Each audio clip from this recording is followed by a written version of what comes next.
Alright, let's go kill Ultima 1, shall we?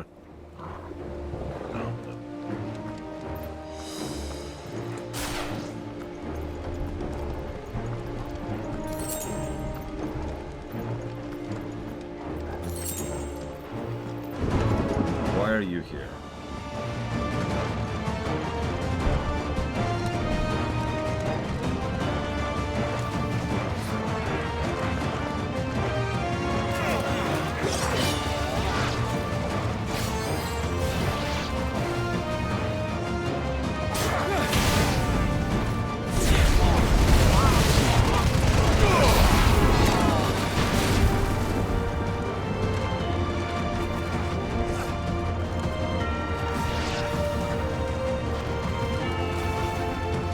I mean, even amongst the FFs, we have quite a few bad outros.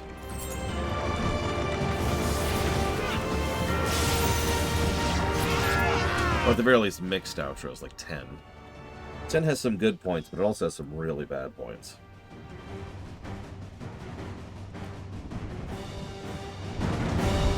Which I suppose it's just 10 in general, isn't it?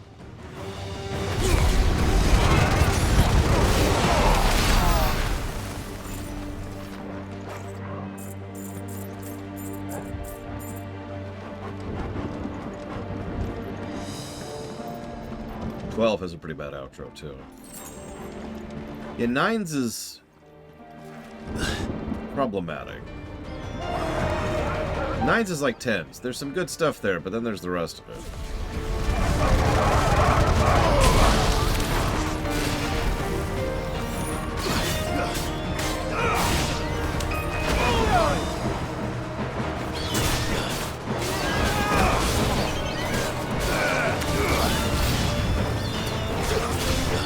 And 8s. And 7s. And 10 2s.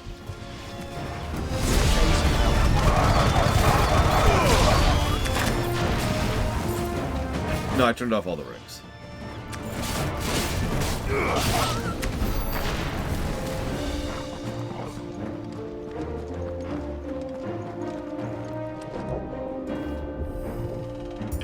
Oh god, 3's outro. 2's isn't exactly good either. 1's is probably the most vanilla, which I suppose makes sense.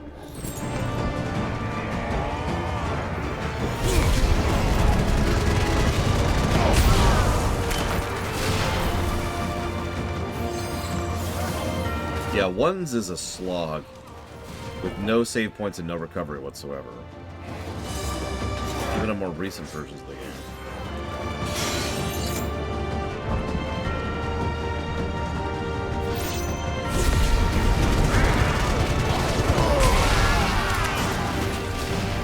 Or at least has that save before you go to the crystalline core.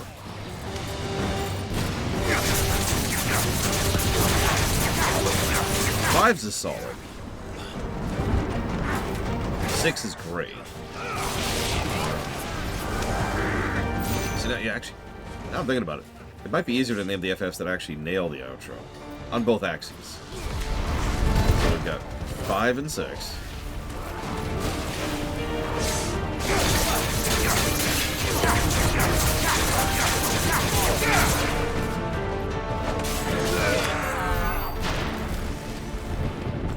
And 4s, yeah. I'll give you 4s. 4 is a bit weaker than the other two, but that doesn't mean it doesn't hit. And it does hit on both axes, so 4, 5, and 6.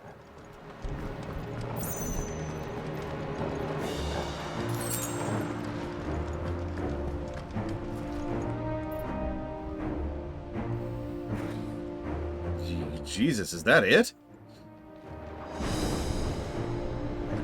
That's why I mentioned both axes, Rex.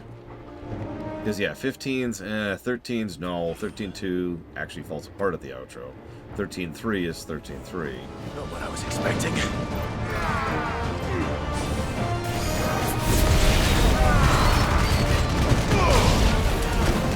You know, 10s falls apart in several ways in the outro. Especially on the gameplay axis.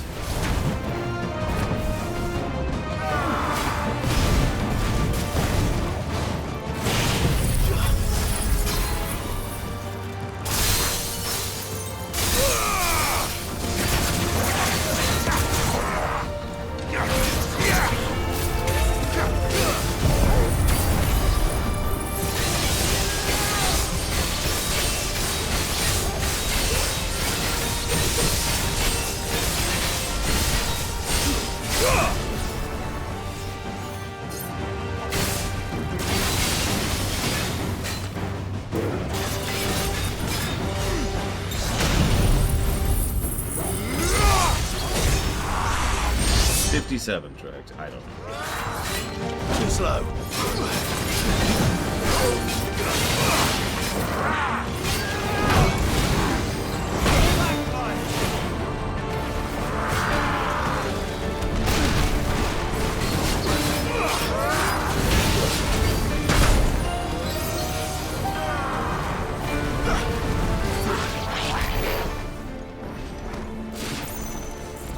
Yeah, FF7R1. Nope. On both axes, actually. Yeah, no, I think it really might just be 4, 5, and 6. Wow.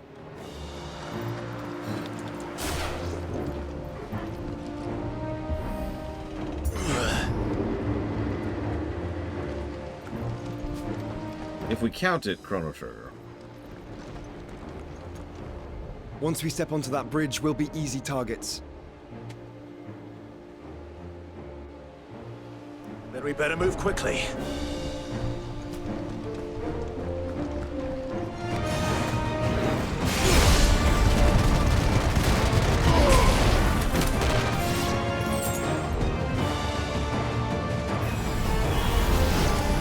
More of Ultima's thralls. Come on then. What are you waiting for?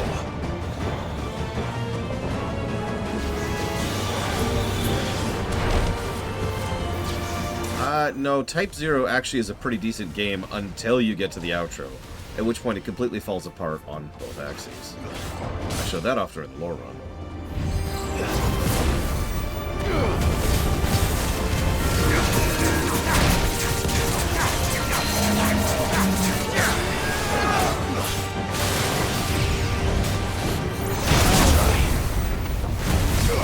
We're back to being an Undertaker, by the way.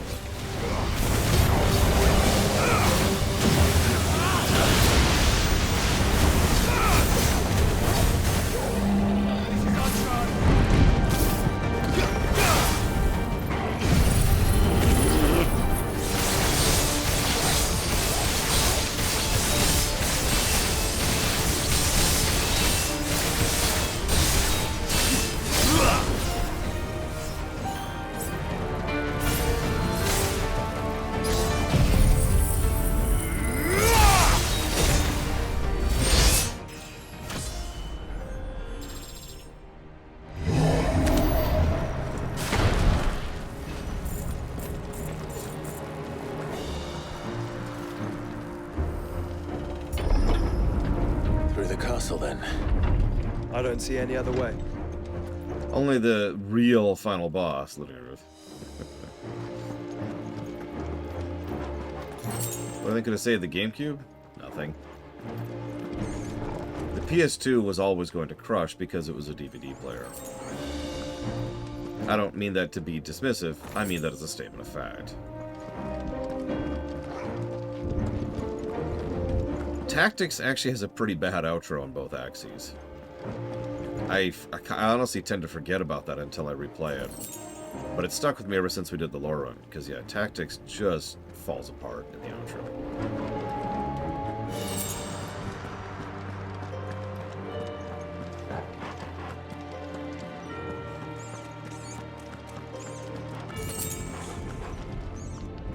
Hey, Zar.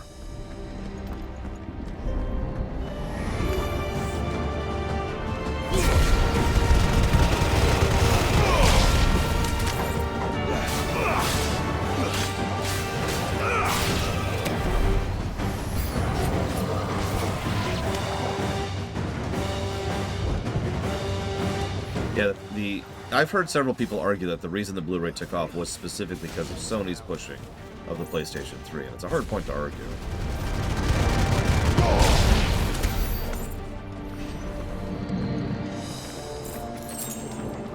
Who knows, Traxia? Who knows? Yep, we gotta go punch racism in the face still. Like, I was thinking about that. Ultima is still the face of racism. He's just not as an effective one as Annabella was. Oh, come on. Ultima's corruption knows no bounds. We cannot allow it to spread any further. And we won't.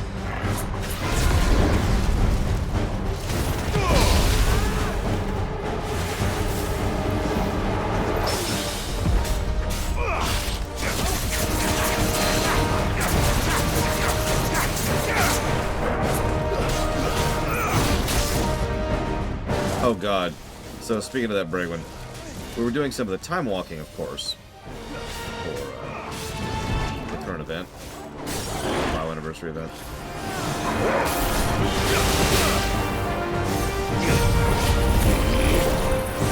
And for those of you who've never done WoW vanilla dungeons, let's just say that they are absolutely loaded with trash, right?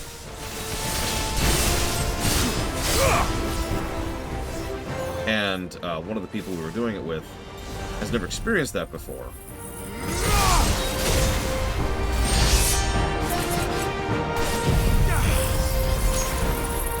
So they were getting confused, is what I'm trying to get at, about why we hadn't fought a boss in several minutes. Well, this is just how vanilla dungeons were.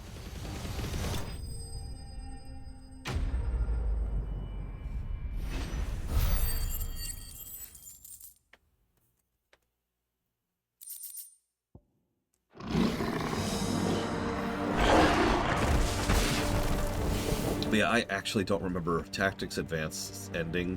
Well, gameplay ending. I remember the actual story ending very well. And I actually didn't play Tactics Advance 2 because Tactics Advanced put me off of the franchise.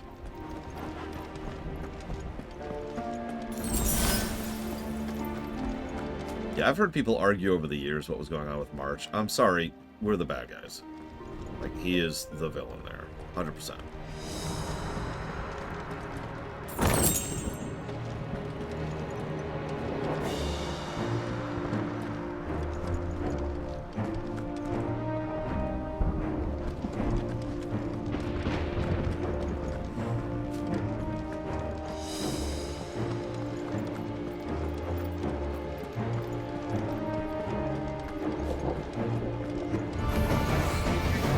How you liking this final dungeon so far, by the way?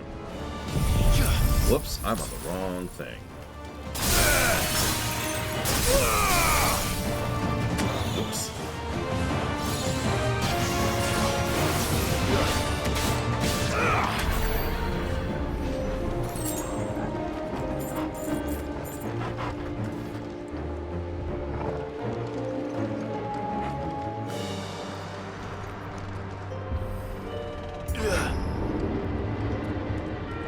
They realized they were screwing up the story and backed away, I guess. That's a good question, Blade Tunnel. I didn't hear anything, but I don't really circle that. There are so many. Yeah!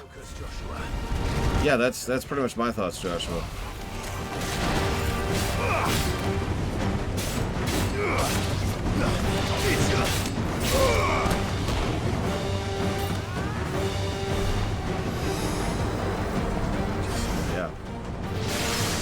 Yeah, that's a red room. Or a red door, rather. I have heard the rumor that some people actually like ARR, or not ARR, sorry, 1.0.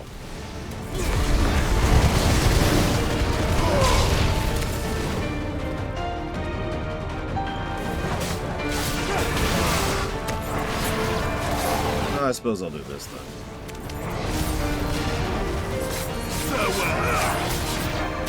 Since I can carry Zensetsuken in a crossfight, it's might as well, right?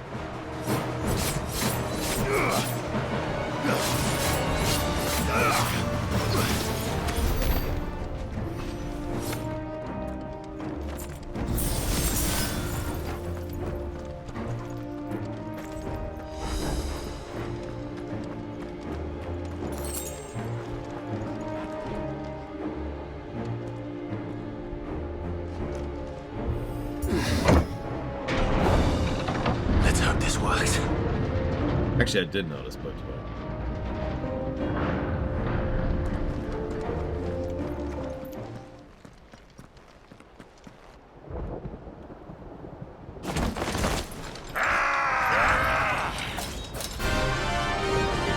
Really?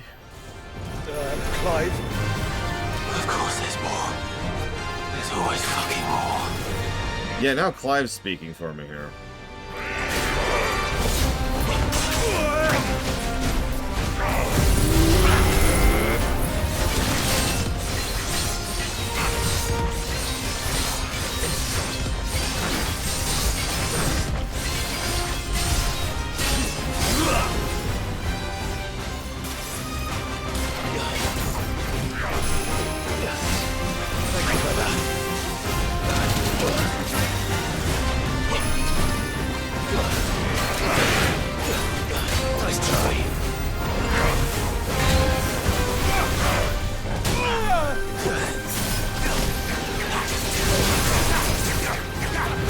God damn it! Flummoxed by a knee-high wall. Of course.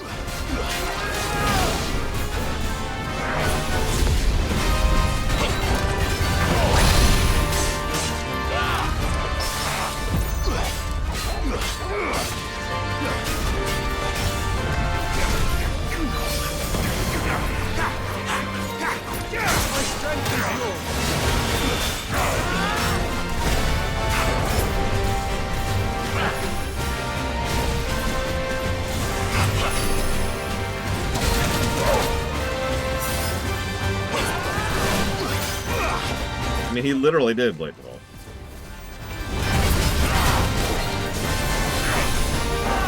Too slow.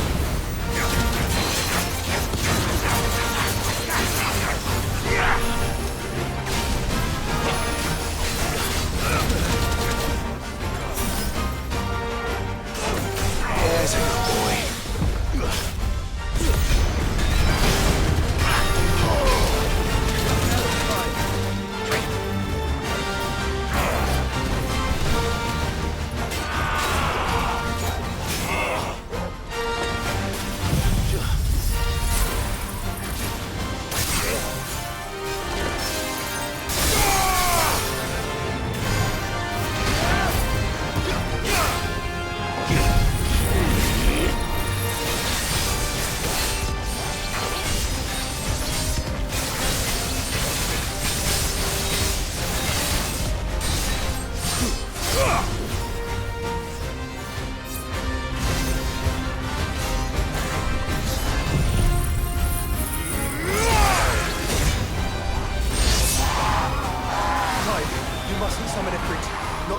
What? So I should let the burden fall to you? Yes, you should. Save your strength for the Mother Crystal. Why is this still going?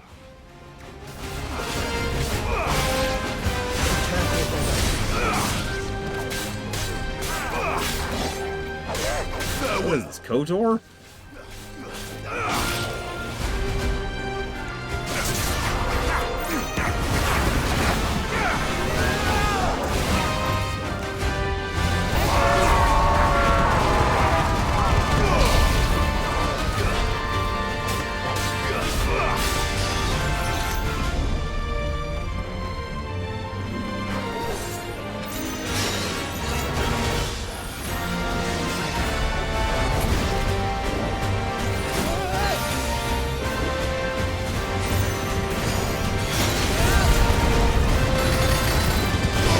It's working to punk all this out. I am definitely tired out here. I know I have a boss fight coming up. I am not mentally there to deal with that.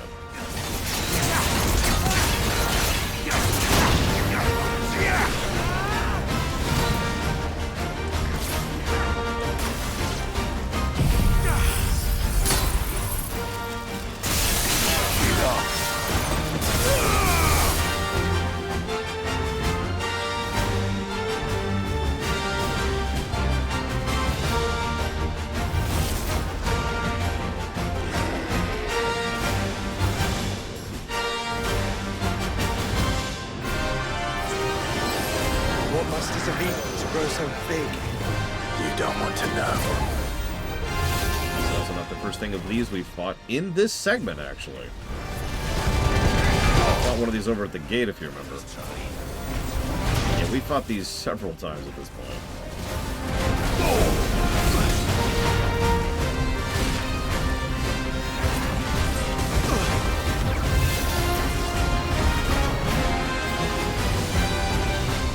It's in FF5, which is where it actually started, but past that, no, we almost never see Gollum as a summon. Probably because Gollum was the most singularly overpowered summon in all of FF5.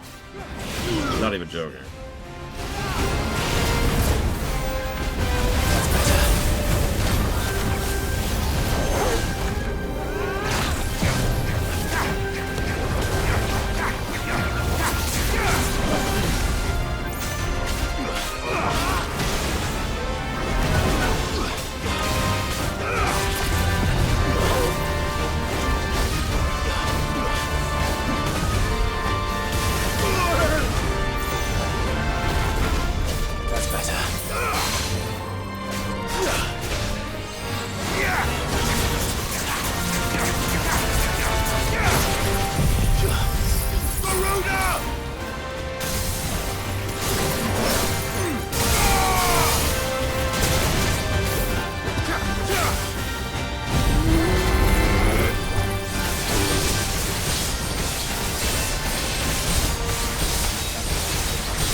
I like the former idea, but visually it's usually the latter, at least in FF5.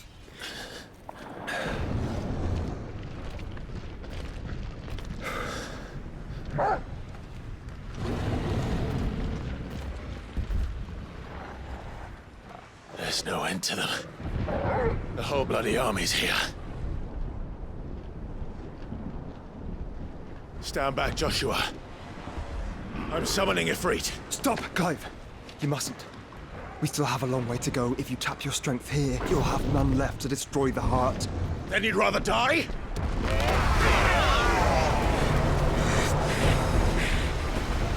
What?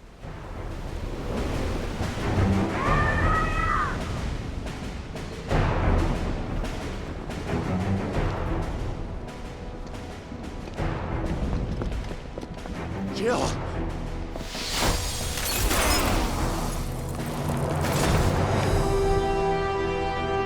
Who's this?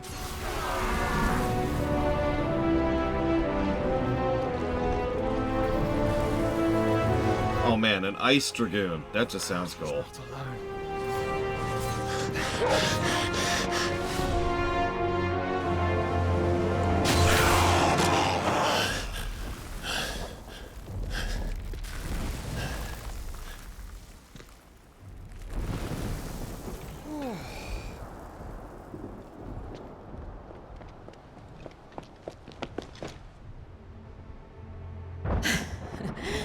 Surprised to see us. How did you? Gav. He told us exactly where you'd be. Even sniffed out a crack in the castle wall. And when we saw the heavens come crashing down, we had no choice but to believe him. It's been quite a day.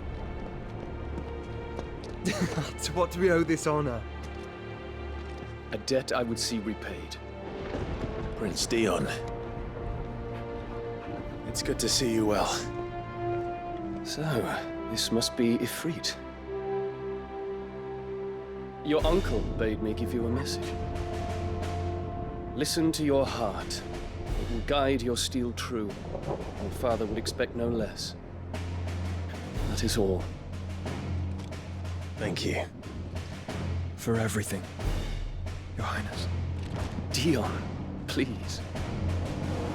You do realize the only thing we've freed so far is this wall from its foundations, right? Now, if your lord and ladyship's quite finished...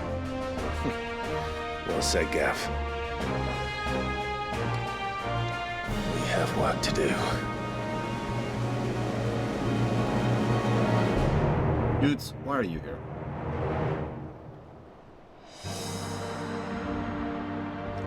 Oh, never mind. Question answered.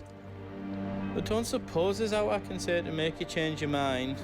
So I'll just tell you to stay safe.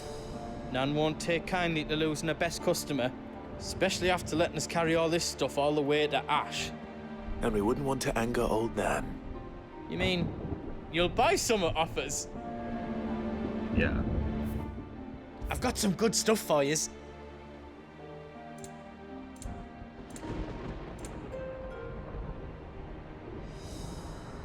I mean, the money's Thank burning you. a hole in my pocket anyway, so I might as well take the minuscule stat upgrades. What else you need?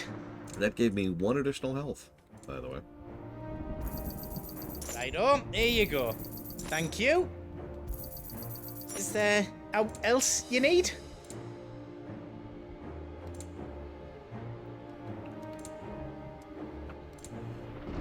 Ooh, excuse me. You've got everything you need then. It's actually a downgrade from the Ragnarok. That's funny.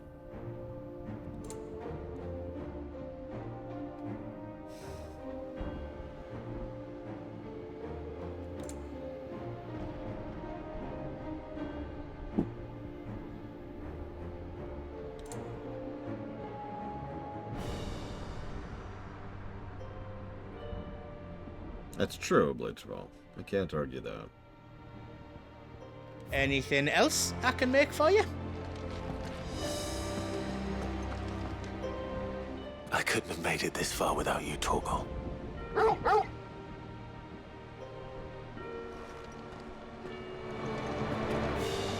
Each parting brings the hope of reunion. I missed you, Clive. I missed you too. I didn't have time to, unfortunately. So I didn't. If Sid were here today, I reckon he'd be proud of you, Clive. He'd be proud of us all.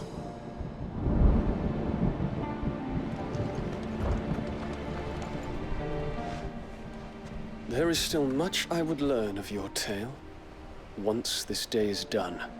Until then, all who might come between me and such knowledge shall answer to my spear. I do not envy them.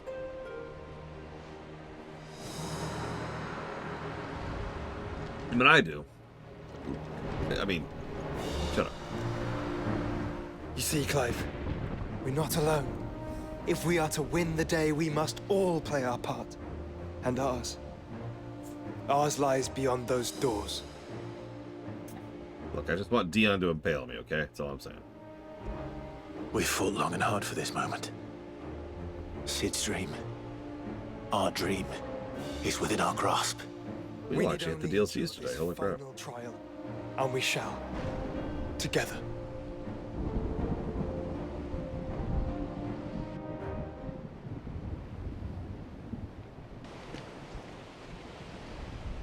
Not yet. We have to do the fake final Know boss what first. it is that awaits us beyond this gate. And we shall face it together. Aye.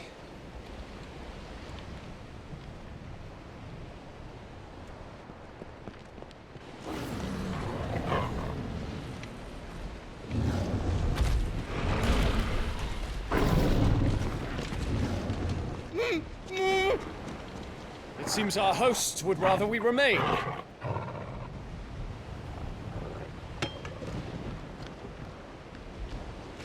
I will stay them. We will stay them. Go! Just don't keep us waiting.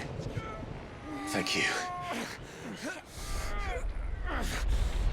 Even they have a hard time with the doors.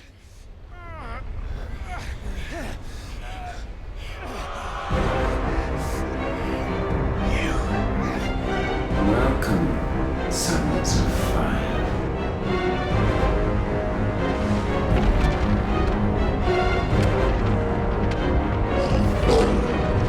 Ah! No! Okay, that's actually pretty funny.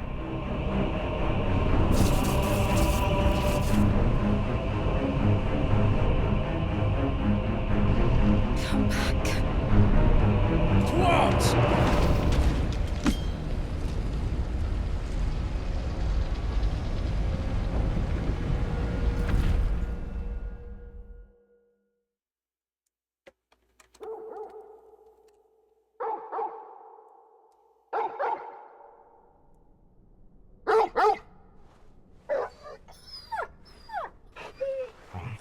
Die, probably, to go to.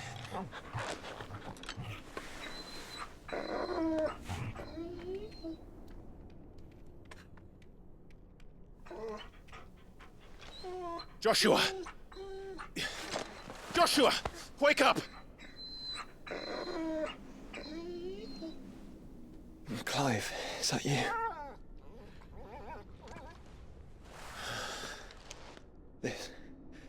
This isn't stone here.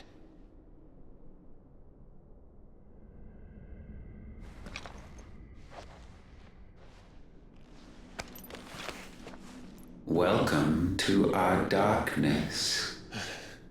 A rift between worlds wherein your kind might reflect. Show yourself! Grave and many are the sins of man. And we would have you know them, all of them. As fate has seen fit to deliver you home, consider this our welcoming gift.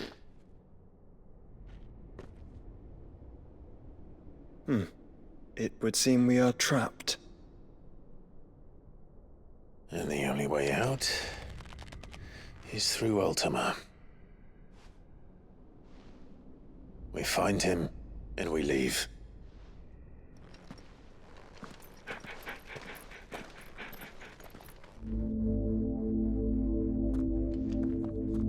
The interdimensional rift, huh?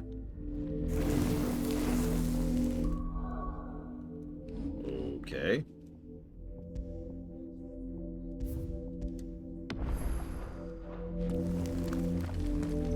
I don't know, I feel like Joshua isn't quite a red mage, but I'm not sure what a better class would be for him.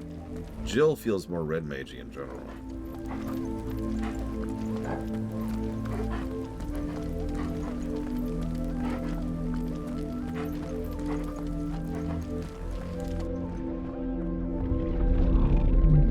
Good news is we won't fight tons of trash.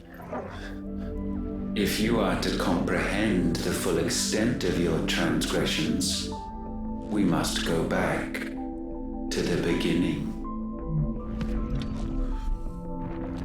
When the world was still young, we visited upon it a miracle, magic, and in its light did all life flourish.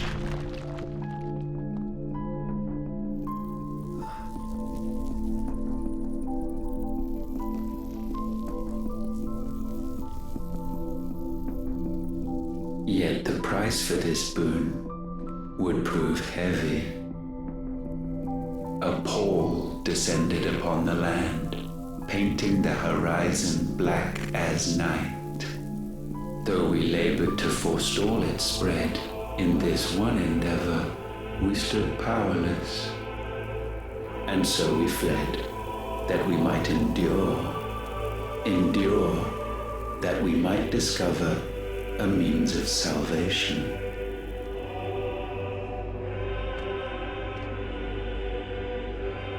What if it was magic that caused the blight? What of the mother crystals?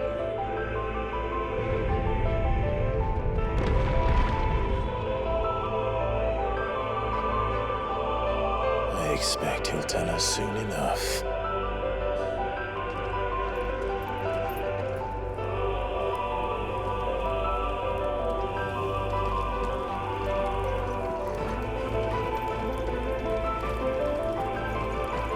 I like the music.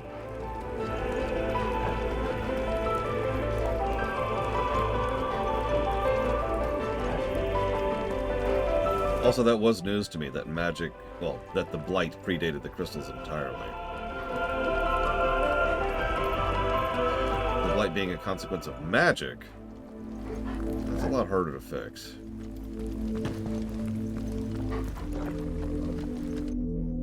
Salvation, alas, was not readily to be had. First, we would require a land unvisited by the stain of corruption. An unprecedented journey lay before us, one beyond the limits of our fleshly bodies. And so we cast them off. Thus, stripped to our very spirit, did we find our new paradise. A land as pure as driven snow, Valisthea. There would the true work begin, for the black crept yet behind us. And soon did we arrive at a solution. The illness having spread to every organ, there was but one escape from this fate, to start afresh. With a new world. The one for which Barnabas labored. A paradise free from the blight where his God awaits. And where, if we only forfeit our wills and abandon everything we hold dear, humanity can join him. So, Ultima would have us follow in the footsteps of the king. And follow we shall. For now.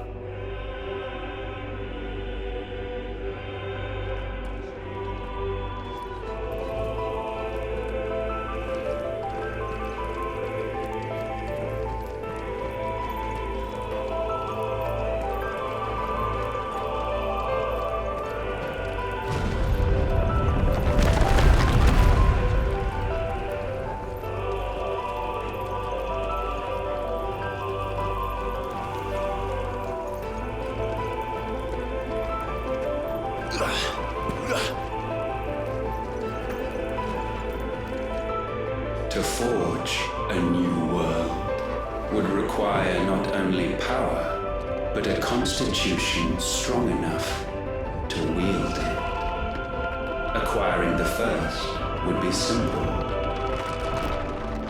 Untouched by the blight, Valisthea was replete with ether, and we had only to place jewels in her crown to claim it.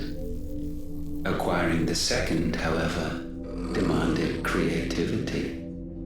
And so I cast forth the seeds of humanity.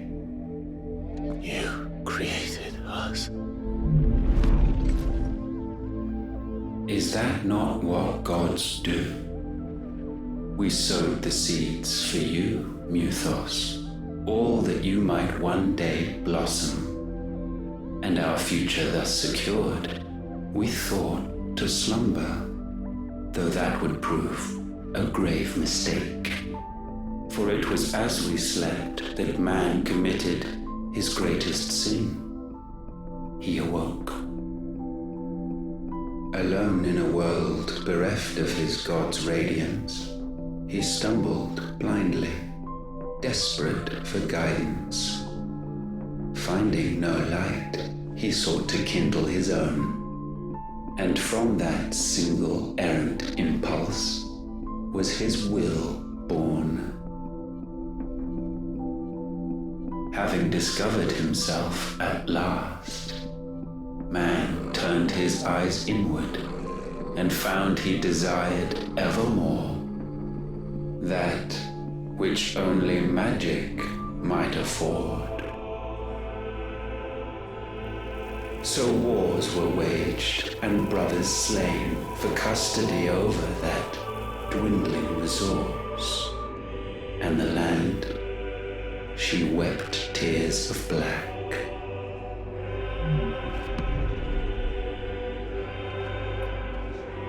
He would condemn us for this.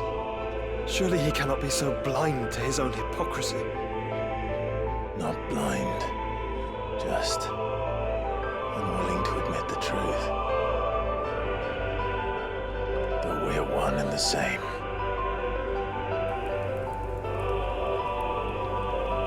So yeah, droid effect.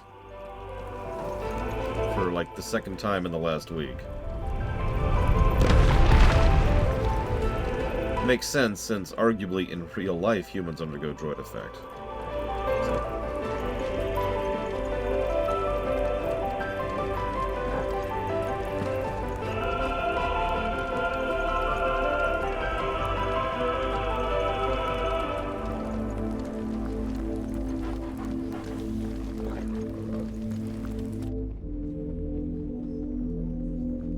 That's horrifying.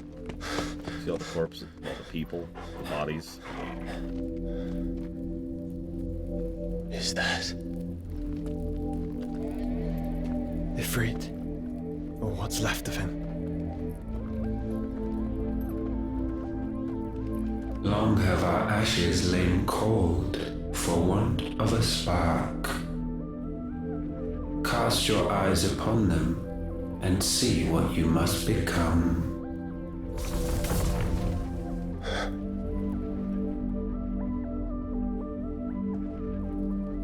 Valisthea cannot endure a second claim upon her being. The avarice of man drives her ever closer to destruction. But she may yet be saved by you. It is what you were born to do, why we nursed you and fed you, as your own mother should have. And now that you are fully grown, our Muthos, it is time at last for you to serve your purpose. to right your wrongs? If our sin is wanting to survive, then you are as marked by it as we are. The fault is yours. Our wills were born because you abandoned us. And now, You would have us forfeit them. All for a place in your new paradise. Do you imagine yourselves worthy of one? Ah! Mankind has no place in our world. Is this truly so difficult to comprehend? We only ever require you, Nuthos, when the time comes to bid this wretched realm farewell. None shall follow, none shall remain. What do you mean, none? This is our world. Once the land's rebirth is complete, humanity will have served its purpose.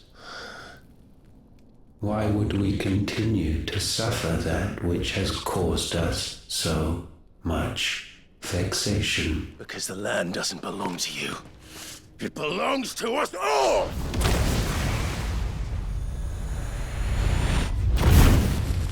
What? That is where you are mistaken. You own nothing but your precious will.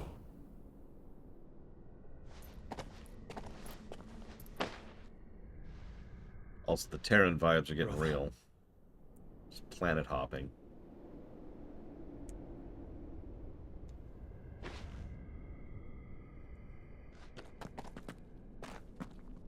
I can't do this alone. And you don't have to. I grow weary of your dissent. Now you must learn that this master will not tolerate disobedience.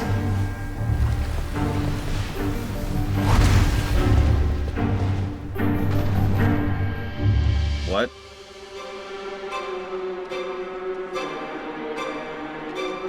My friends, my family. We have all suffered, all fought to survive. This world may be flawed. It may be broken. But it's all we have. And if we can't share it, I see only one other choice. You have to go. You may have created us, Ultima. But it's time we lived on our own terms. This isn't your world anymore.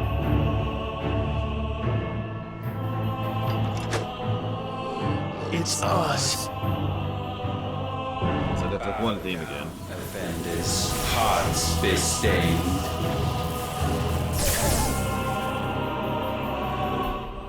Thank you, Baron, for the sub. I got that down for the Kirby block, the Yakuza block 1, and the Buckshot.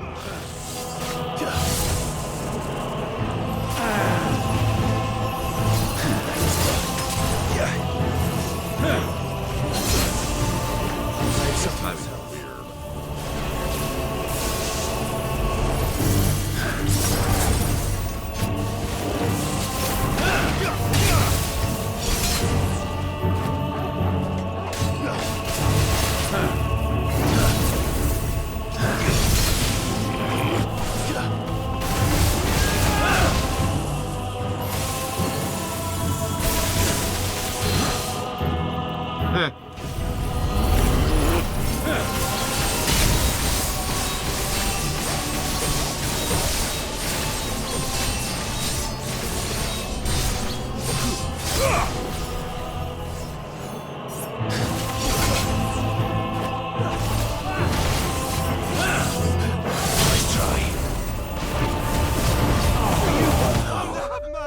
Clive!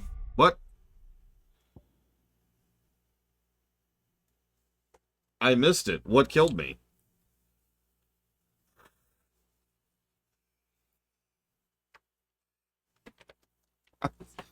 I legitimately didn't see what killed me. Or, to be slightly more accurate, why?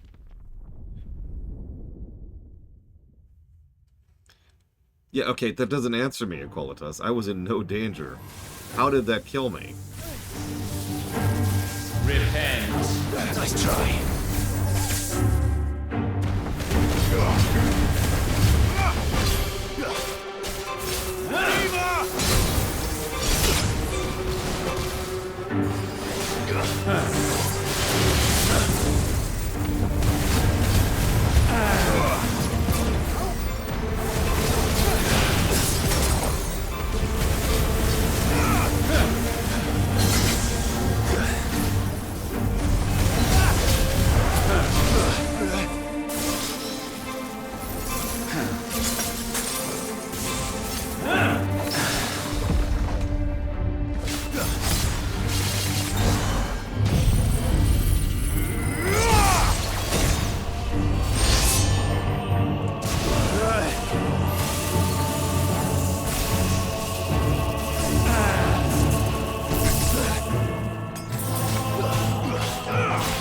boss song, I'm saying. Too slow.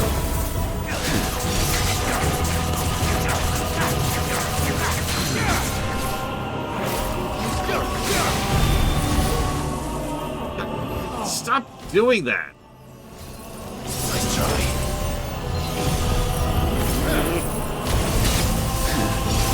Nice.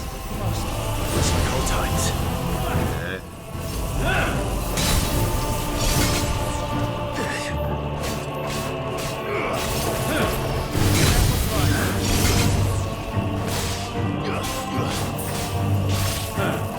Nice try. Sure hope so. It's already repeated like 3 or 4 times at this point.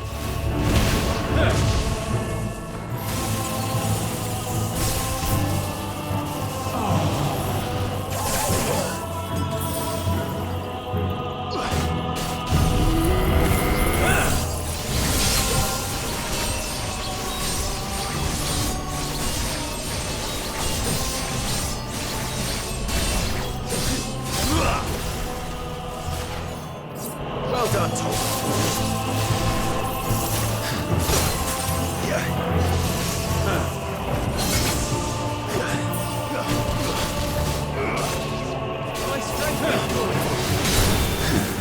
Slow.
Such foul attaint may not be sublimed through gain-standing. No, Linarith, you're misunderstanding. They're locust. Only with heads hung low is penance paid.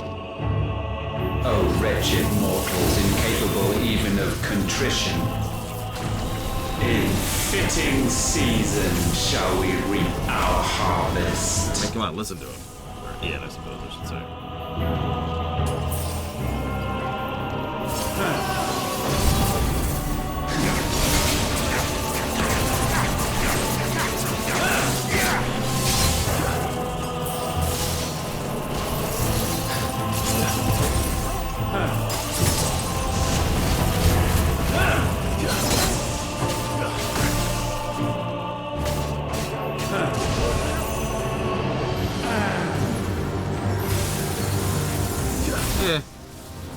Okay, I guess. An answer to drag, too. I needed that. Thank you.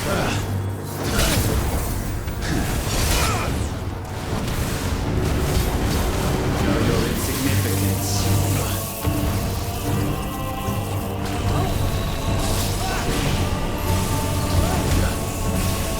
Slow.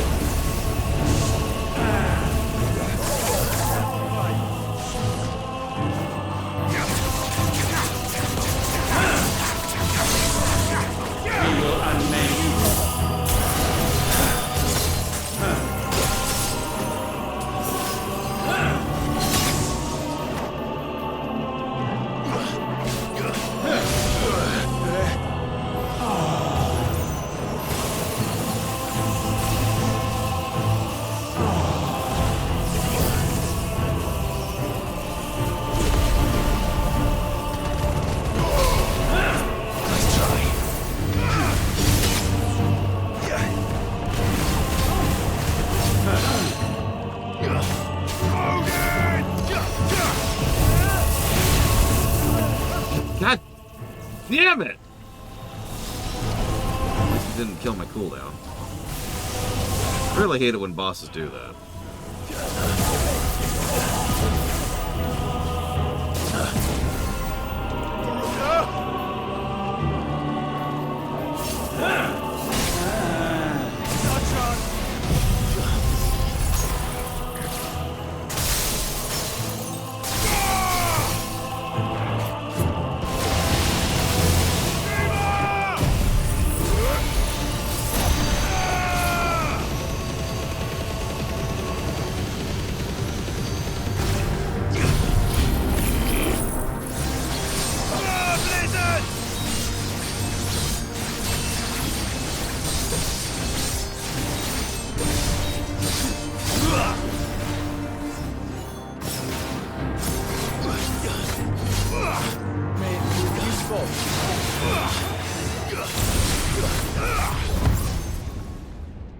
Gifted this chance, and still you would raise your hand against the Lord.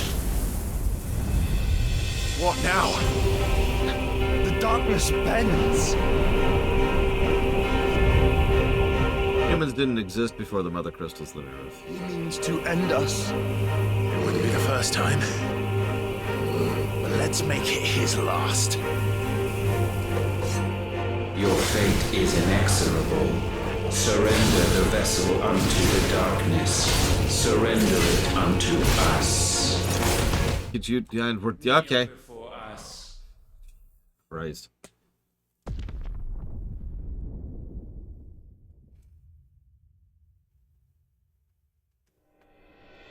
Your fate is inexorable. Surrender the vessel unto the darkness. Surrender it unto us.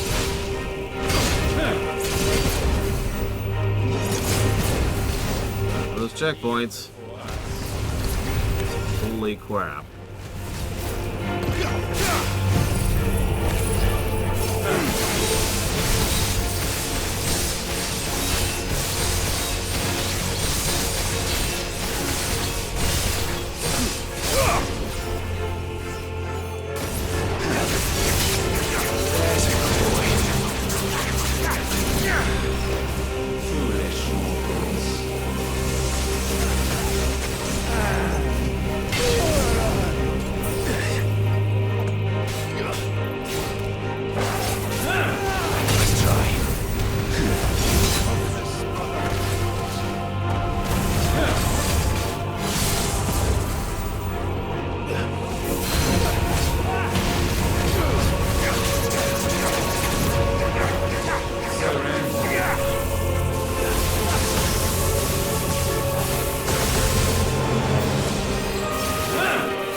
Hell was that?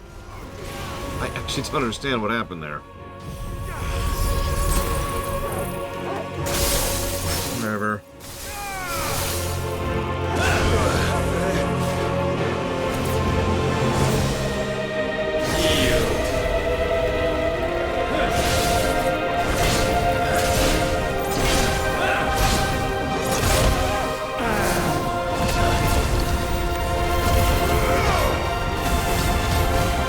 Yeah, like my whatever it is, steel blade, dancing blade, whatever it is, just didn't work correctly, and that completely threw me. So I didn't do anything that stagger phase.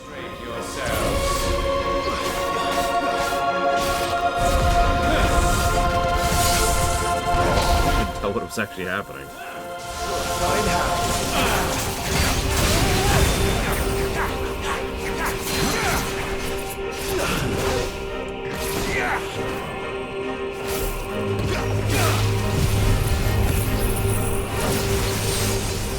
God damn it, really?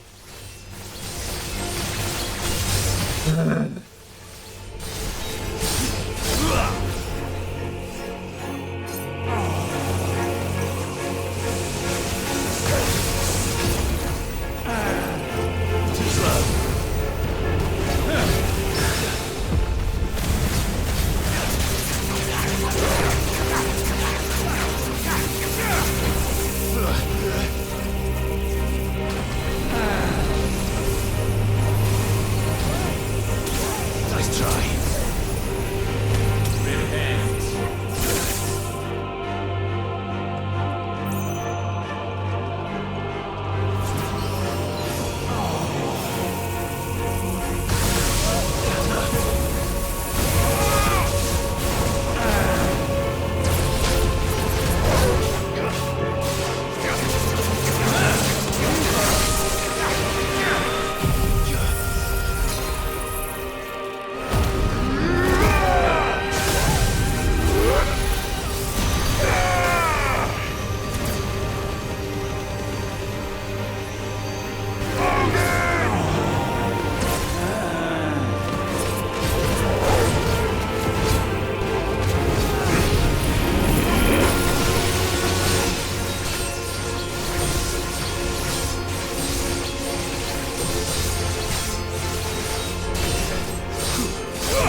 At last, for countless generations have we awaited this moment.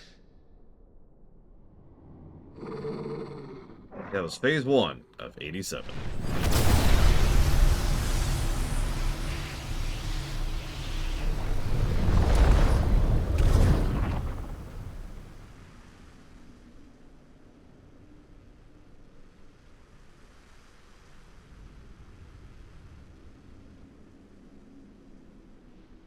Your struggles have made you strong, yet your soul remains heavy with sin.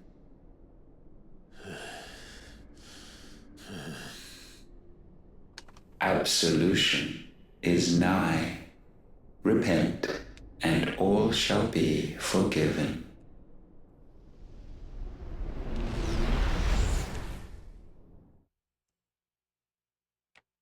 Okay, after all that, sure, I give up. So what's our next game again?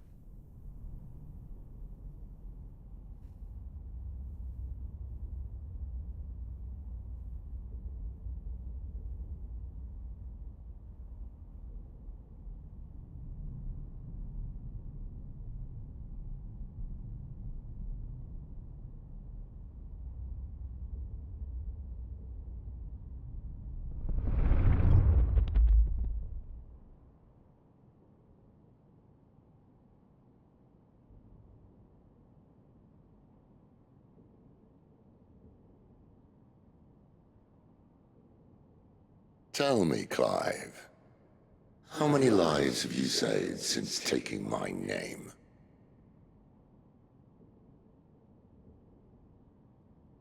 Fewer than we have ruined. Wherever we go, we leave a sea of tears in our wake.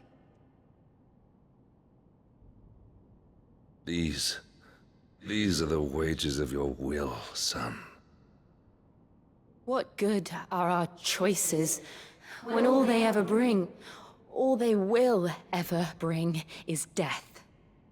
There's no atoning, Clive. No matter how hard you try. So why not leave it all behind? Leave it all behind.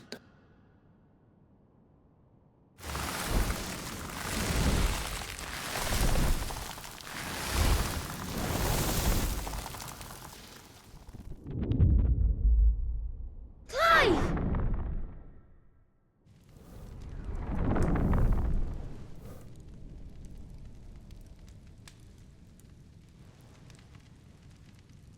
Please, won't somebody save me?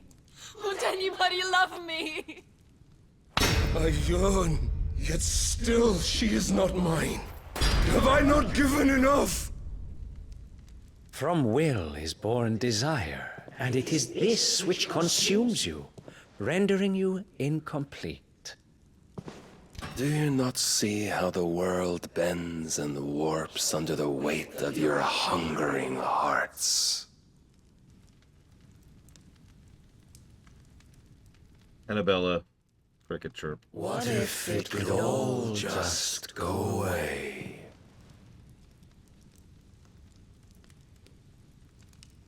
Just go away.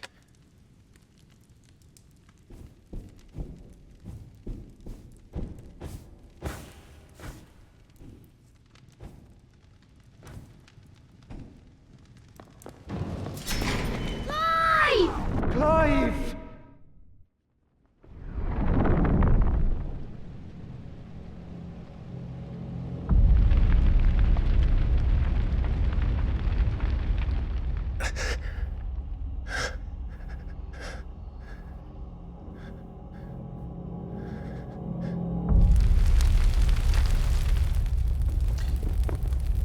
You know, if we changed Clive to someone with crippling self-doubt and lack of self-worth, this might have actually made a degree of sense. Which is funny, because our version of Clive won't have Ultima. Wake up. It's time to go home, Clive.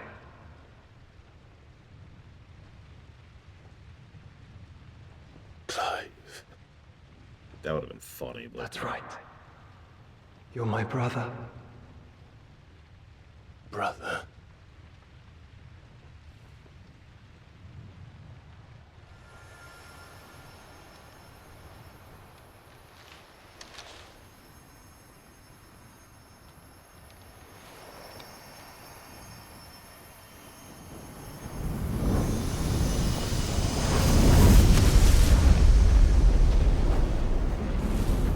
Come.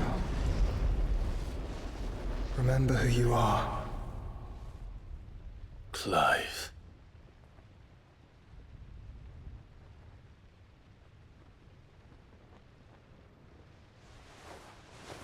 Once more, lest you forget.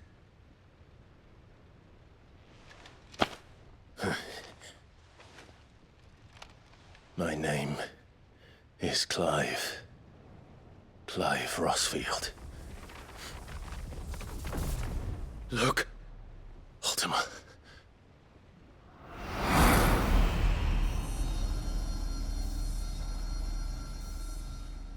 Even here, the light of the vessel's will cannot be quenched. And the Phoenix, his trespass should not have been possible. Not possible unless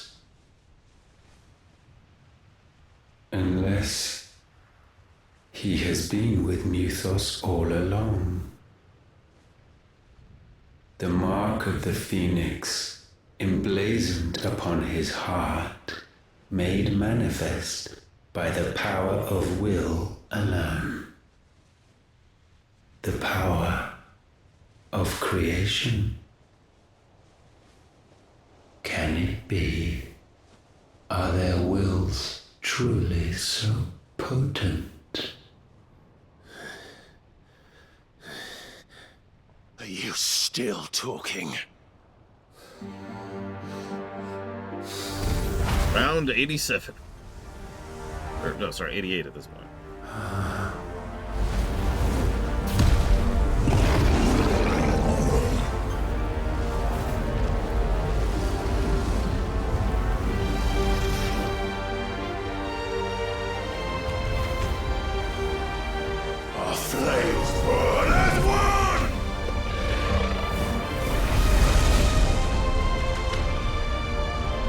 and I quote, "Burn, burn to the ground."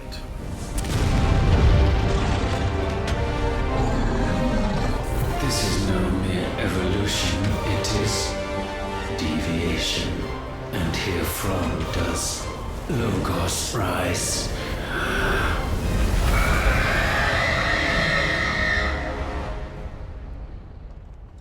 There's a familiar scream.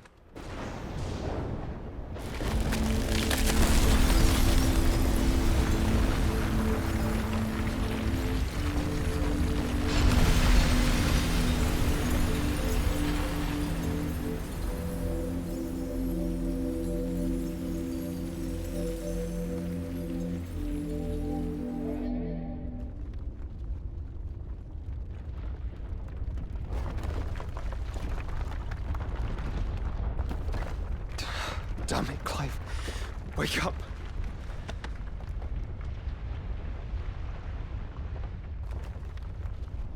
That hurt. Sorry to wake you, but I think it may be time to leave. This place.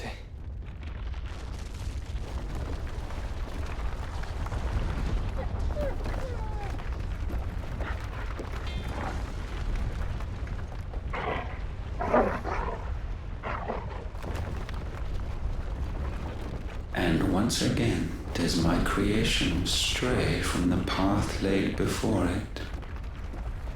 Steeped in conceit, you fancy yourself a god. You embrace Logos. But we will put an end to this hubris. What are you talking about? In the halls of origin does our true power quicken. And there shall you be made complete. Soon, Mythos, soon you will discover how little you know of suffering.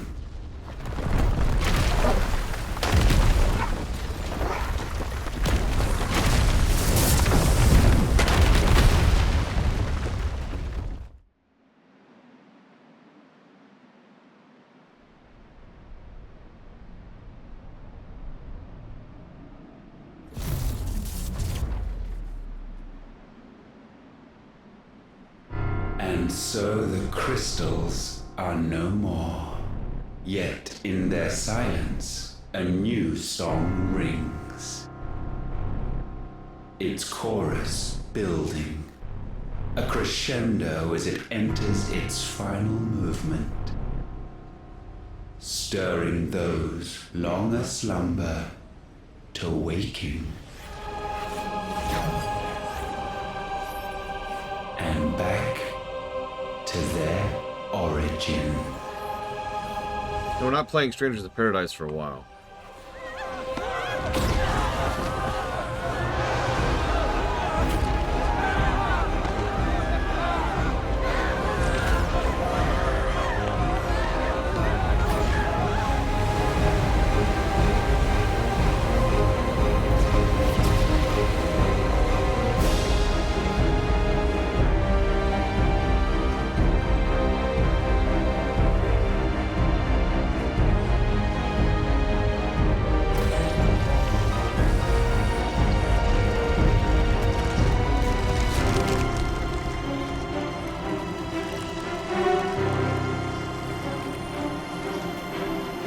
Mother?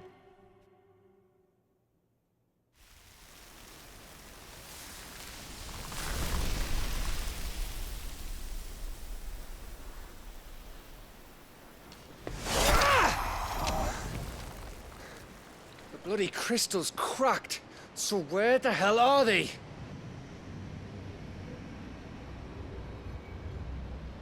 Or the floating palace in the distance. Me.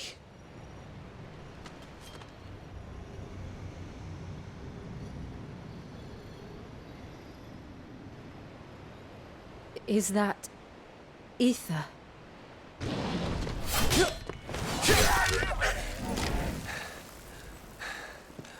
What in good Grieger's name is going on? Hope you like side quests. This is wrong.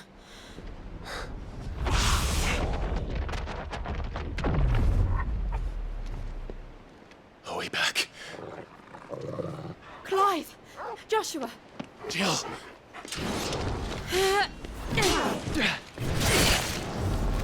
Is everyone all right? We're fine. What happened? Too much to explain here. Mate! We're leaving! Now! Everyone, fall back to the ship!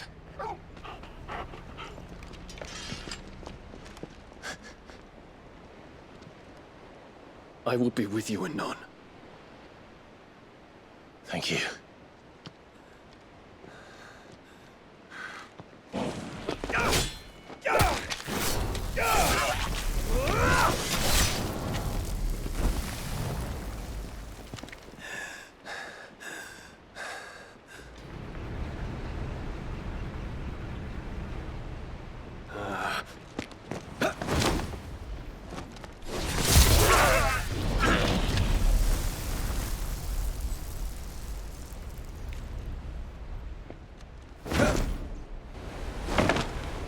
Go off.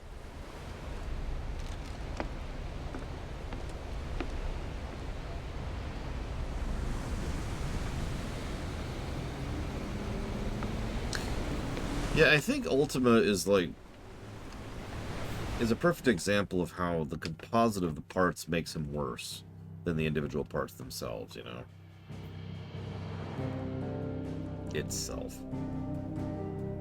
If I was to examine an individual part of Ultima's characterization, that one part in a vacuum is fine, but you combine them all into this thing and it's just... you know?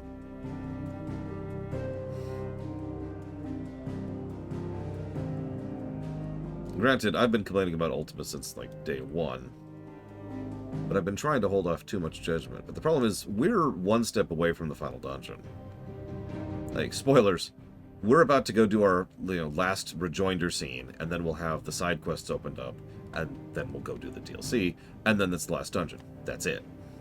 That's where we're at.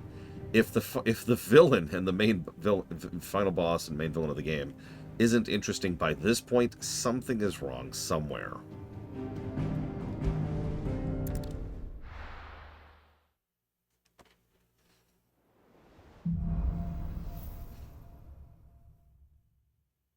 I need to tell everyone what happened at Drake's Spine.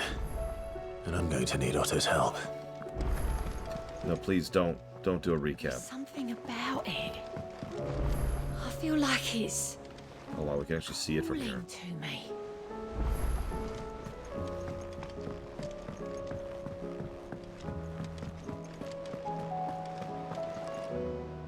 Still alive, I see.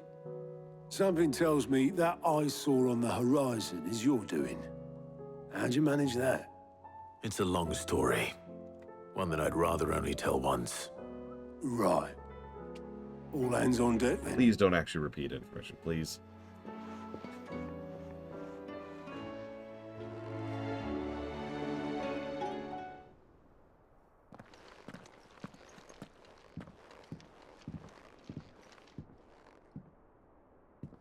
Is this everyone?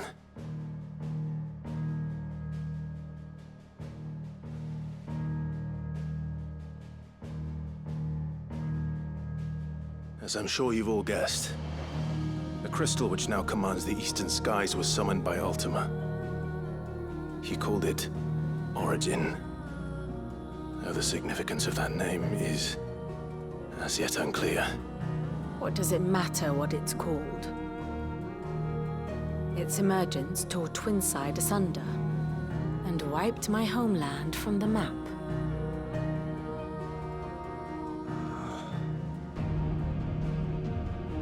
Mention of the Dominion spires can be found in the oldest of Valisthian records. But to the best of my knowledge, none provide any hint as to their true nature. That they would prove the horns of some slumbering demon. Well... The Dominion's demise was at least quick. Elsewhere, the Republican army cannot hope to contain the chaos engulfing Randalar. Canberra is in flames, and the Empire. Our allies are crying out for answers. I've sent the Cursebreakers to give them what assurances we can, but right now that amounts to Fuck all. They wouldn't be able to stop what the skies have started in any case. People here and across the realm grow sicker with every passing day. Could it be that this new mother crystal is like the others? That it draws upon the land's ether? It certainly looked that way from stone here. If that were true, it would explain the hastening spread of the Blight since the crystal's appearance. Would it not? And as the land's ether slowly rises to the surface, it pools, corrupting all who cannot channel its energies. Archay above, ether floods below, and in the middle, here we languish, hopelessly entrapped.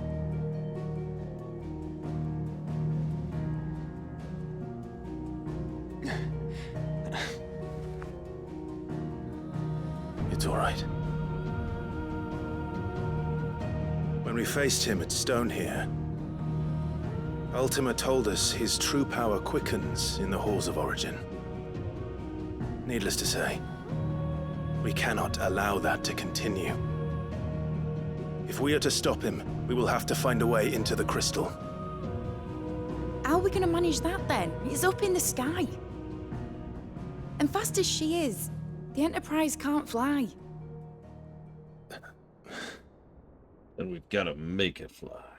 It's a lot to take in, and I reckon we'd all benefit from some time to clear our heads. Aren't we on a time crunch right now? The answer will come to us. Don't you worry. Ain't that right, Clive? Right. That's right. Well, go on then. Bugger off.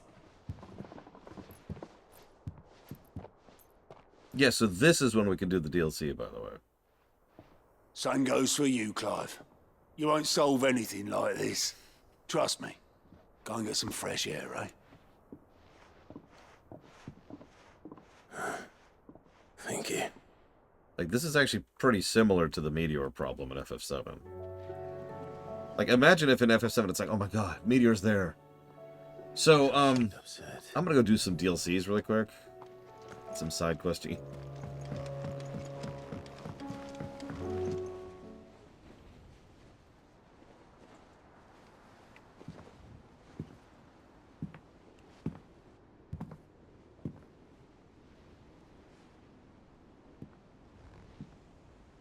No way in hell, Eva. We've got 2 DLCs and tons of side quests. We probably won't even hit the DLCs today. But he doesn't make us who we are. Only we can do that. And if he would have us fight for our survival, so be it. It's what we've been doing all along. Much like Ultima himself, it would seem. His new world being naught but a means to survive. And so, we must contend to decide which of us shall inherit the land. Should Ultima prevail, it will mean death for us all. Of that, we can be certain. But even should he fail, what world awaits us? A withered, godless place, where our newfound freedom will most like prove a chain in itself. Well, that may be. But a chain can always be broken. As long as one has the will to break it. It won't be easy. It may take generations. Centuries of suffering. And that is, if everyone plays their part. But it will happen. And when it does, it will be on our terms. That is the world that awaits us. Indeed. And what better world could one wish for?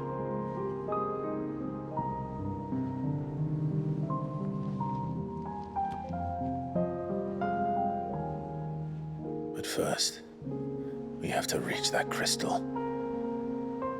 Then it's a good thing I have wings. You can barely stand, let alone fly.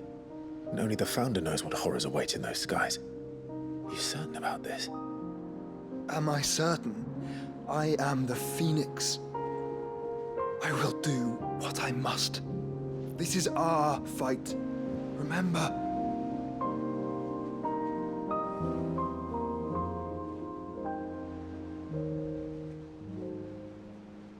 All right. I yield.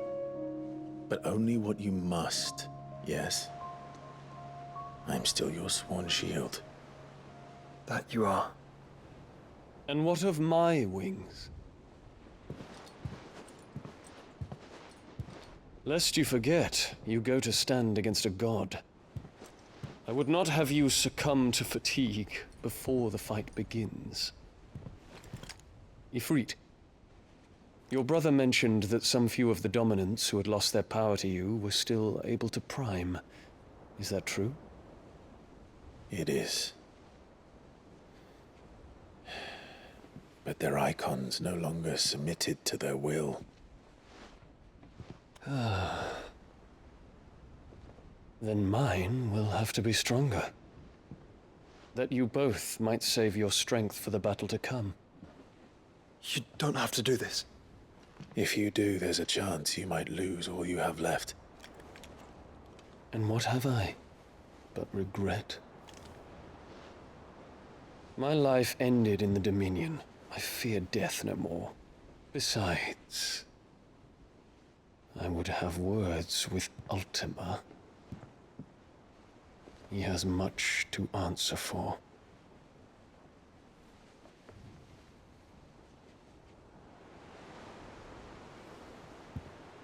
We are in your debt, Dion.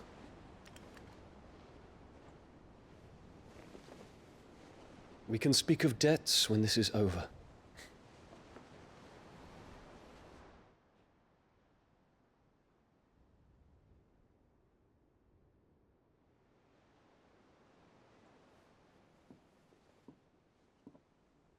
He speaks like a man who knows he's not coming back. And has come to terms with that. That doesn't mean that we have to, does it, Clive? Time to talk to Jill. I only hope she understands.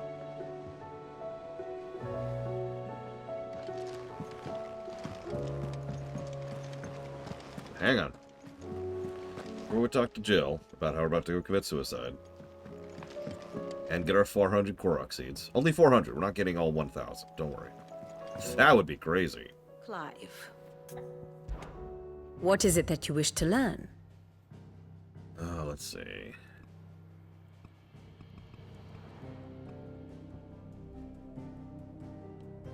There she is. Oh god, I don't know. There it is.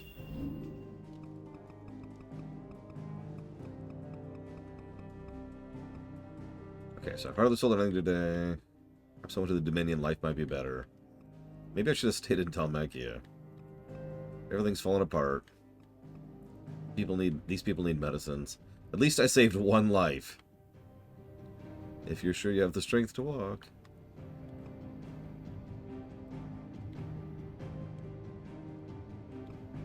Thank goodness we left the city when we did.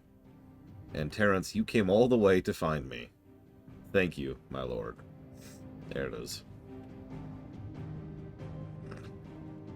I just wanted to make sure she got out in time before, you know, the entire city was glassed. Thus ends today's lesson.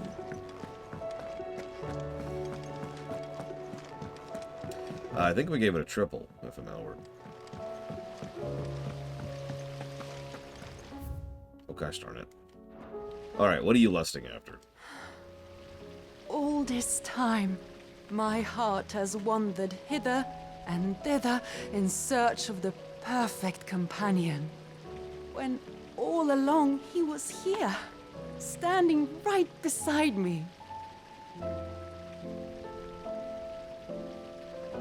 We're taken. We're taken. Bye. Bye. Bye.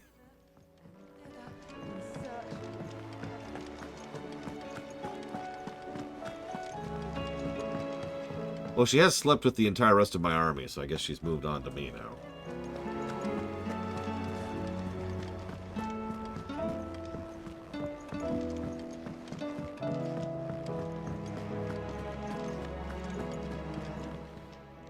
Clive. If you're gonna buy something, be quick about it. You're rubbing me blind, you know.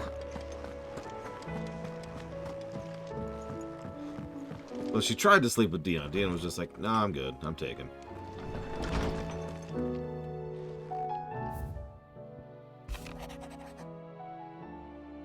See that you don't miss. While the going was slow and not without the occasional run-in with some straggling orc, I saw Edda safe back to the Shadow Coast where Mid was waiting at the Enterprise. On the voyage home, I'd like to think the lass opened up a little, telling us about her life and the life she wants for her baby. I suppose it's up to us now to make sure the little one gets it. No, Dion sent Terrence off in order to get the medicine girl I was just checking on. So Terrence got out, medicine girl got out, and nobody else.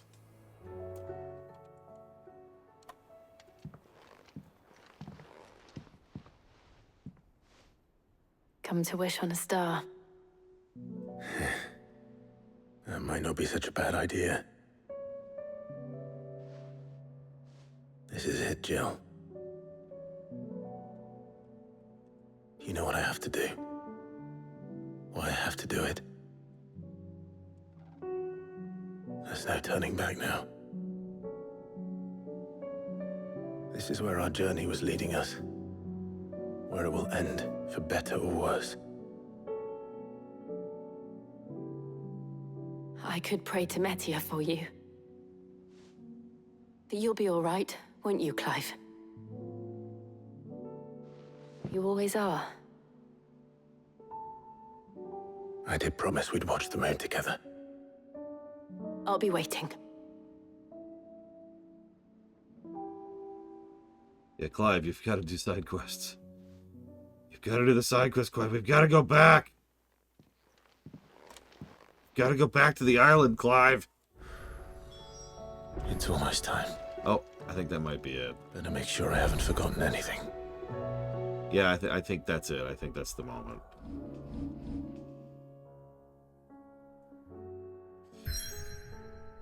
Yep. There's our final rounds of side quests.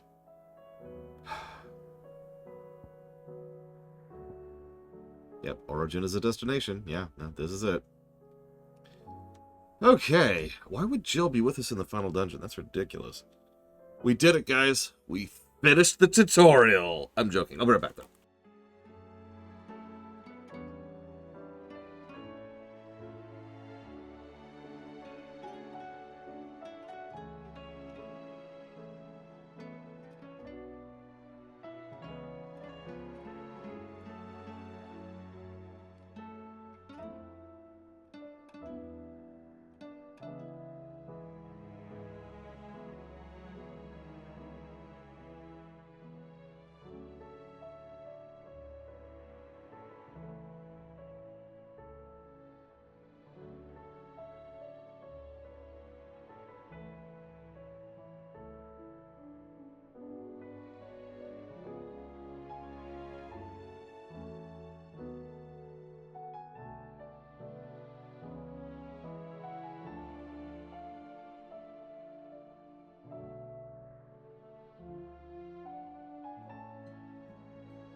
I might do the rest of the hunts off camera. We'll see.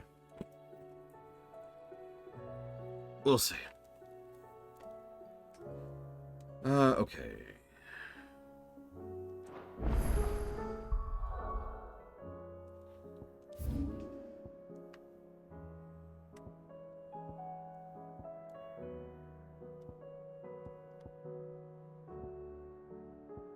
That is quite a few side quests here.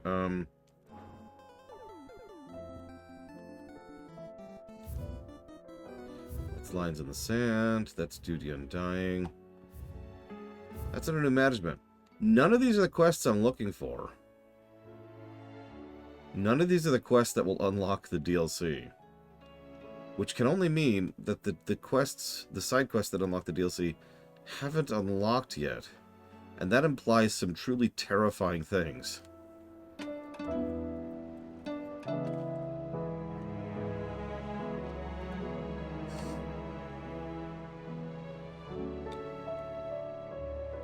One moment. One moment.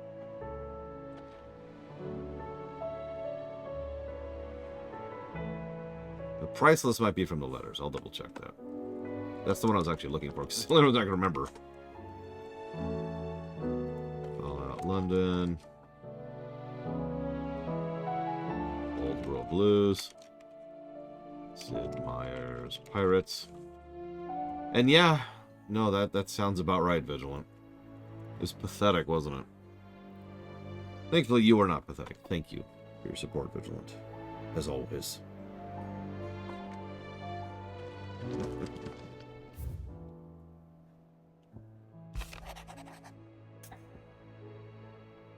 That's more than words.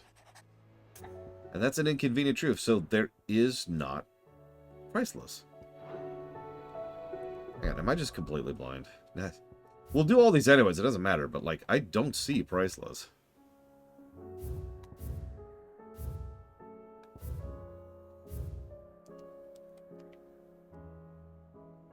Huh.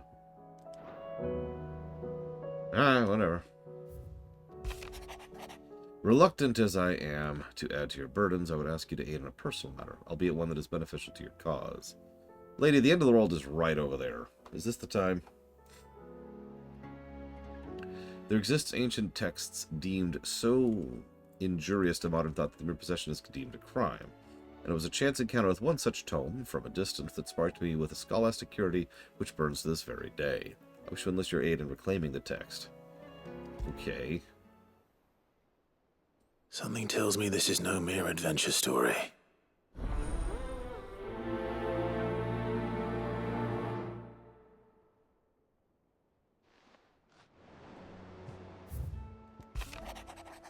Also, your poor hound spends all his time in my rear deck whimpering like Gav in his cups. Okay. What is it this time, Torgal? Yeah, Torgal. God. What's the problem? Man up, boy.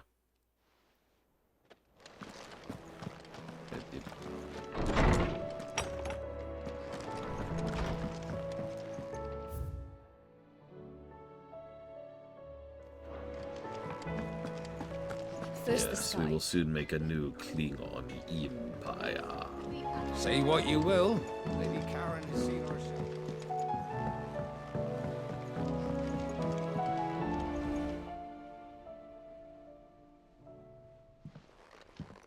Pining for something, boy.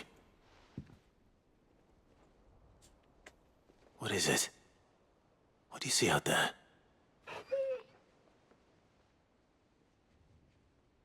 I never did ask where you got that anklet of yours. From Sid, that's why. On the day he brought him home. That long ago? And you're only thinking to ask this now? Sid saw that the pup had a habit of gnawing on his leg, since you ask. Clap that there iron on him to keep him from doing it. What was wrong, boy? I'll take like as not. Must have been hard on the poor whelp losing his loving masters at such a young age. Doubly hard in being a frost wolf, torn away from his icons and all. Sid would always tell him, you want that iron gone, you find what it is you're looking for. I reckon what he were looking for was you. I'm sorry, Torgal. Sorry for making you wait so long. Let's get that thing off you.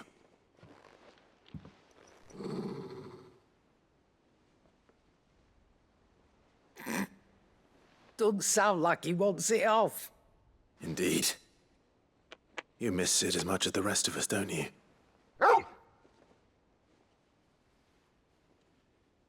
You want me to go with you somewhere?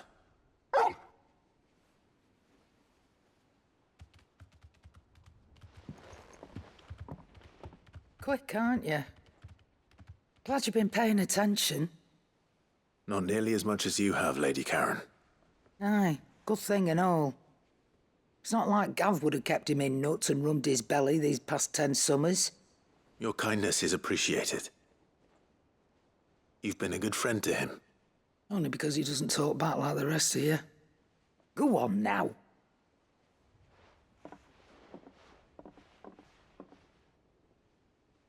Where to then, Torgal?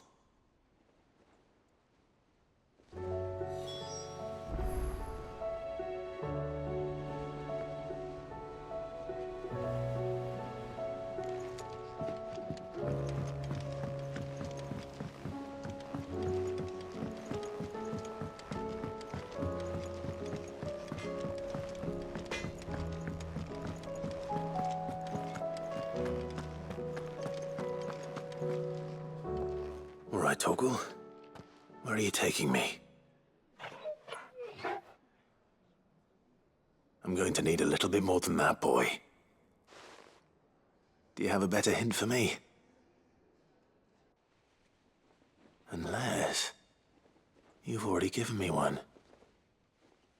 Back on the rear deck, you were looking west, toward Rosaria.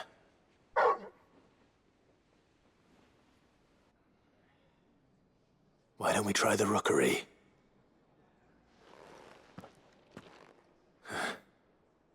I haven't been to the island in almost 20 years. To Port Isolde, then. Fingers crossed the old mooring is still there.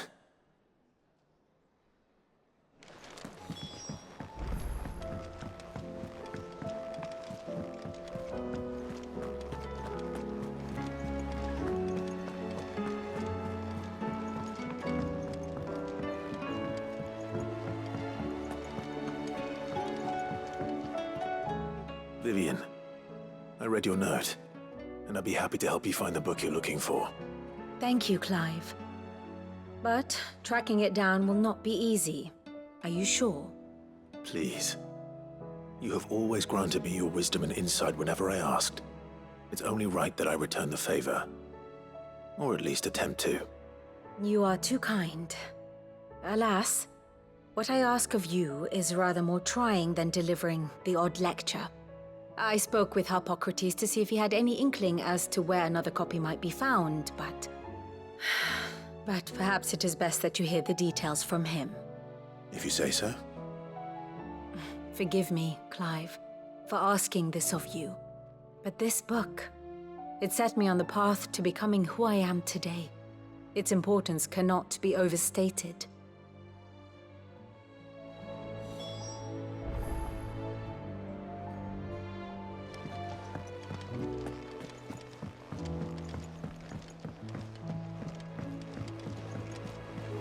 What category of negative would you put, for example, Renoa hanging onto the side of the Balam Garden for 8 minutes thing?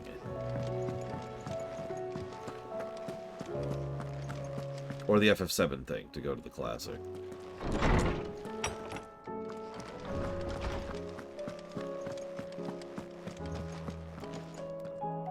Ah, Clive, my boy. What a pleasure it is to see you. Harpocrates. There's something I need to ask you. Sequencing. I've been charged with locating a book called From a Distance. Then you seek a rare gem indeed. One whose name I had not thought to hear from your lips. You've been talking to Vivian. Right as always. But she didn't seem keen to tell me very much. I take it she didn't like what you had to say. And yet I gather it did naught to dissuade her.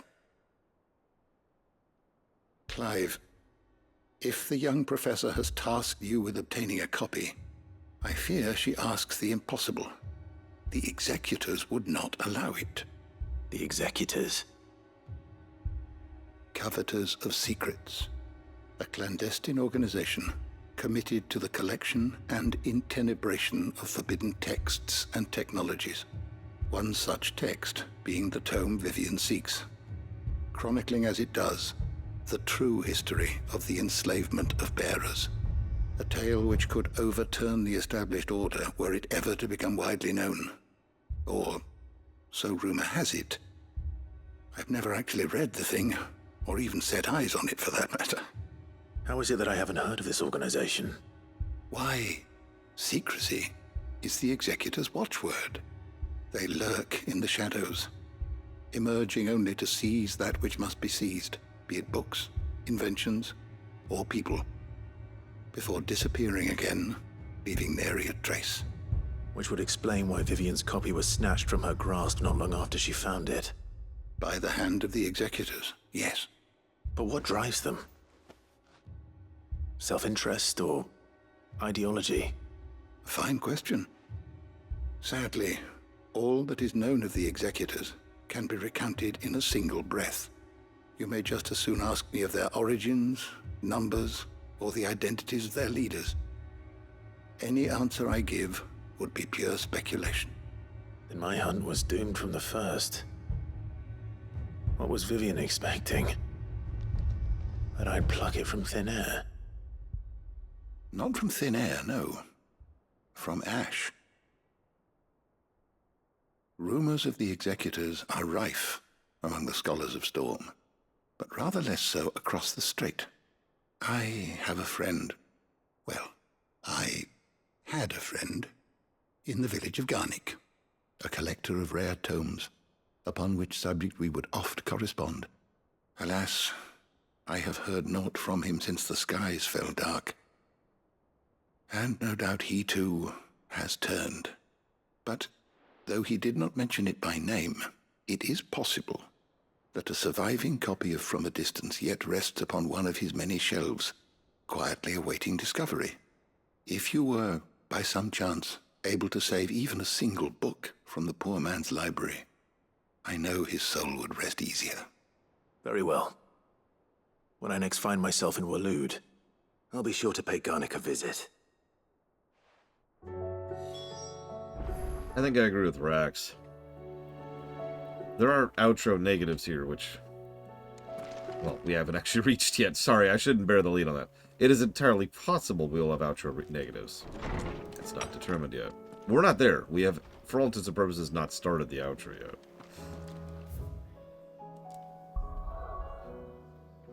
But I agree, this placement is very strange. And as you say, it's that old argument, right? If you, the writer, you, the creator, have the power to adjust events to make this kind of thing flow more smoothly, right? Like, Origin is just sitting right there. Well, if we consider Waloed part of the outro, then... I suppose that's valid, and I can't even argue against that, since we did have the actual final dungeon. Spoilers! And I already know this because I already mentioned this. This is just going to involve walking in and then the final boss fight, right? So that was our final dungeon. Anyways, sequencing. Just, you could have more carefully placed. It's not like they can't, right? Like, a lot of the side quests have been unlocking gradually over the course of the game. Even the ones that are chains and follow through on previous events. They had the power to pre-bake that a little bit. Like, you don't have to go to one or the other extreme, because a lot of, well, Western RPGs have this tendency to make all the side quests, and I do mean all the side quests, available right at the beginning. And so, you know, a lot of players, myself included, tend to get into that habit of just going and sweeping the entire map and then going and doing the MSQ. Contrarily, a bunch of JRPGs tend to have this problem, where they, you know, you play through the game, and then pretty much right before the final dungeon, boing, go do everything. The problem with both of these is neither of these make a particularly large amount of sense narratively. Not unless you do some careful crafting to make it so. Now, which house would a bookworm live in? Chrono Trigger, as weird of an example as that is probably one of the few games to manage that balance in a way that makes sense, because we have a time machine. There's no real urgency on the end of the world events, even though they are technically staring us right in the face, because we have a time machine. We go to fight Lavos at the point of our choosing. Literally, at the time of our choosing. As opposed to, well, again, the FF7 example. Meteor is right there and coming down.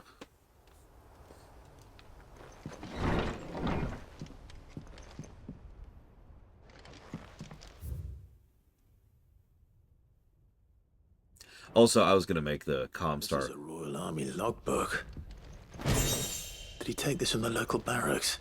A comparison, but von Falkenstein got there first.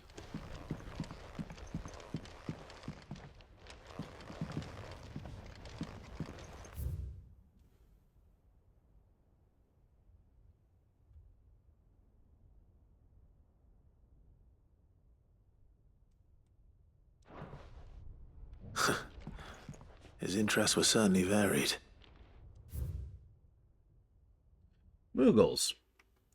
No spirit or sprite appears more often in Velesthean folktales than the humble Moogle. Though they are occasionally painted as mischievous souls akin to pixies or imps, most stories depict them as clumsy yet congenial spirits who delight in helping mankind with their daily labors. They're said to have sweet tooths, leading to the common superstition that one must not leave cakes or other sweetmeats uncovered overnight, lest not remain but crumbs some morning. In appearance, they're described as being covered head to toe in soft white fur, except for the small dark wings, which are somehow able to take flight, and the brightly colored pom-poms that protrude from the tops of their heads. And yet, there's one detail regarding Moogles that most find remarkable, that even the orb that tops its brow, and that's the fact that the creatures actually exist. Preposterous, I hear you say. Everybody knows that Moogles are stuff of legend. I quite agree, but every legend has its basis in truth. That's not true. And in the case of the Moogle, the fact may be so dissimilar from fiction. Ancient bestiaries list the white mole whose feet do not touch the ground amongst the beasts of the realm, and the illustration beside the name? None other than a Moogle. Of course, it's true that creatures are not known to survive on the twins of the modern day. Maybe their miniature wings carry them to other climes. Maybe they're hunted to extinction. Or perhaps they do live among us, hidden far from human view.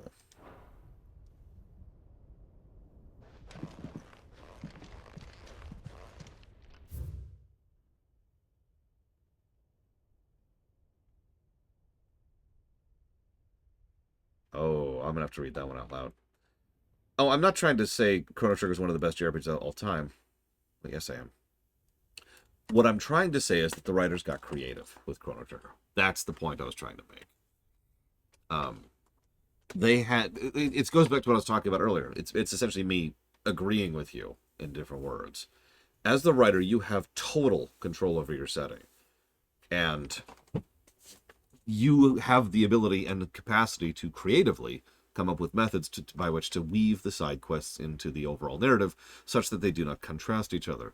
I think a lot of us, I'm curious what Bladefall thinks of this, I think a lot of us kind of accept the fact that side quests exist over here in a bubble and don't actually coincide with the MSQ, right? In a lot of games, Skyrim or Fallout or Final Fantasy 14 or whatever, right?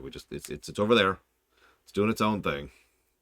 But in Reality Land, it is worthy of note that it does get a little jarring sometimes, where it's like, okay, we've successfully caused the supernova to ignite. We've got 9 minutes until it collides with our planet and destroys us. But it's okay. If we can activate the Omega Crystal just in the right second when the supernova hits, we can redirect its power, rebuild the sun, and punch God in the face. It's going to be great.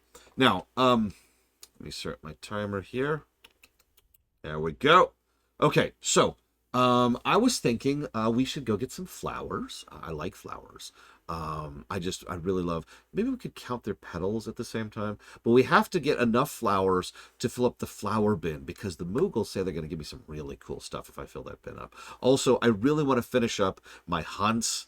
I need to go finish all of my hunts and try to actually complete that thing. I've been trying to get the sash to that, with my extra seal on it. There's one seal I'm missing on it, and it's for doing the final hunt without taking any damage. So I might have to do that one a few times over. And what's that bright light in the sky?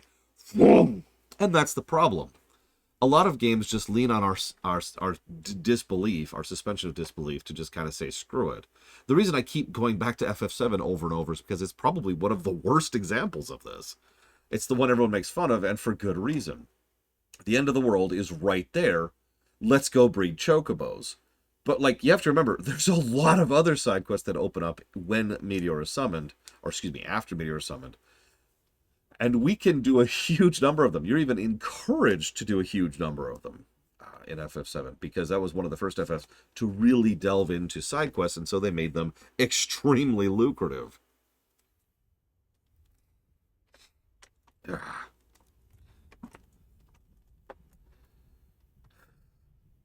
FF9. Okay, hang on, everyone. Stop. I know Kuj is trying to end all life in the entire universe, but I really want to get a few more chocographs, okay? I want to know. I want to know what's coming. All right, anyways. So I said I'd read this out loud. The emergence of the first magic adepts was widely heralded as a gift from the gods. Indeed, the title with which those gifts came to be commonly known was most likely a contraction of bearer of the heavenly blessing. The wording used by the tribunes of the time. Those born with the blessing were lauded as living crystals and granted high office and plentiful reward for their status as chosen ones. Over the years, this reverence for their kind would become a full-fledged religion led by the bearers themselves, a development that would prove fateful. The diverse nations of the time were unanimous in their disapproval of the founding of the church. While the authorities had for years welcomed bearers into positions of power in their own structures of state, they were mistrusting of an organization led by bearers and for bearers. Efforts were immediately made to chasten the church and its followers, banning members from holding office, evicting adherents from their homes, and breaking up meeting by force. The church responded by forming a volunteer army to resist this persecution, and yet it continued, creating a cycle of ever-increasing bloodshed and rancor, and a growing rift between those born with the blessing and those without.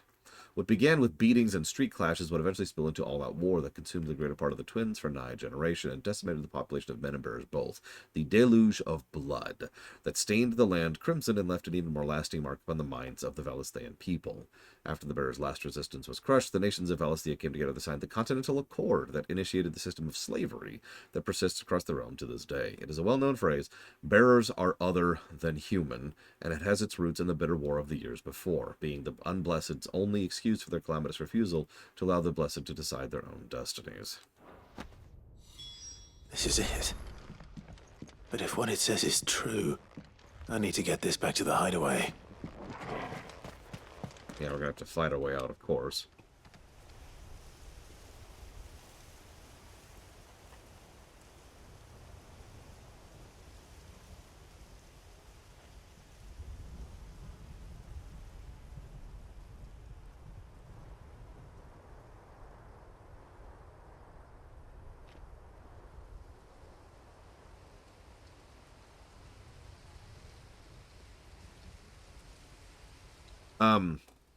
So I feel like Blade Tool wasn't listening to me, and I don't blame you. I know you're at work, and I know you hate me, and the sound of my voice makes you want to rip your ears out. But the solution is to actually very carefully and precisely place and design your side quests to weave into the story, rather than doing the fire and forget one sentence solution, which is what most games do.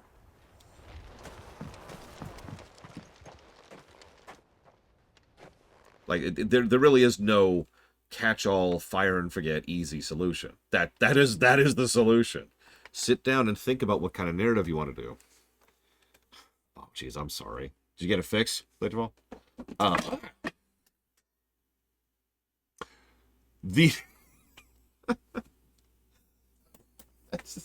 lost my train of thought. What the hell? What was I in the middle of saying? That's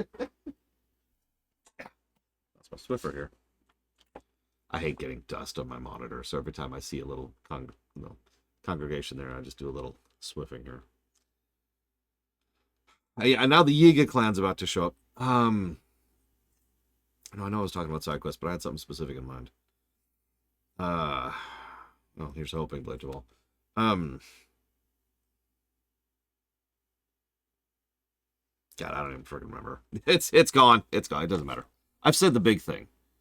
The solution is to think carefully about it and to apply a careful design, to actually carefully design your side quests rather than just being like, because you could, right? You could just put all the side quests and say, all right, Oblivion.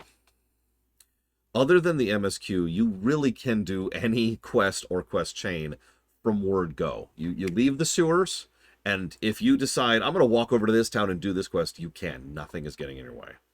As a consequence, the overwhelming majority of those side quests, and Oblivion actually does this pretty well, are designed such that they make sense for someone who's starting off to do them. However, anybody who's played Oblivion also knows that they don't make as much sense the further into the MSQ you get. And derailing from the MSQ gets more and more egregious as the Oblivion crisis, the event, not the game, continues. And so it gets to the point where it's like, why are you going and collecting 5 acorns? There are literal gates pouring demons out that are attacking towns right now. What are you doing? And so you can see how even though Oblivion's solution works, it works entirely dependent on the player being able to, once again, segregate the side quests from the MSQ. Leaving so soon, stranger? We've been watching you. From a distance, so to speak. Subtle. I know who you are. Then we need not waste time on introductions. Hand me the book. No. Leave it in our care and return to your life. Your care? Do you mean to burn it or bury it? That is not my decision to make. But by one means or another, its contents shall be removed from the common record. Then I'll have to politely refuse. I won't let you erase our history. Then we find ourselves at an impasse. Very well. The book can just as easily be pried from your dead hand. I just beat Ultima. I just want you to know that. After beating a behemoth, after beating Odin, after beating... Let's see, shall we? Like, come on, dude. Like, this is actually a perfect example of what I'm talking about. Why wasn't this quest earlier on? This exact quest. This is an interesting quest. It finally answers the question of what the hell led to the severe anti-bearer bias. And I was right, by the way. Can I just say called it?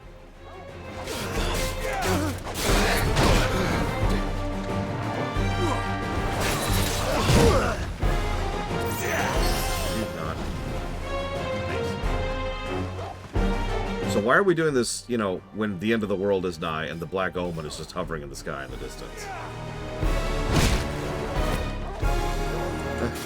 I don't feel like fighting you.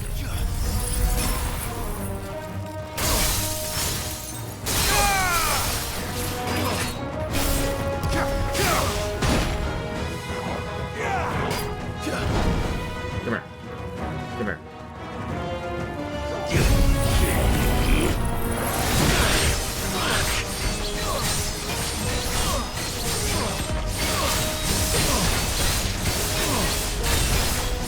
What's an airplane? I feel like I've heard of that before. This is why I agree with Rax's assertion that what this ultimately is the problem of sequencing. Because I agree, the side quests have actually been pretty solid.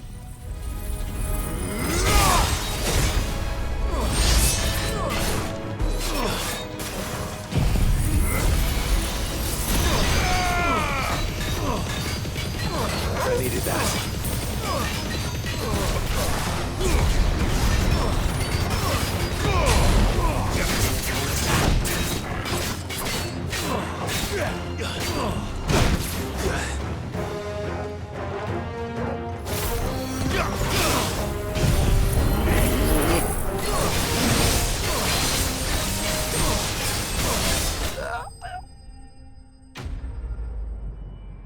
I'm not sure about Pillars of Snow's idea for the negative for Odin. I'll have to chew on that.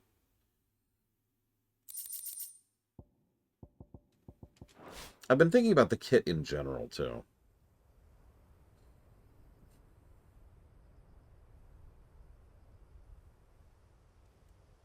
Impressive. But we have other means. We shall claim the book yet.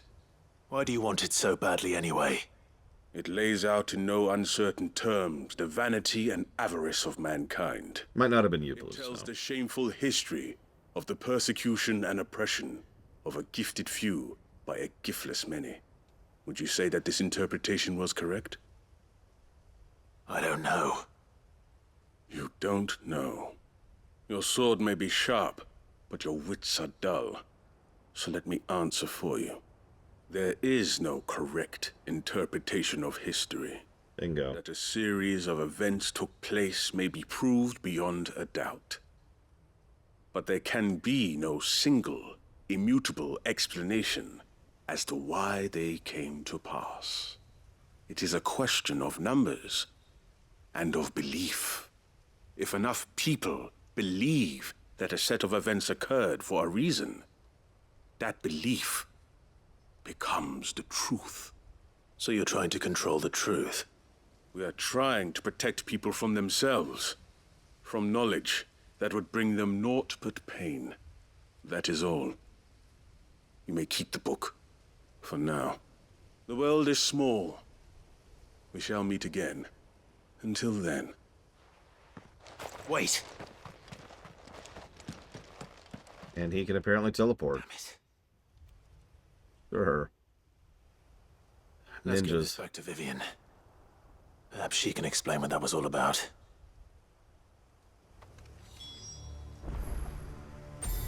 Yeah, he Batmaned out.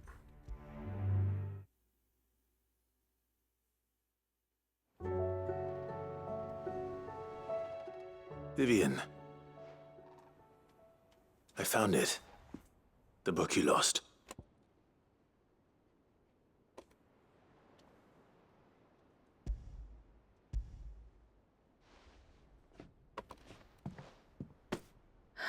You found it. Thank you, Clive. Even though I asked this of you, I was not entirely sure it would be possible. I feared the executors had seized every copy. I met with one of these executors, and I convinced him to let me keep it. He told me something. That the truth is just a matter of collective belief. And that if enough people believe a lie, that lie becomes the truth. No It does. comment. But it also means that the truth is not immutable, that it can be changed, provided that those who wish to change it can convince enough people that their perspective is the correct one. As the sad history of the bearers proves. You said that the book inspired you to become a scholar. It did. Or its author, rather. She was a heretic, you see. A firebrand and a dissenter. A gallows stood ready for her in every corner of the realm.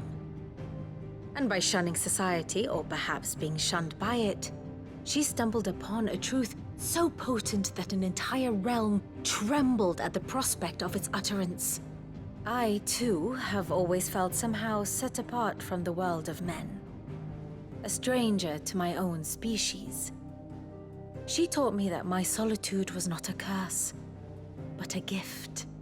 And that, though my journey to the truth might be a lonely one, what I found at my destination would be more than worth the cost. Do you still feel that way? That you're not one of us? Honestly, I'm not entirely sure anymore. Since coming to the hideaway, I find my thinking somewhat clouded.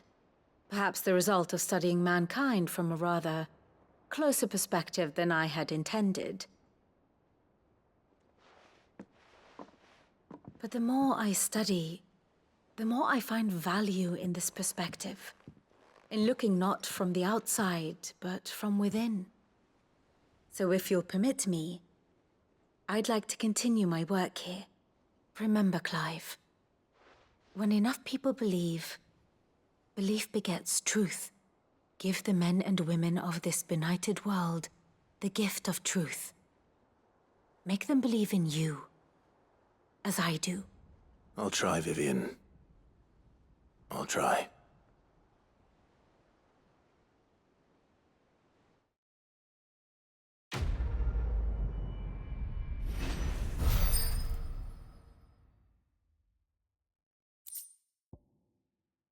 Also, the name of that quest is An Inconvenient Truth. Wah wah.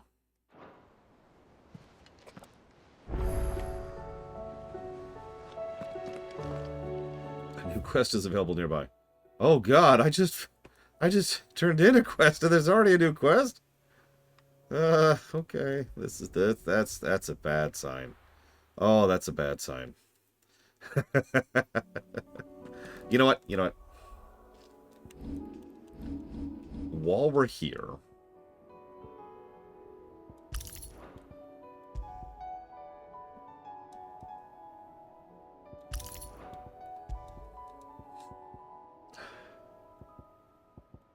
we're just going to turn those on.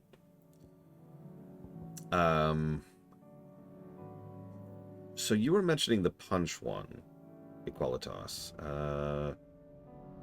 Yeah, Rex. I think we know enough about the combat at this point, and I sincerely doubt we're going to fight any new enemy types doing side quests.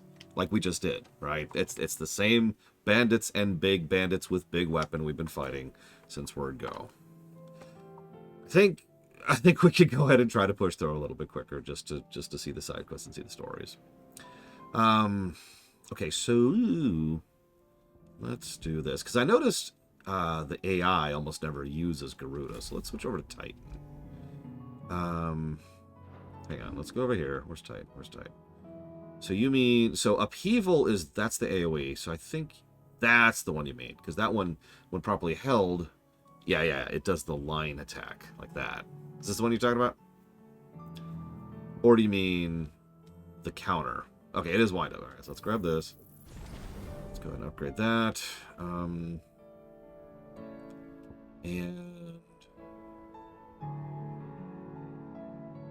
yeah, why not? Let's upgrade this just for the hell of it, because I'm kind of curious as something. Oops. I'm curious if the AI can do the timing correctly. I'm going to leave Giga Flare and Diamond Dust. Lightning. It didn't seem to know what to do with Lightning Rod, so let's put Will of the Wisps there instead of Lightning Rod. And let's see what the AI does with that, shall we?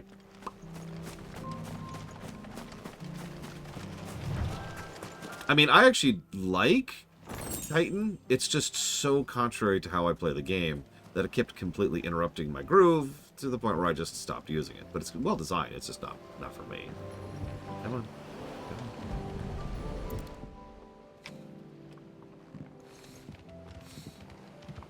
It's still here. After all these years. I mean, that's the kitchen sink thing again, Blade. I remember. Which I've been speculating on since the beginning. A lot bigger. You might have to swim, boy.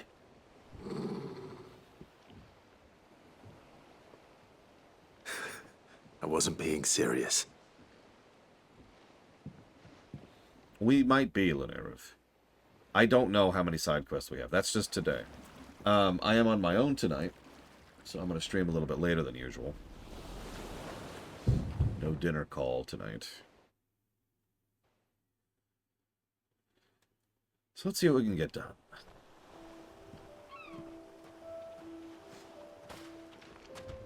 This place hasn't changed at all. The rookery's right through those trees. Come on. Race you there? I bet I could still beat you.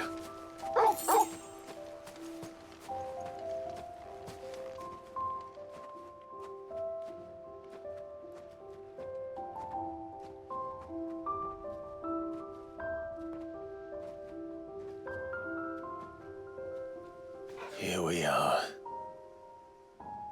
This was our hideaway. Wasn't it, Torgal?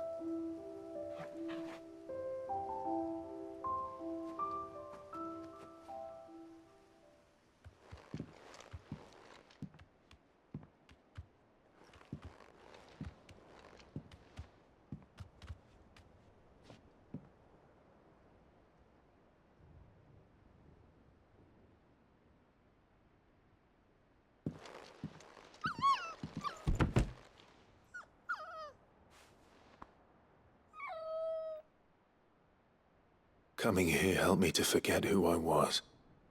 Or wasn't. Prince, shield. Son his mother could love. Had I been any one of those things? Perhaps.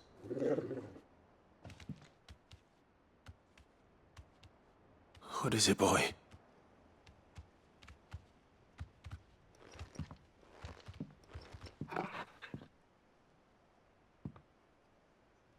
This is all from the castle.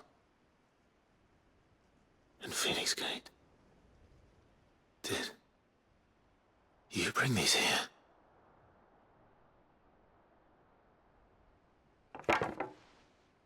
My sparring sword.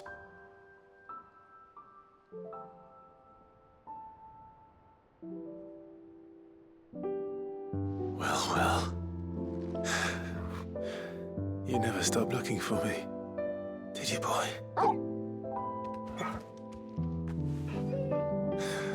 Some hound. Couldn't find us in 13 years. For never giving up. For never forgetting.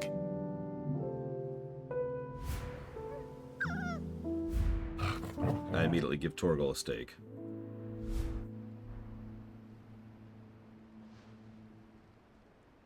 Let's take this with us, shall we? So I don't forget either. You gained Excalibur. Sorry.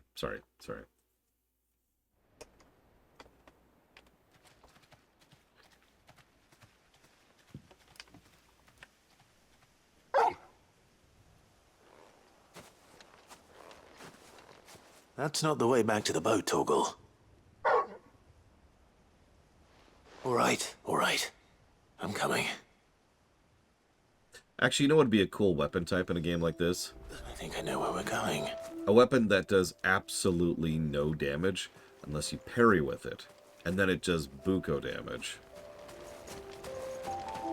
I know that's fairly simple, but that's the kind of itemization that would be awesome in a game like this.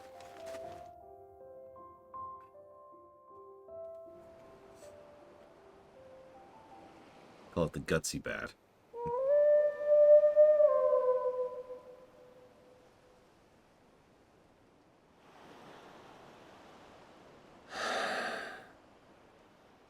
People always talk about the importance of putting the past behind you.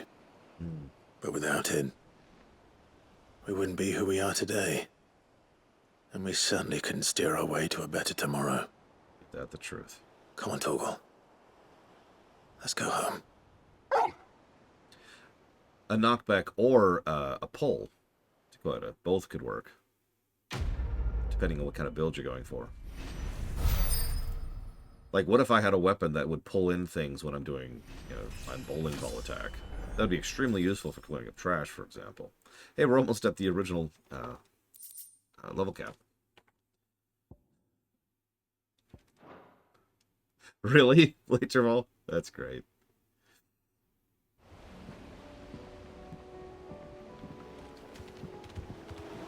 Oh yeah, like a billhook, just come here. The whole time you're shouting, get over here! And then someone says, why did you say that? And you're like, I don't know, it just felt appropriate.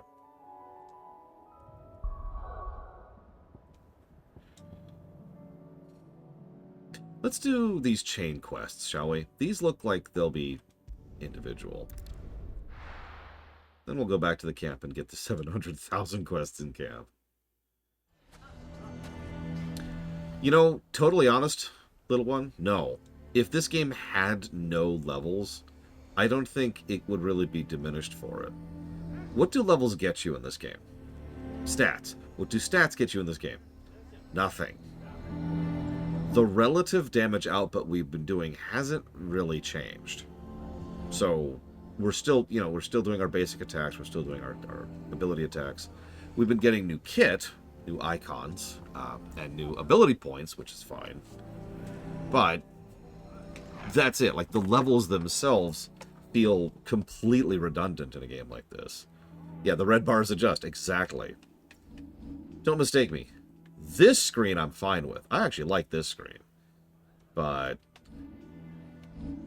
this screen is completely unnecessary. Like, I don't even feel particularly rewarded for the fact that I went out of my way to get Ragnarok, because my damage didn't noticeably go up compared to what I was already doing. No, I agree, Blade Default. It feels like there's leveling because that's what you do in an RPG, is you have levels.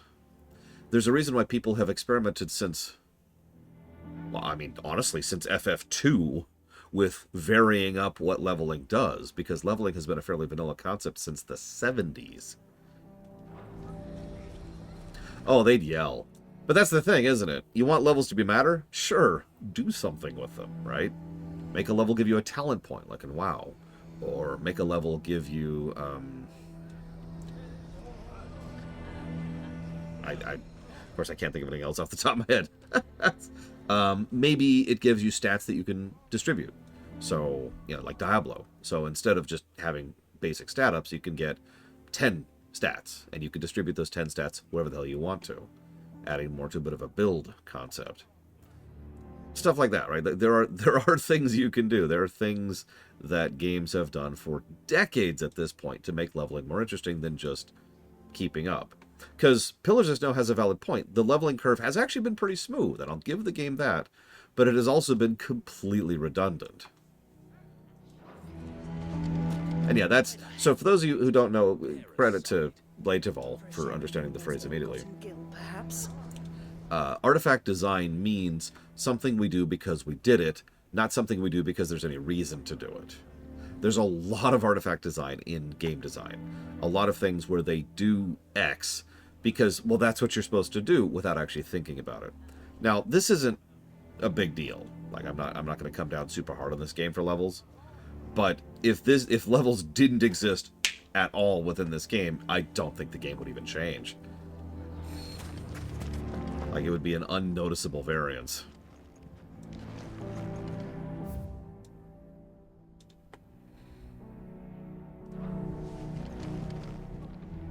Here to help me pack? Thanks, but I'll be traveling light. I'm almost finished already, in fact. You're really going to go through with this, then? Oh yeah, that's another thing you can do with levels. Junctioning over an FF8. Or the ability points over an FF9. I am. But before I go, there is one small issue I'd like your assistance with. Well, two, in fact. Now that's... I'm sorry. Blade has an interesting idea, too. What if, when you raise... let me use a specific example. Let's say you put some ability points into Gouge, which is one of Garuda's abilities. You've seen me use it all the time, because it's one of my better stagger abilities. What if that increases your stagger output, your stagger stat, right? Because that's what it's good at. Maybe when you raise something like Bahamut's Gigaflare, that increases your attack. Maybe when you raise something like one of Titan's block counters, that raises your defense, etc. Right? So the stat ups are baked in to the abilities where it makes sense, and so your build kind of naturally builds in a specific direction based on what it is you're doing for your abilities. It's within my power to help you, I will. It's the children. I refuse to let them share in my disgrace. And if I leave them here, they surely will. Our friendship would see them ostracized forever. But I can't take them with me either. I can think of only one place where they are certain to be safe and provided for and loved. The Hideaway. I mean, we even suggested that last time. Of course. The children would be more than welcome. Thank you, Clive. I will not forget this. Lubor, are you still here? What is it, Ferda? You look pale. There's been a flood in the Velcroy, a damn big one. The League of Outlaws encampment was completely submerged in ether. What? Every last one of the bastards has turned. And they're headed this way. Bandits are one thing, but Akashic bandits are quite another. The town guard won't stand a chance against them. We need to evacuate. There's no time to lose. Ferda, gather the men. The Akashic may strike at any moment. We must make ready to cover the townspeople's escape. Well, what are you waiting for? Yes, my lord. Clive, change of plan. The children stay with me for now. I need you to find Conrad and Natalie. Tell them to prepare for a full and immediate evacuation. Understood. I'll do what I can to convince everyone else. Wish me luck.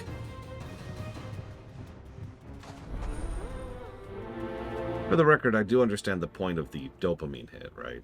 But I'm also with Kira White Noise. It's a fake dopamine hit in this case. It's a mobile game, you know? It's trying to trick you into thinking you accomplished something rather than actually accomplishing something. Which is why you'll notice most of my suggestions are not to just axe leveling, but rather to make leveling more interesting. Give us something real. Give us some actual boost or benefit from having leveled up other than just, you did it! Gold star. You know. I mean, you know me, I'm actually a huge fan of the concept of staircase leveling, where each level up is this big change in how you progress, right? To listen to me. They're coming. Why do they always have to make such a fuss?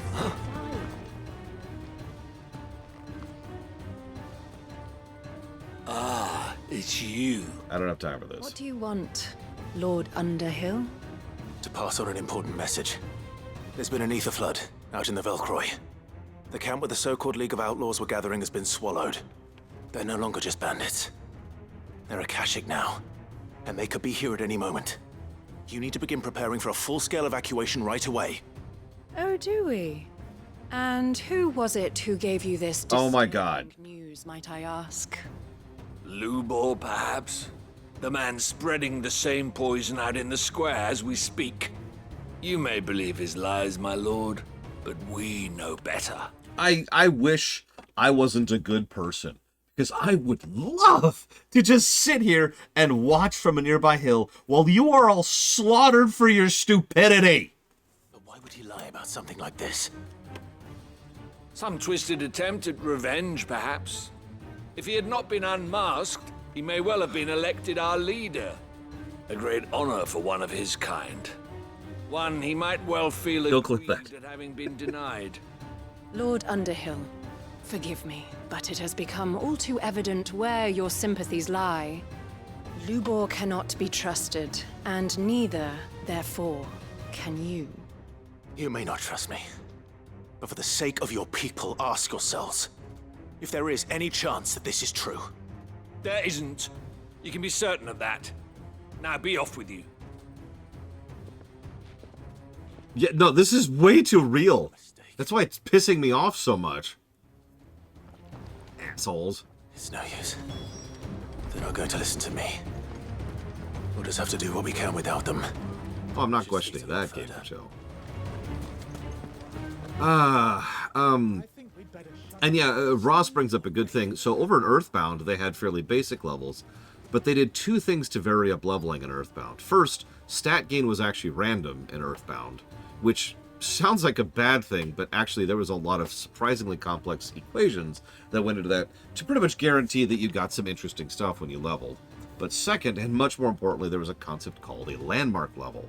Now, most typical players wouldn't even notice a landmark level exists, but the way it works is this. You get a level, you get like 5 total stat ups. You get a level, you get like 4 total stat ups. You get a level, you get like 8 total stat ups. Then you get a landmark level, you get like 20 total stat ups. While it is still a little bit manipulative, it's the same general psychological concept we were talking about earlier. It feels so much cooler when you get one of those big levels, right? When you get a landmark level and it just dumps stat ups on you. Earthbound also got tricky because there's a lot of MSQ events in Earthbound which would just kind of give you stats. Exactly, little one. Earthbound was actually a really well-designed game in several ways. Also true, Flageville. So that's another way you could do typical leveling, but with some care and with some design, still make it interesting and still make it not a negative. By contrast, FF4 had random stat ups, and that game... Well, I like FF4, but its level ups is not great. I'm just going to say that. And yeah, Fire Emblem has the same problem. Sid, what's wrong? I went to warn Conrad and Natalie about the Akashic, but they wouldn't listen. They've convinced themselves that nothing Lubor says can be trusted. The bloody fools. Which means the town guard can't be counted on for support. Well, until they show up. If there's anything I can do to help you defend Dalamil, you only have to ask. Seriously, thank you for recognizing that we're a death machine and should go out and defend an entire town by ourselves. Forgive me, but yes, please. I appreciate it. Sid! Further! I've been looking for you everywhere. Victor? I thought you'd left. I couldn't abandon a friend in need. And Lubor is in need at this very moment. Come quickly. Dr. Reed's a bro.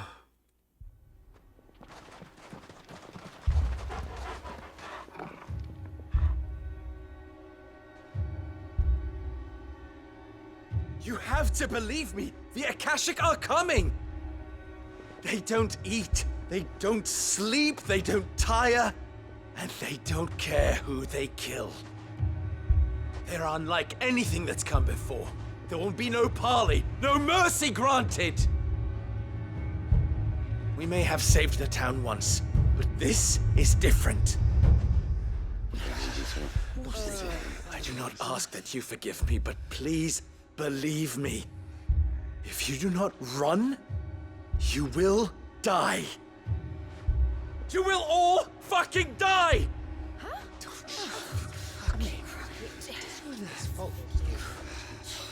You'd like that, wouldn't you, bearer? Yeah, with us out of the way, your kind will be free to claim Dalamil for yourselves. It's you who should run! Run, bearer! Yeah, run! Run! Far, far away! Run! Just go!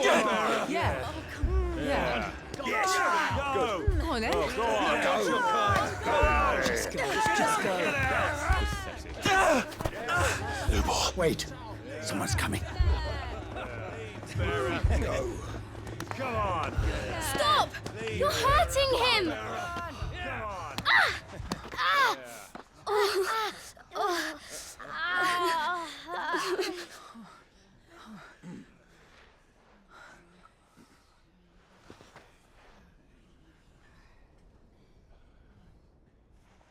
What did Lubor ever do to you? He solves all your stupid problems, and he keeps all of you safe. You know there's nothing he wouldn't do for this town. Who was it who made that cleaver you use every day, Conrad? And what about your counting table, Natalie? Who fixed that? Whose men make sure the streets are clean so all your boots don't get dirty? They're not doing their job. Who spends all day, every day making sure things run smoothly around here? And none of you ever say thank you. Ever. But did Lubor ever complain? Well, does he ever stop smiling? He keeps this whole place going. And you act like it doesn't even exist! You shouldn't die.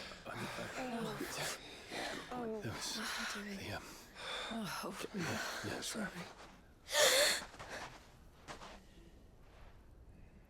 Lubor, we've heard enough. Wait! We will not run. The town guard will not abandon the very place it is sworn to protect. And I will not give up for lost the stores that we labored so hard to fill.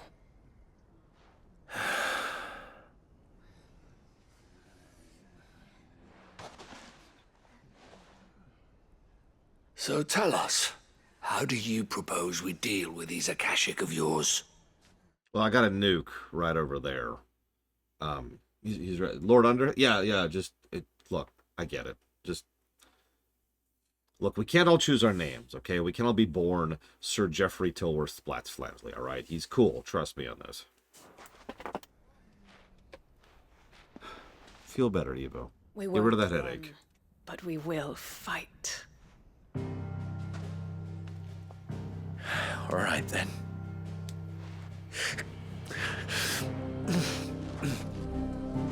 Fine.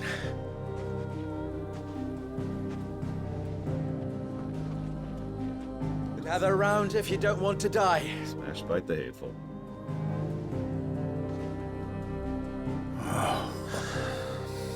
Oh, thank God. I thought I was going to have to kill a whole bunch of people there. Woof!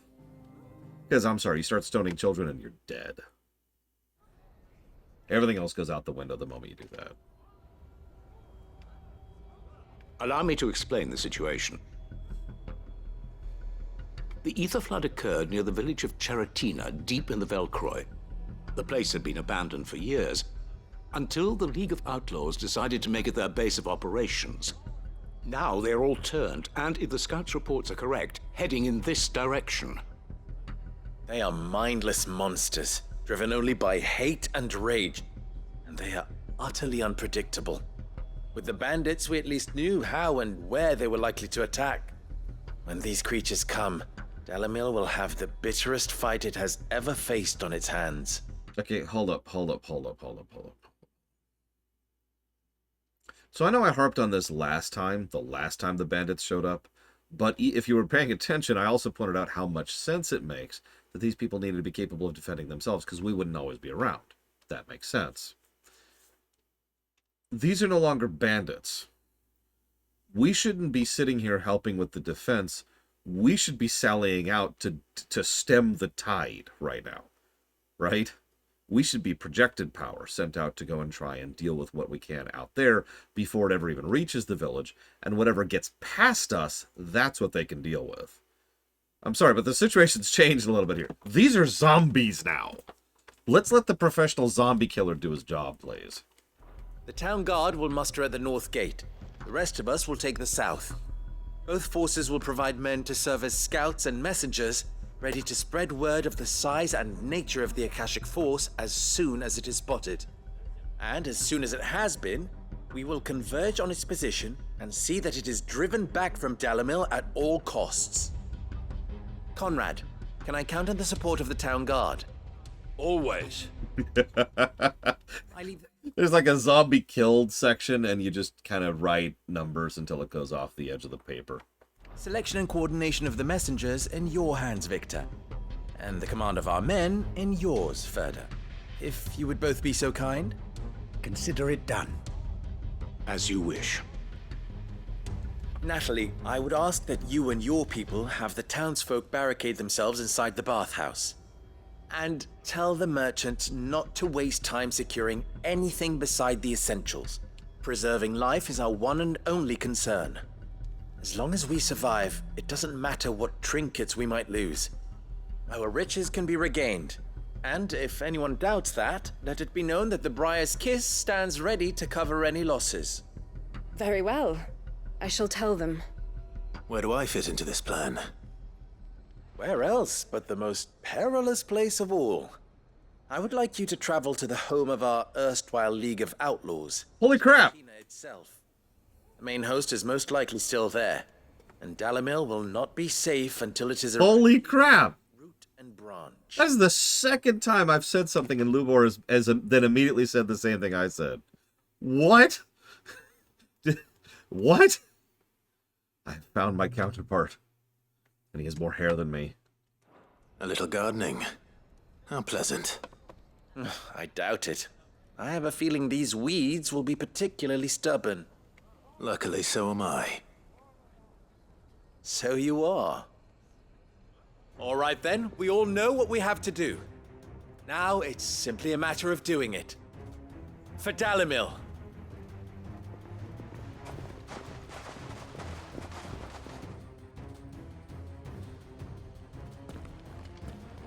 Looks like everyone's ready. I'd better not keep them waiting. You know, that's true, Blade Travell. Blade Travell. Jesus. I can talk, I swear. I can just warp out here. Boop. That would be terrible, Rags. But funny, because of how awful it would be. Because you know that would just be the worst. There's the flood. So let's see what the AI makes of our new build. Speaking of.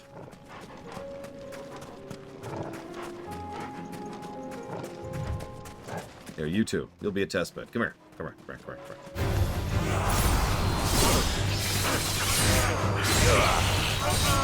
Okay, so they're dead. Cool. Cool.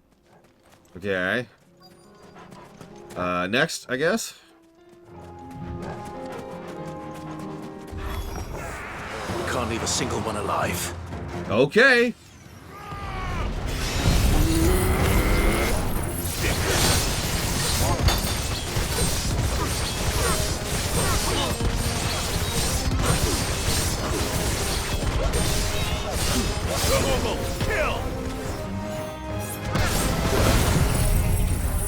I like how the second it hit 5, it's like, yeah, alright.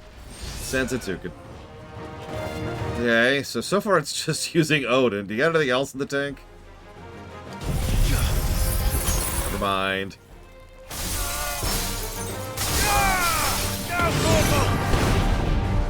Over here! This one!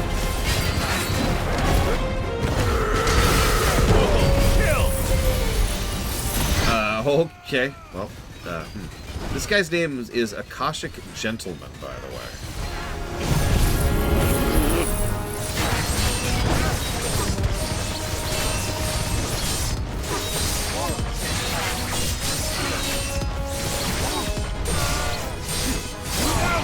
That's right, we're finally killing Hildebrand. Oh, I've longed for this day. This one.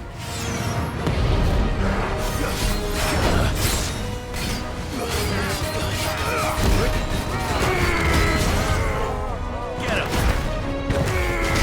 Not that I've seen, Rex, no. Although... No, yeah, I do have Shiva equipped. This one.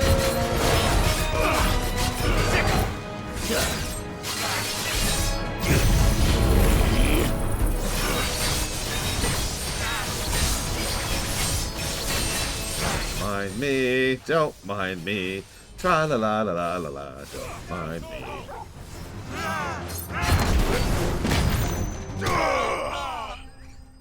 Bounce!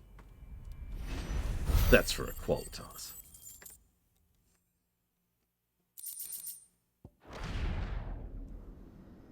The League is disbanded. I should get back to Dalimil and see how the others fared. They're all dead.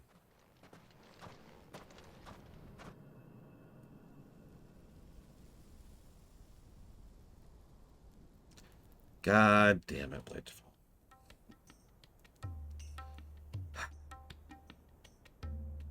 Yep, they've been disbanded. All the Akashic we were able to find have been dealt with. Seems that might be the last of them. Last of them here, perhaps. Lubo, Sir Clive has returned. Clive! What news from Charatina? It's done. Root and branch. I knew you wouldn't let me down. Thank you, my lord. Friends, the Horde has been driven back. The Akashic have been defeated. And we need not fear the arrival of any more, thanks to Clive. Victory is ours. We bloody did it! We saved Dalimil. Lubor, allow me to apologize. After all you have done for this town, we should never have doubted you. But we did. And for that we are truly sorry. We only hope that you can forgive us. We need you, Lubor. Dalimil needs you. So, if you would still like to be considered for the position of mayor, you have our backing. You do remember that I'm a bearer, don't you? We do. But that is not a stain on your character. You tried to stone him. We thought only of what we perceived bearers to be, not what you truly are. The man who saved Dalimil twice over. I see. But I will only accept your proposal on 2 conditions. Name them. Firstly, that you will both do everything in your power to rally your people to my cause. If the Town Guard and the Merchants League do not accept my leadership, it will be doomed from the start. You see, I learned something today. Unity is the key to defending Dalimil, and I do not doubt that we shall need to call on our combined strength again. When that time comes, I will expect us all to pull together, just as we did today. Of course. You have our word. And secondly, you will accept that if I am to lead you, the mistreatment of bearers must end here in Dalimil. Any bearer within our walls shall be afforded the same rights as any other citizen. They will not be judged by what they are, but who they are. On that day, slavery died. God, if it was that easy. As we failed to do, and came so close to losing everything. We agree to your conditions. And we have only one in return. That you continue to work for the good of Dalimil, as you always have. Hold on. Are you allowed to enjoy an FF game, Yura? Well then, it seems my mayorship is all but confirmed. Do I get some sort of special hat? Yeah, one to cover the bloodstains from being stoned earlier.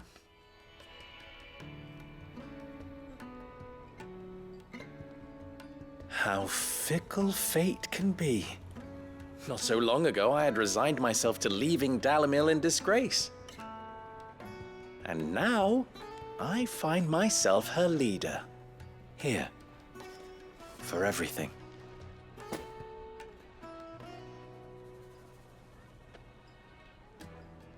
Lubo. About the children. Fear not, you are of course relieved of your responsibility. I would sooner face another horde of Akashic than see them brought up as outlaws. I'll make sure they're safe here. I don't doubt that you will. And not just the children, but everyone in Dalimil. I'll do my best. Can't have all your hard work going to waste.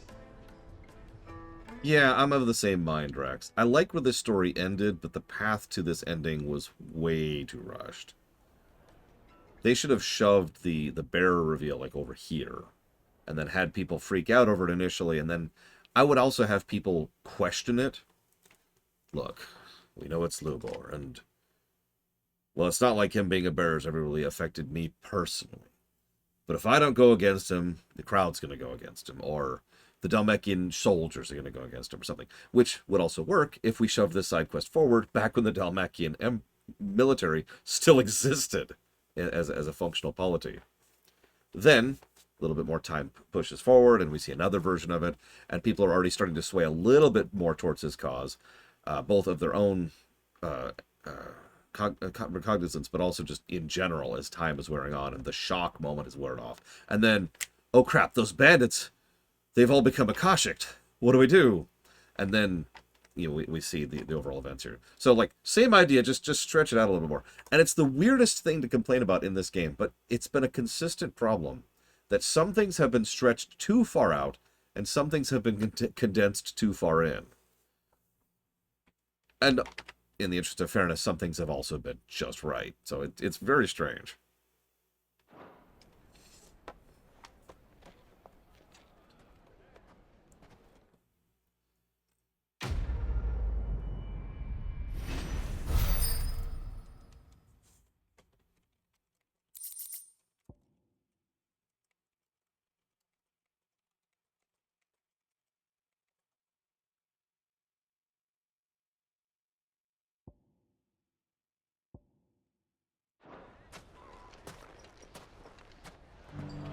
Well, one thing, the only thing I know about when it comes to the development of this game,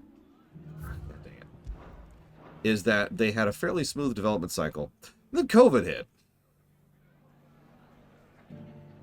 I could stop there. The rest of that speaks for itself, I think.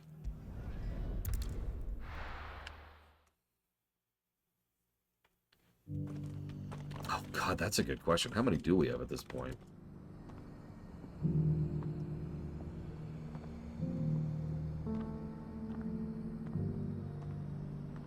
We don't have as many as we probably should, because we only have one. So yeah, I think you're right, Rax. I think we should probably go ahead and jot that down for the exact same problem I just mentioned.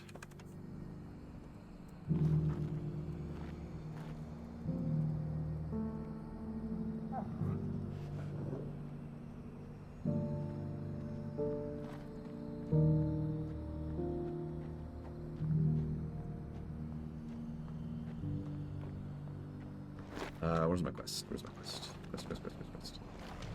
Oh! The cult assholes. Great! Tell me, what does the Twilight's hammer will? Lord Marquis, if you have a moment. What is it, Cyril? One of our brethren lately journeyed across the strait in order to pursue a new avenue of inquiry in our ongoing investigation. He sent an owl some while ago, but we have heard naught from him since. Was he surveying another fallen ruin? No. The object of his study was a savior cult that has arisen in Ash in recent years. We believe it may have some connection to the Circle of Malleus, an ancient religion that worshipped Ultima as its god. By gaining an understanding of this new faith, we hoped to learn more of the Circle's original beliefs. And so you sent one of your brothers to Ash? A continent teeming with orcs and Akashic? Yeah, they did. Fully cognizant of the risks, yes. They did. I entrusted the mission to one of the most able of our order, the Third Chair, a master of the arts of combat and survival both. Though he has been silent for some days now, I have thus far refrained from sending any others in search of him, lest they be lost in turn. Yet, it seemed only right to inform you of the situation, given your unique experience of the perils of Ash. For as you so earnestly advised me, it would not do to abandon a man to his fate, when he might yet be saved. It would not. But Ash is a big place. Can you be any more specific? Perhaps. The last owl I received from him mentioned a village where he had heard the cult were wont to assemble. Mickleburg was its name.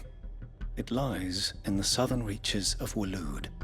If aught ill befell him, I expect it did so there. All right. I'll see what I can do. You are much too kind, my lord. Go then, with my hopes, and may the Firebird's flame ever burn in your heart.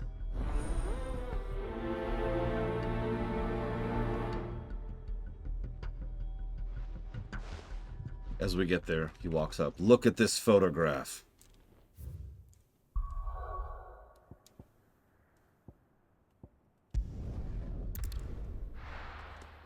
Very seriously, too. Every time I do, it makes me laugh. I get dead serious. You know, Clive's like, what's a photograph?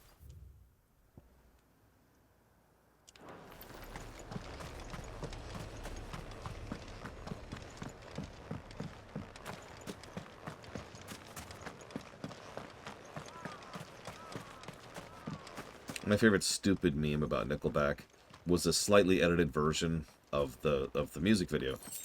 And so he, instead of a photograph, he holds up a graph, like just a sheet graph. It says, "Look at this graph." And that's it. That's the whole meme.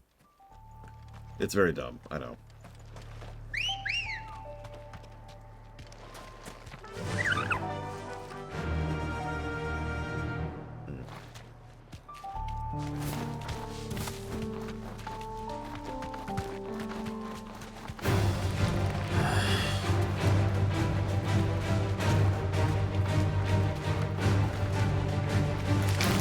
Oh my god, that's even better, Samagam. Look at this graph. Isn't it neat? Wouldn't you say my collection's complete? And it just transitions. We just song hop. This must be Mickleburg. Get off the mount.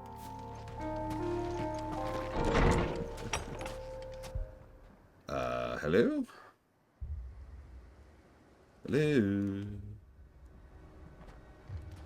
Wouldn't you think I'm the graph who has everything? And it's like a really, really expansive graph with tons of detailing on it.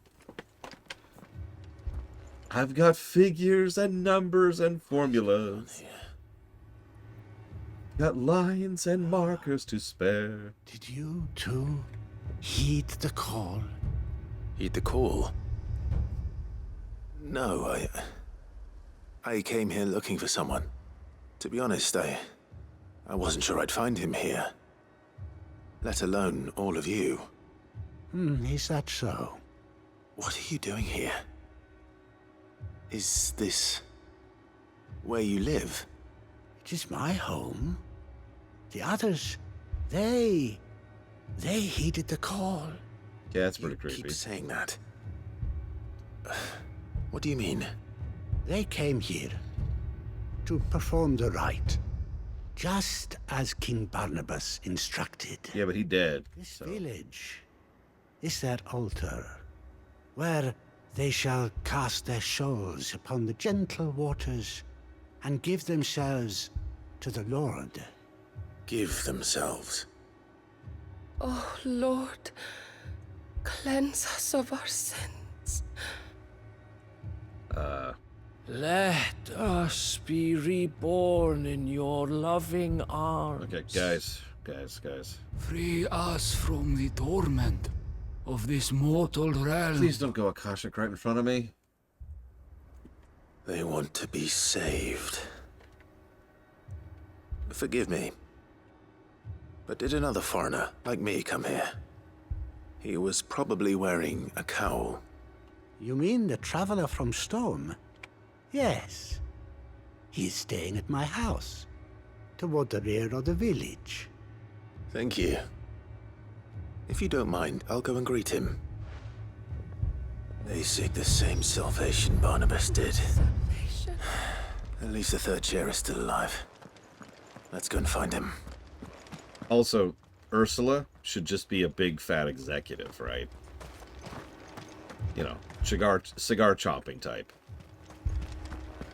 Those poor, unfortunate souls. They don't have money. They don't have a life. Yeah, no joy there, Ross. Nothing good to say about that. Hey, could you, like, not be a zombie, please? Excuse me. Are you with the Undying? I am. And so it would appear, are you?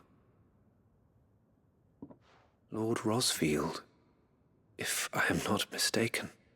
That's right. And you must be the third chair. I am. Cyril was worried for your safety. He sent me to find you. Then I must apologize. I did not mean to trouble the bearer of the burning quill. Much less you, my Lord Marquis. He said that you had failed to report. Is there a reason for that? I came here to study the followers of this new faith. But the more I learned of them, the more my own faith began to falter. You have seen them at their prayers, have you not? They devote themselves to the veneration of their Lord with a fervor I have never seen before. Praying night and day that they might be rid of their wicked wills and reborn in their Saviour's light. See you around, Drax. Not that they might be granted respite from their worldly woes, but so that they might continue to serve him. Serve him with all of their beings. I, too, swore to devote my life to the service of my Lord and Master, but this... 'tis different. It is more. And so I would see it through to the end. See these people safe, that they might achieve their dream. That they might do their duty to their Lord. Even if it should keep me from doing my duty to Do you understand what their duty involves? What their dream is, don't you? Thank you, Clive. I do, my lord. They would cast aside their wills and become Akashic. I know that it may be hard to believe, but to these people, that is the very essence of salvation. Oh my God. Forgive me, my lord, but I must remain here. If you are to return to Master Cyril, I would consider it a great... Did you hear that, my lord? Something is happening. Good news. They're getting Akashic, so I'll have to go kill them. Well, what's left of them. Kill their zombified remains. Yep, there's the flood. Right there. An ether flood. Oh no. Yeah, by the way, for anybody who hasn't been fully paying attention, the reason I say that this is the FF7 problem is we do have an immediate threat. Like, obviously, Origin's just sitting up in the sky doing nothing, but A, the rate of ether flooding is increasing substantially. We've seen that in the last 2 side quests. And B, as Joshua pointed out earlier, it's going to keep getting worse as more and more ether is pulled up to the surface, which is going to flood everywhere. There's going to be no safe haven. The whole world is going to get ether flooded. So we are literally on a ticking clock. But no, let's go do side quests. There must be something I can do.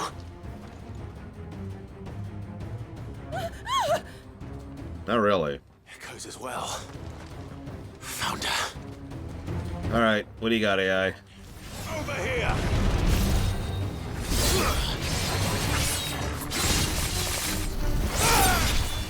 Cool.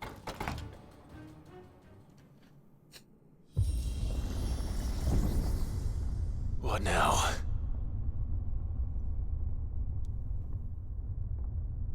Probably a mini-boss.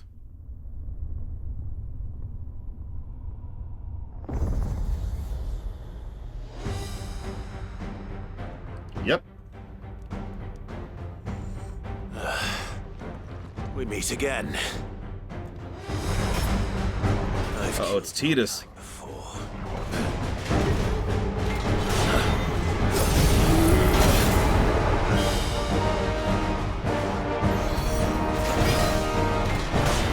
This one.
Yeah, pretty much, Doom Rider. Obviously, it's a little more relaxing to me. You know, I can just kind of mash Y and not have to think about it too much. But yeah, you're right. Jokes aside, I'm pretty sure I can out-DPS the AI. Among other things, I actually know when to pop items for maximum result. I've also noticed the AI doesn't do anything with limit break, which is fine, of course. It's just interesting to know.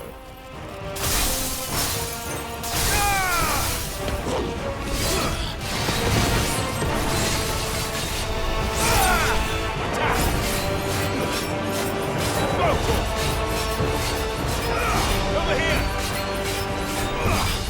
This one! Get him!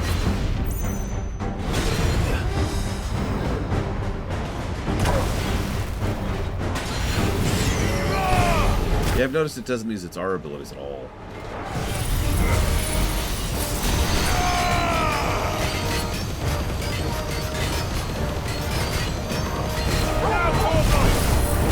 It is a bit better about knowing when things are on cooldown and then using them immediately. So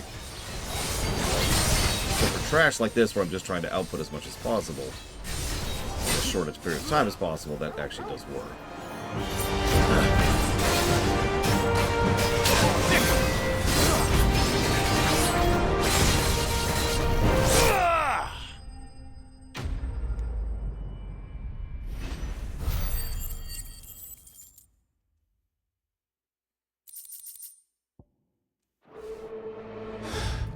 And no, it's better.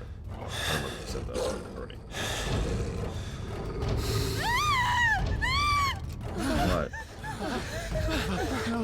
is what you wanted. What's your issue? Damn it!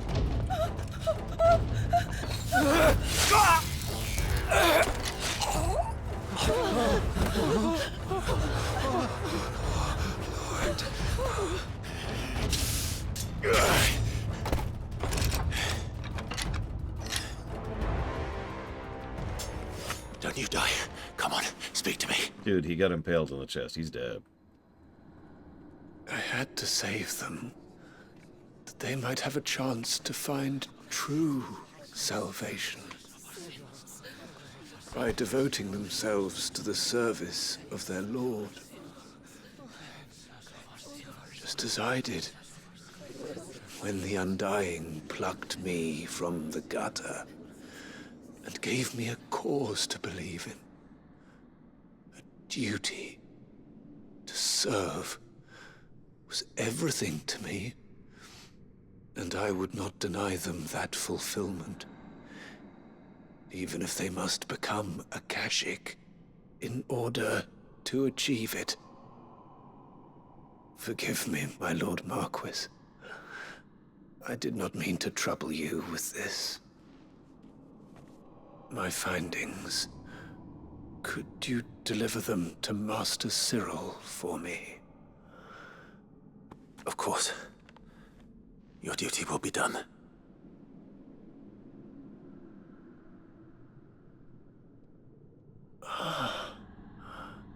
Look, my lord. They are saved.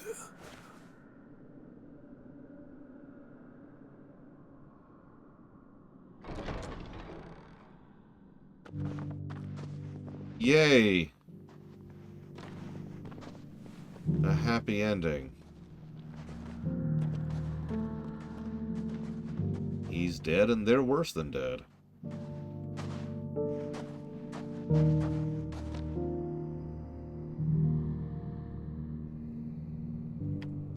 Cool.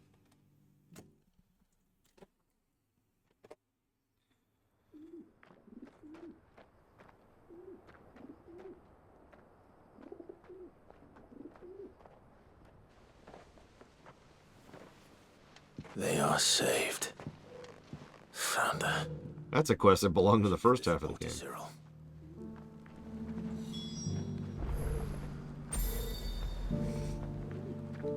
I need to let the dog out very briefly. I'll be right back.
My Lord Marquis, welcome back.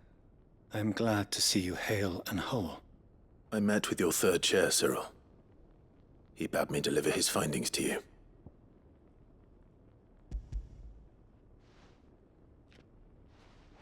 Thank you, my lord. He remained in Ash? He died protecting the villagers from an echo. I buried him in Mickelberg.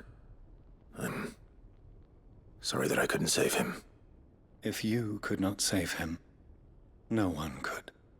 The villagers, they were believers in this savior cult. They prayed to their god that they might be unburdened of their wills. And then they were. And an ether flood came. And their wish was granted. Your brother sacrificed himself that they might live, even knowing that that life was death by another name. Then he perished defending liberty. A hero's end. For the right to choose how one dies is no less sacred than the right to choose how one lives. Sid would agree. He wanted to build a world where people could die on their own terms. A noble ambition. To die for one's cause is the most perfect expression of one's faith. It matters not how misguided others might judge one's decision to be, only that the decision is one's own. We live according to the teachings of our order. We believe in them, we protect them, and yes, we die for them. For better or worse, that is our creed.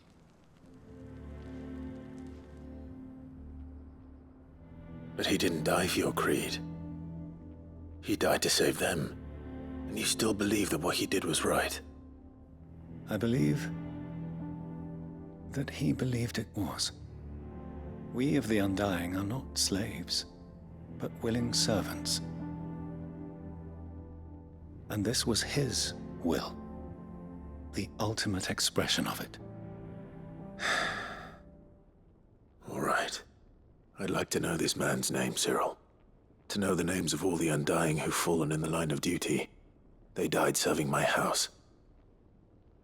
It's only right that I remember them. That is my duty. Of course. I shall fetch the Book of Martyrs at once. My lord, it has been, and shall ever be, the greatest honor of my life to serve House Rosfield. Though our duties may differ, yours is no less important. I pray with all my heart for your success. And were they here, I have no doubt but that every one of my fallen brothers and sisters would feel the same.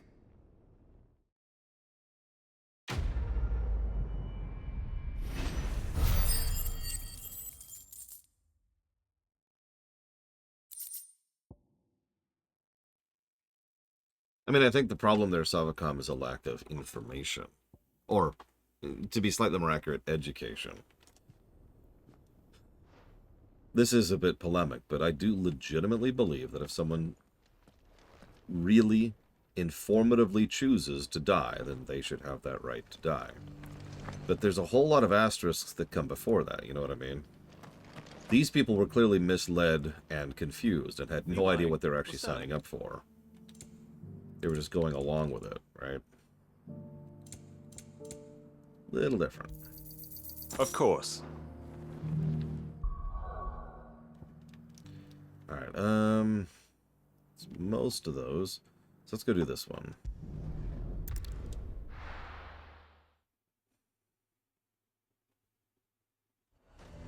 Yeah, exactly. It's something I've talked about many times is how likely I think it is that if the Borg were a real thing, that there would be people who would willingly sign up for that. The garrison is threatening to pull their sentries from the markets if we don't cooperate. I would speak with this Duke about the demands he's made of me and my fellow traders. Yeah? And why would he want to speak with you? Now piss off. Duke's smart face, continuing to make things a better place here. So how do you think this is going to go? Either everything's going to be awful, like the quest we just did, or things will resolve too quickly and be amazing, like the quest immediately before that. Your town needs you. I need you. But the Duke would have me clapped in irons.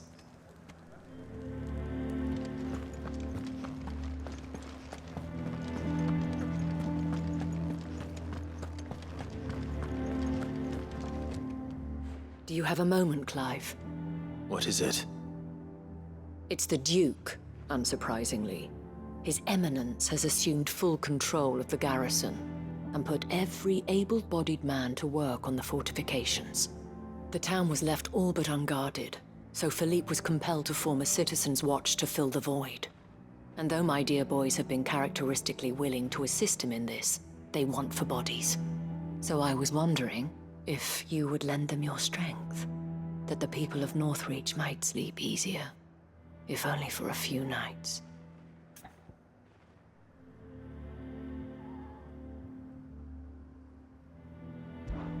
Of course. Whatever you need. Thank you, Clive. What would I do without you? Philippe told me he had men stationed at... Where can I find the mistress of this establishment? Here, my lady. To whom do I have the pleasure of speaking? Oh, it's the guy's My name is wife. Sabine. And it is my displeasure to be the daughter of the Duke of Oriflamme, who I understand is causing you and your town no small amount Why did the of funny music start up? I wish to speak to you about what might be done. Very well. Let us speak. I trust you'll forgive me, Clive. No. Absolutely. Our conversation can wait. Please, proceed. As you know, my father is a most overbearing and supercilious man, and I join you in objecting to his every action. Indeed, I owe you my thanks for continuing to argue against his reckless plans. Yet I fear he is not one to be swayed by reason. No. He must be made to face the consequences of his actions. What a coincidence! I've got consequences tattooed right on my knuckles! Whap! And who would make him do this? I would. Myself and several other like-minded individuals. Were you to join us, we would surely have the strength to drive him from Northreach for good. Does that not seem a trifle...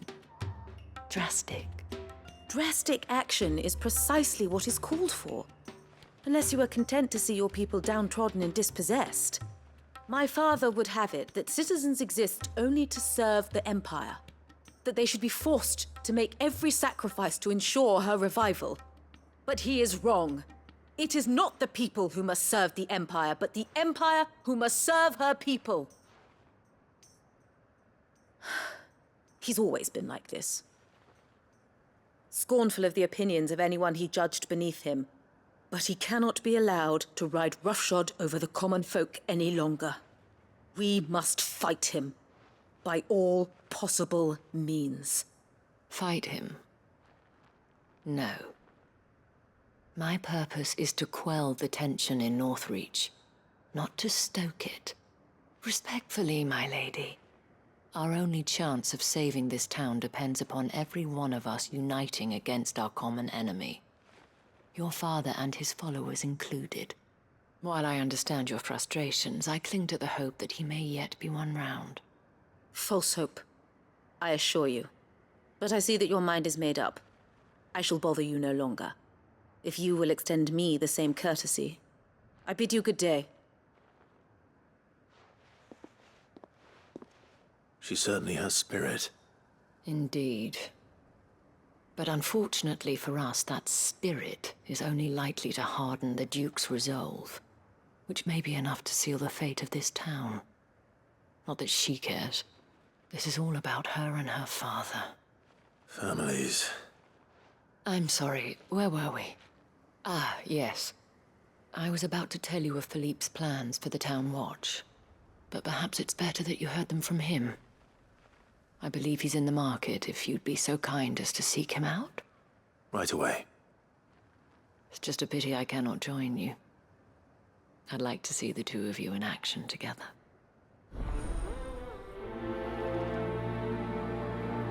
Alright, not so bad so far, not so bad. We might not have to kill the Duke, and I do prefer not killing people whenever possible. I know, strange.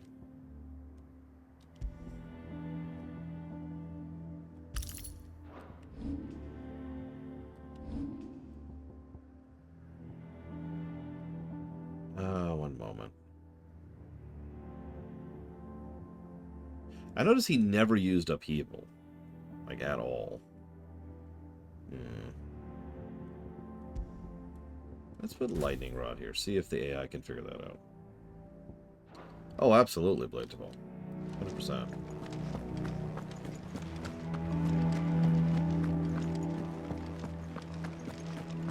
Your town needs you. I need you. But the Duke would have... Saw the captain just now. Wasn't wearing his uniform. Because he handed it in along with his sword. Said he'd find a better way to protect the town. It's doubly funny since last time we saw him, he definitely still had his sword. I apologize. I'll be right back.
I've actually been sitting on Shiva's dodge to see if it would use it, and it has absolutely stalwartly refused to.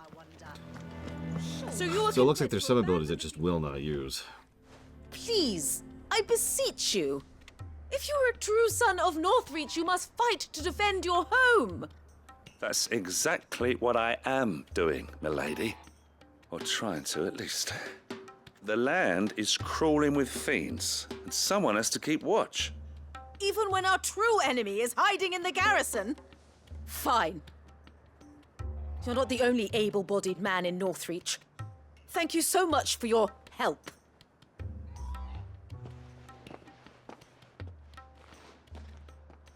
She cornered you too, then? Could hardly get a word in edgeways.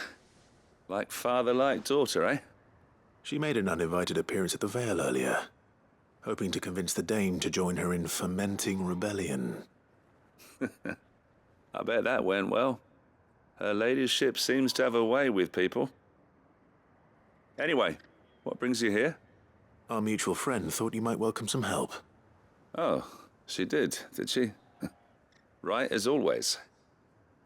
In fact, you're just the man.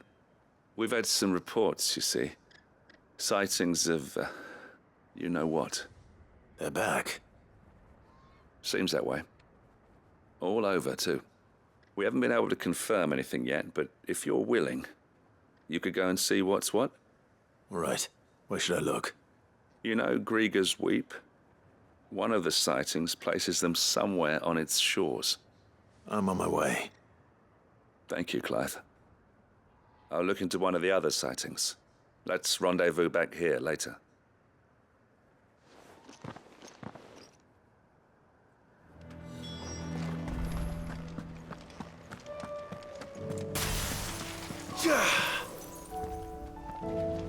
Oh, that is so slow. No, actually, little one. When did that come out? I sort of bowed out of MTG years ago, and then Hasbro became extremely horrible, and then I sort of mentally walked out of MTG forever at that point. The reports were true. I need to stop them before they get to the town. Oh, apparently it's very recent.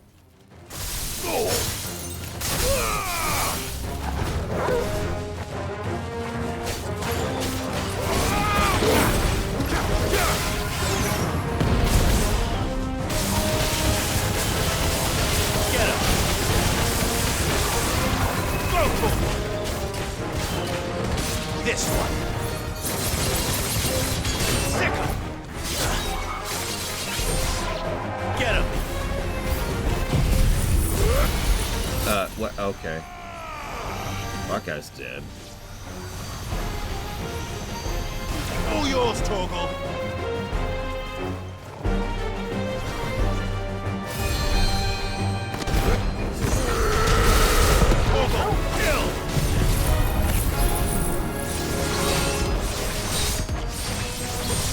Oh, that's a ways out. I'll have to look that up, though. See how decent the art is. Because MTG, for all its many flaws, has some solid artists on their teams.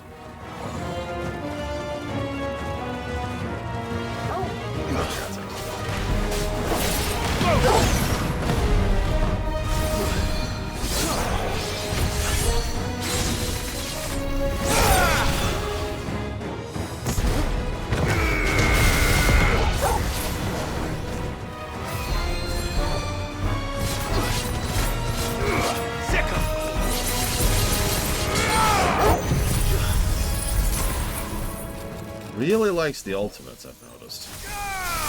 Really likes the ultimates. That's a good question. What would they do from 5? What would I do from 5? My first thought is Gilgamesh. Just, he's the meme, right? It's over.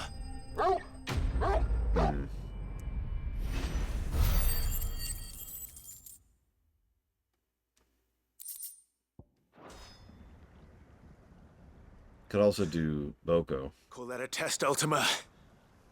Clive, it's me. There's a test from Ultima. Are you alright? I am. But it seems the reports were true. The thralls have returned. I dispatched the few that I found, though. Well, that's something, I suppose. But what were they doing south of town? They all came from the north last time. We might be able to fend off an attack from one side or the other, but from both? Do you have eyes in the north? Some. I should probably go and have a look, though, just to be sure. You head back to Northreach. I want you there just in case war breaks out while I'm away. What do you mean? Her ladyship's been busy working her magic on the townspeople, stirring up ill feeling towards her father.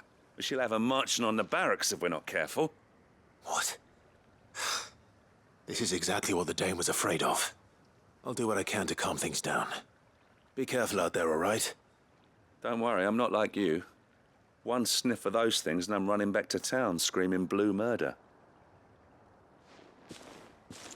Smart. So let's see, from FF1... Gosh, what would I pick? Do you not see, Father? The people of Northreach have given enough, and only a fool would ask for more. Listen to me, Sabine. Where would our people be without their country, hmm? The Empire is their sword and their shield. It is she that ensures they can live without fear.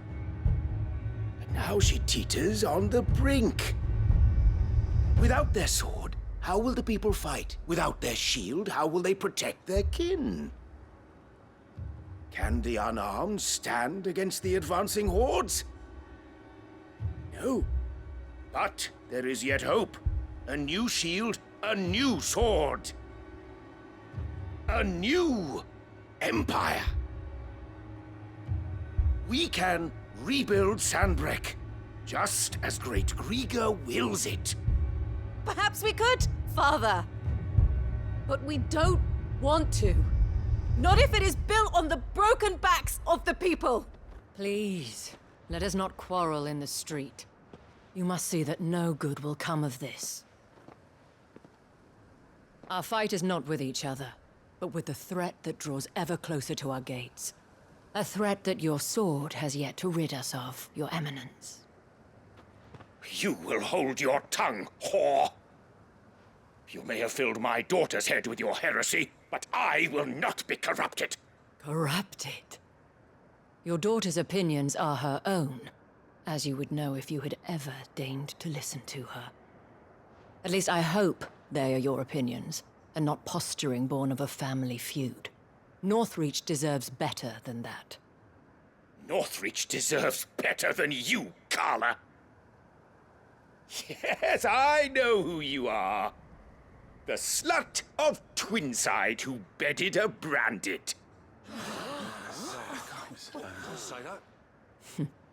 Jealous, are you? That a woman might choose a bearer over a pious man of Griega. Clive! I met a swarm of thralls coming south from Oriflamme. Hundreds of them. Too many to count. No. Work on the fortifications has scarcely begun. We will retreat to Caer Norvent and there make our stand. Did you hear me? That was an order! While this is but a heartfelt plea, let us make our stand here and protect our homes. Protect those that we love. Together, for Northreach!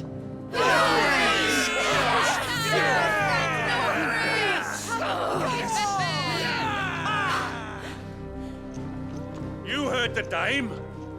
What are we waiting for? Pikemen to the gates. Archers to the roofs. Quickly, come on! I'm liking this a lot better than the previous two. I also... She is but a common... I mean, even this guy isn't that bad. Like, it would be easy for him to be cartoonishly horrible. And instead, he's just kind of a div. Same with the daughter.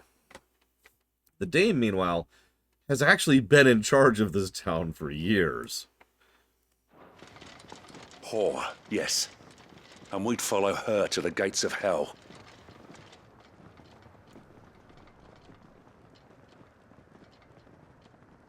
Also, they've got me, so this will probably work out.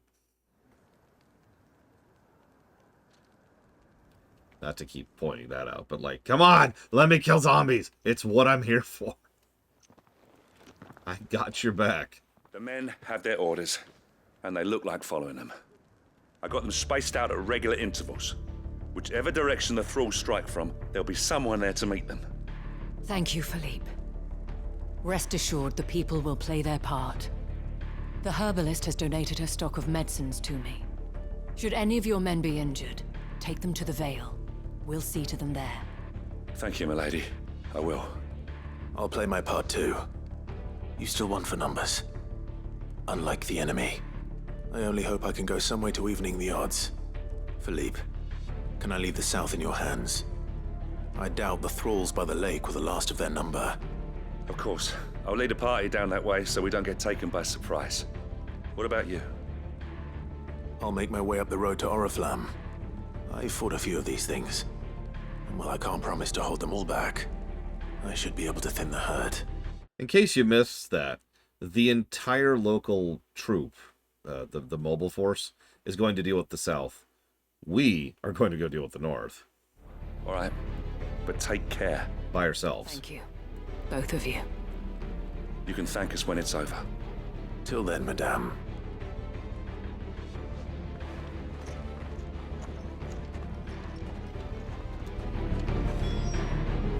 I'm gonna fiddle with my build a little more. It just does not know how to use some of these abilities.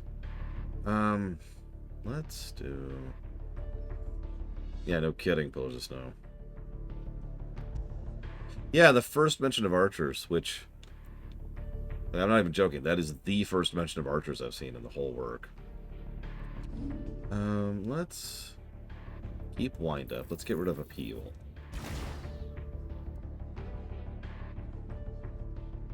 That's what I'm thinking, golden ratio. Let's see here. Let's grab Earthen Fury. Oof. And...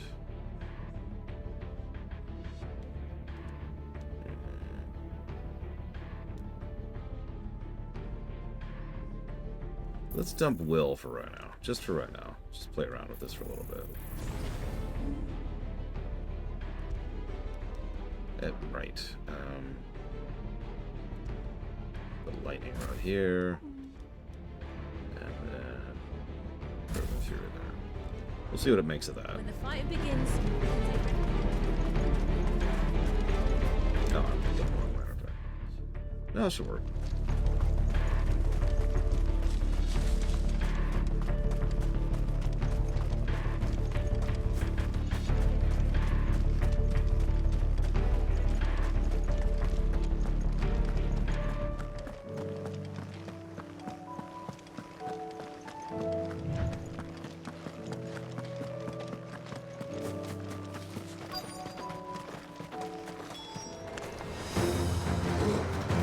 This is more like it. Come on then. Test me.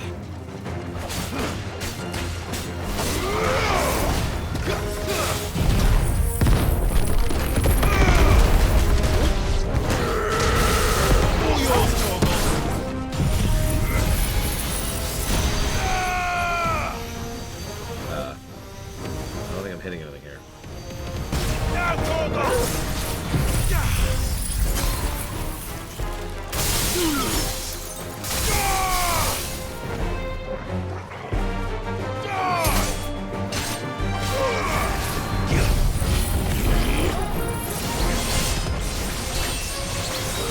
Well, that feels fast. Look at that.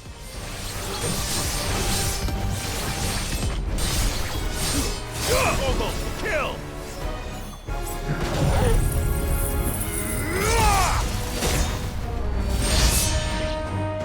Is it over?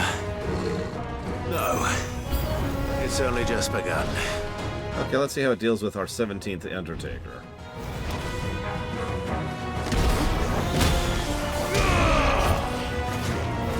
Get him!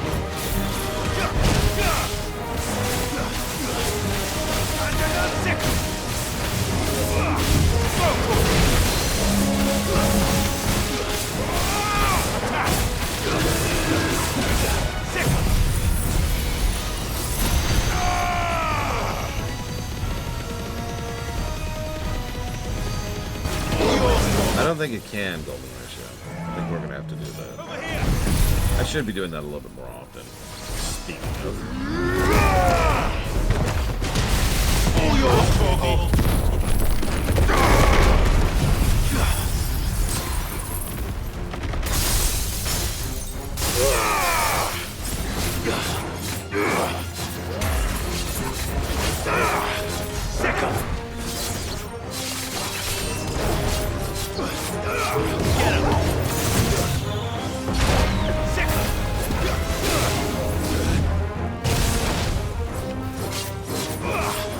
This one.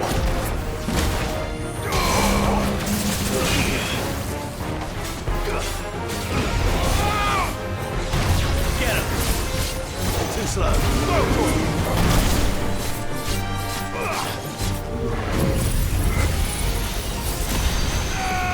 It does cool down quickly, doesn't it? My goodness.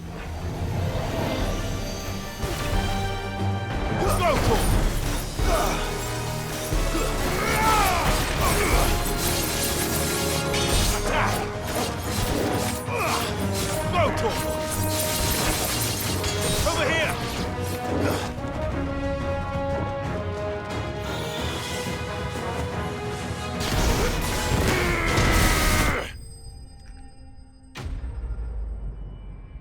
I think we got him.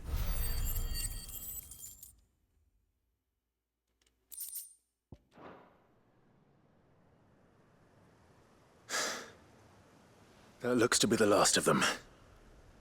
I wonder how the others fared. They're all dead. Hurry back to town. Come on, Toggle. They joined the cult, killed themselves, became Akashic, killed the others.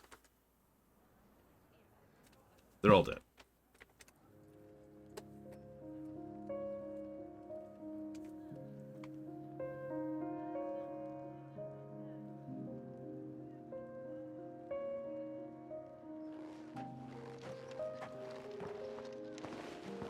Clive, it's good to see you.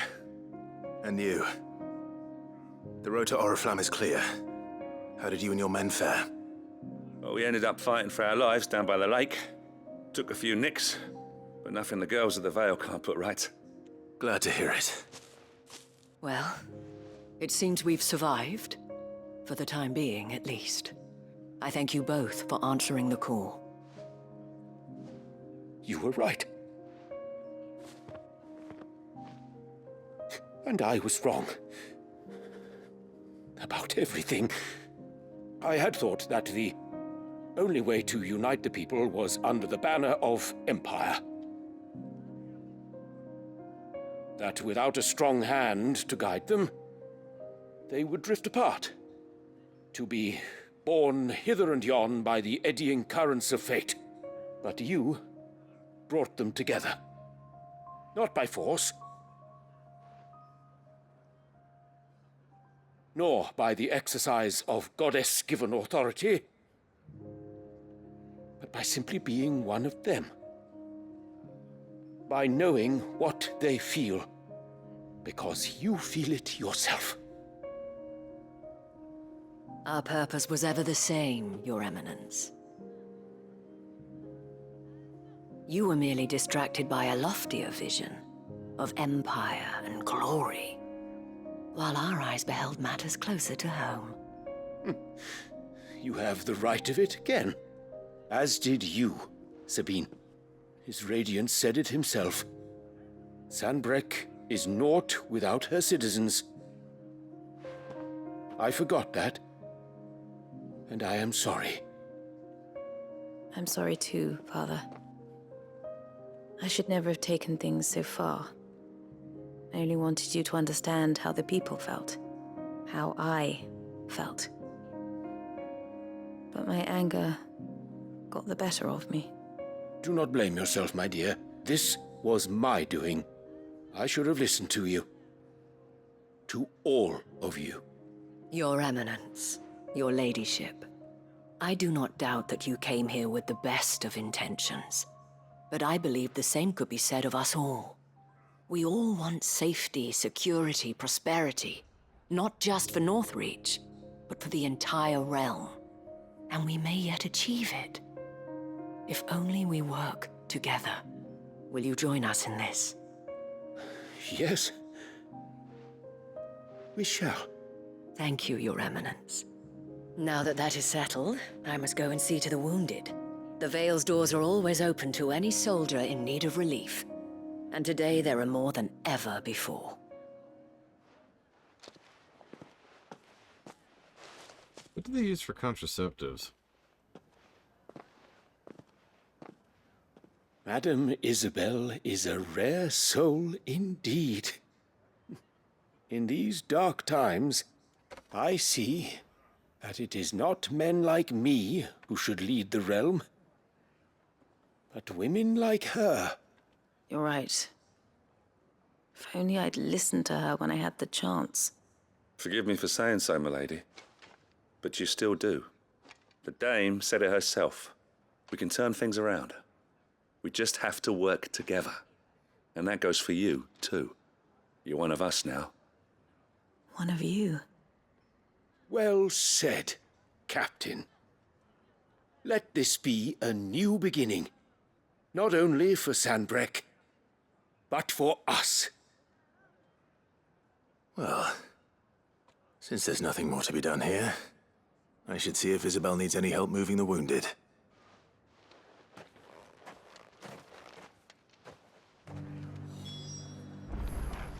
Can we get you anything? Well, a room at the Ville would be nice.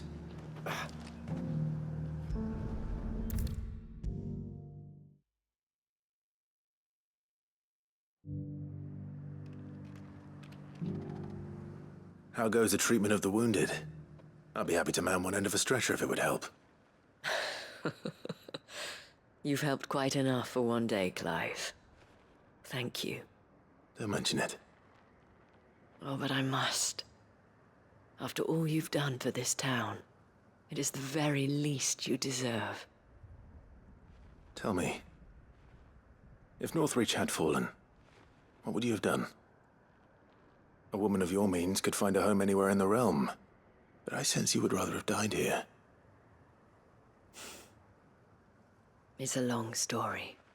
For you, madame, I have all the time in the world.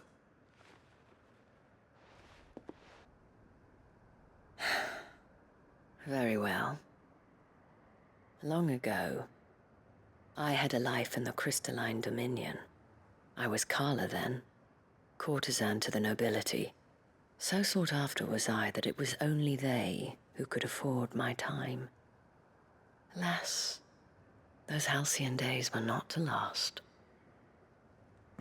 For naive as I was, I fell in love with a bearer. He was my master's guard, the gentlest man I have ever known. After they discovered us together, he was whipped bloody and forbidden from ever looking at me again. And so we fled.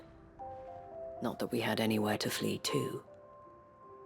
We wandered, aimless and starving, half dreading, half praying that the next day would be our last.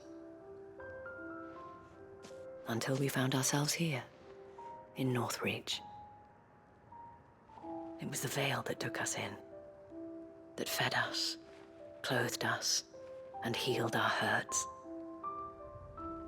Those that could be healed, at least. My love was already too far gone. He passed away. He did. Not long after we arrived. But at least we were able to share a few moments of peace before the end. It was the greatest gift I have ever received. But the generosity of this town and her people did not end there. The men and women of the Vale supported me through my grief. Shared in it, though I was still a stranger to them. They treated me like a sister. And so I swore that I would always do the same. That I would return the kindness that Northreach showed me. That I would repay my debt to the Vale.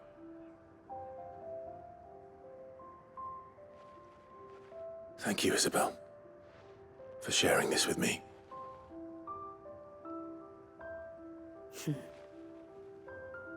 You're a lot like him, you know. Perhaps that is why I have such a soft spot for you. Never stop fighting, Clive. And I shan't either. I know that it will not be easy to keep Northreach together. But our efforts will be rewarded. Just look at us now. The people, the soldiers, even the Duke of Oriflamme and his daughter, all united in defense of this town that we have come to call our home.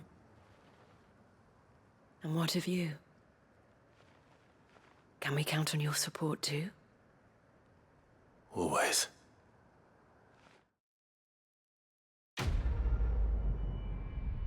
Still, you know, I gotta go save the entire world. Against something that's trying to kill the entire world. Another orichalcum. Interesting.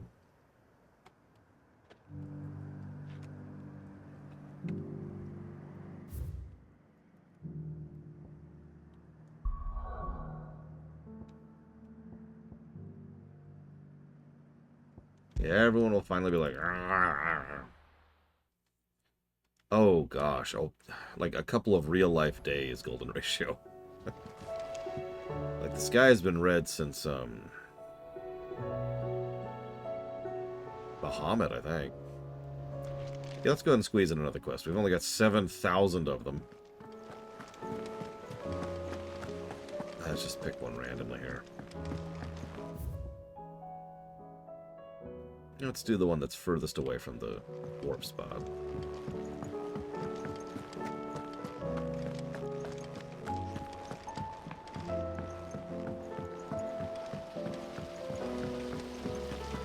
Well, scary is, I believe, the goal, Desperado Joe, so congrats on that. What do you think happened to Miss Midadol?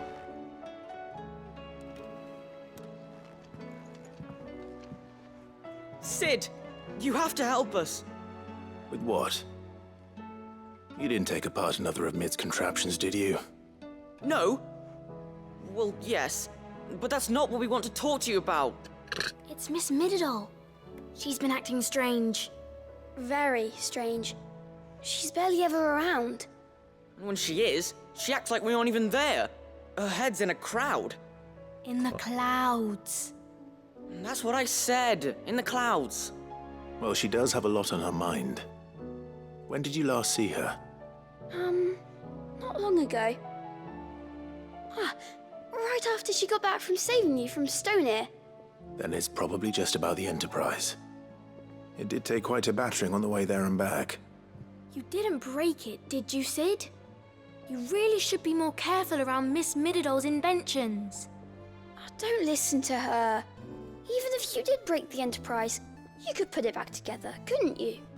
But who's gonna put Miss Midadol back together? She seems really sad.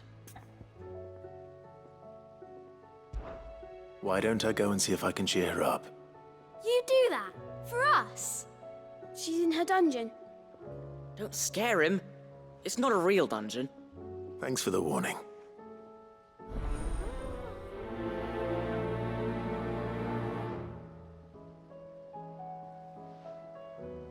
Now, without even looking at your comment, Evo. Thank you very, very, very much. Super Turbo Bow. Wait. I just realized.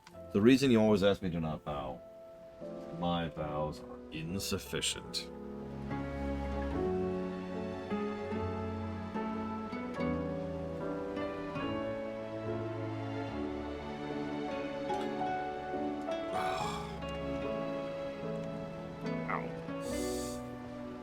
Alright, let's see.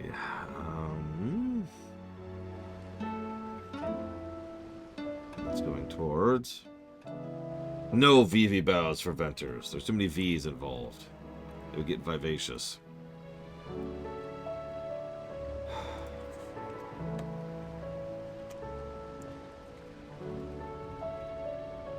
Nest block. Planescape. Torment. Pathfinder. Wrath of the Crusade. Thank you, Evo. Please never give me money again. Alright, so.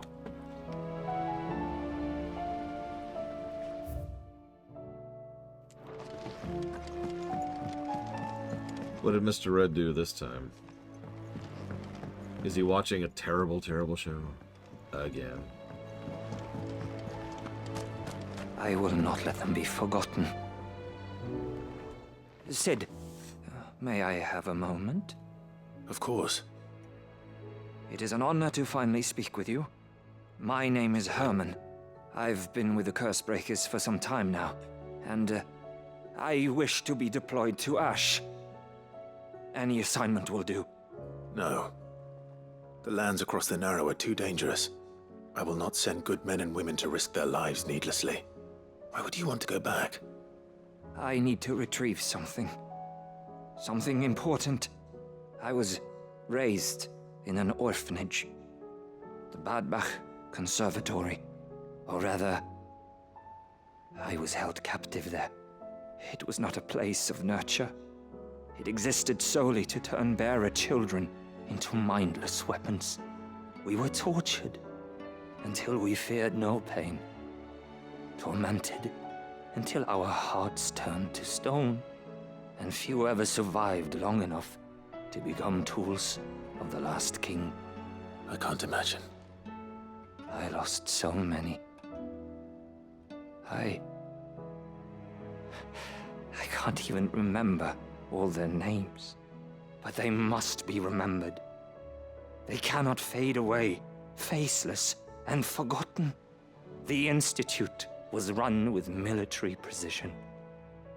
Every child measured, every name recorded, every death logged with meticulous care. Sid, allow me to travel to Ash and recover the registry so that my brothers and sisters might live on. You were a good friend, Herman. But the fact remains that Ash is simply too dangerous. Sid, please. Even should it cost me my life. Too dangerous for you, Herman. But not for me. I'll go to Badbach and find the registry. You will? I won't let you risk your life. I don't know how to thank you. You can start by telling me where I'll find this orphanage. Vida Grace. Hidden in a forest, overlooking the plains. All right. I'll see what I can find there. May the mothers guide you. I've been making it a point to not click almost all of the spoiler tags in the current game stuff, FML-ward. So no would be the answer to your question. And yes, Twitch is a small indie company. We have to give them credits. Also, lol, Ross. Can't watch MLP, but or Star Trek, but by golly. Mid, if you have a... That's it! I knew it! The answer was right here under my arse all along! If If this doesn't steer to the skies, nothing will. To the skies? You aren't trying to give the Enterprise wings, are you? What else would I be doing? The children seem to think you're avoiding them. They're worried about you. Is this really so important that you need to shut yourself away from everyone? The Enterprise is already the fastest ship in the realm, and that's with the sea beneath her. But what if she weren't bound to the waves? What if she weren't bound to anything at all? It's not fair. The gods get the skies all to themselves, so I'm gonna do something about it. The Fallen had their chance, but they relied too much on magic. And see where that got them? But not me. I've discovered how to do it without. Well, almost. First, I need to make a prototype. And is that a one-woman job? Are you volunteering? I'll have you know the Enterprise is my baby. But if a godfather's offering to lend a hand, I'd be happy to take it. First, I'll need oil, and not just some old drippings from Miss Molly's spits in the Tub and Crown. Refined stuff, like they make in Ordil. Then I'll need some bone, or shell. Light, strong, preferably no longer attached to the beast it belongs to. If it's beast bones you're after, I'm sure the curse breakers will know where you might find some. No, they'll know where you might find some. You're the one who offered to help, remember? What, Ross? Speak with one of the curse breakers before I set off for Old Hill.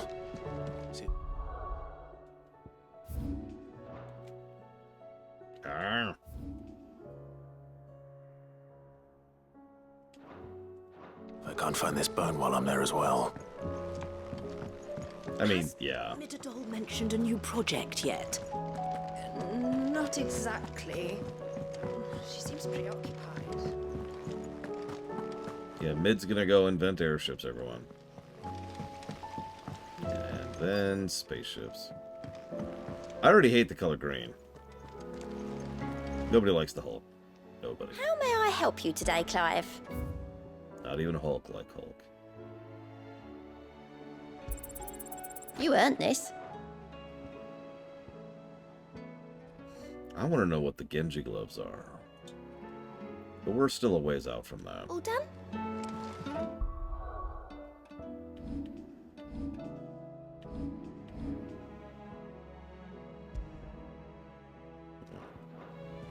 My favorite color is black and white, or white and black, if you prefer. I'm not actually being facetious. The combo of the two is my favorite color. Then white, then black. To buy us around. Or black, then white. Only if you earn it. Doesn't really matter. Mid needs a piece of light but durable bone for her next project. You've encountered your share of beasts on your travels across the realm. Any ideas? Most bones are the same. Whack 'em hard enough and they'll break. If it's durability you're looking for, shell will serve you better. You know what an adamantus is? Actually, yes. I have, in fact, already killed the Adamantoise boss at this point. I do. And I know to give them a wide berth. Will any old adamantus do? Well, with shells, the older the harder. Oh, jeez. There's a rumour of an ancient adamantus down in Karava, near Old Bidza. Or what's left of the village anyway. But don't expect to make quick work of the bastard. There's a reason it's lived as long as it has. I'll keep that in mind. Thank you. Hello, Wolverine. Hope your day is going well.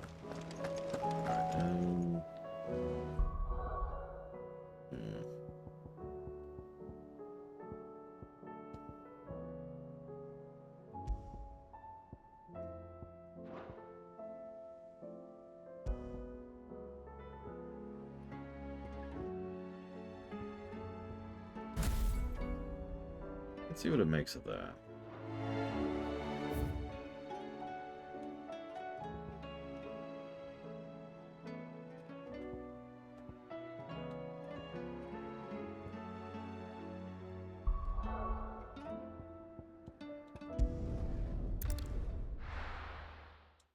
My third favorite color is violet. Like a deep blue violet, preferably.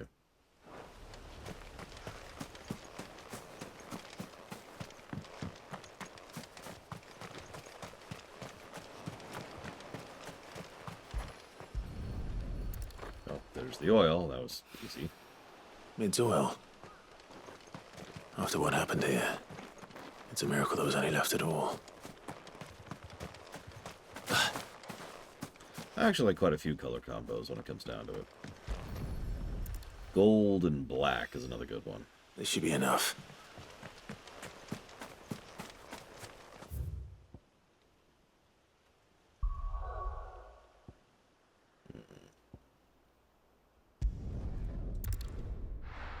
Also black and red. And black and blue. And black and... Look. It goes with a lot of colors. What do you want from me?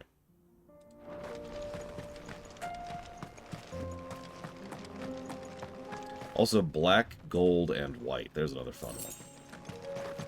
Kind of gold speckled pearl with black highlights, that kind of a thing.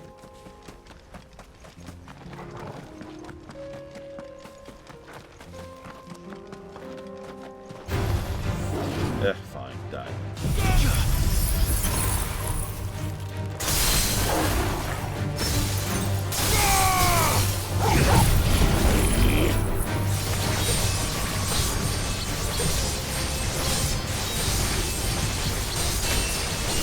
Thank you, Wolverine.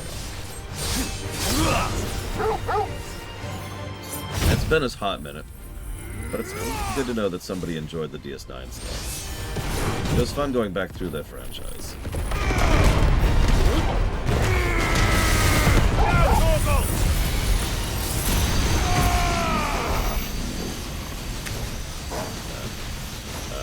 Game. Yay, there we go. He's dead! He's dead! Okay, we're good. Here we are again. Carava. If you were a tortoise, Torgal, where would you hide? Yeah, we wanted to make absolutely sure. Favorite icons. Oh, jeez. I don't think I really have a favorite. I need to sit down and really think about how I'm going to review that, too, because... they're so very clearly designed to be mixed and matched, you know? You asshole.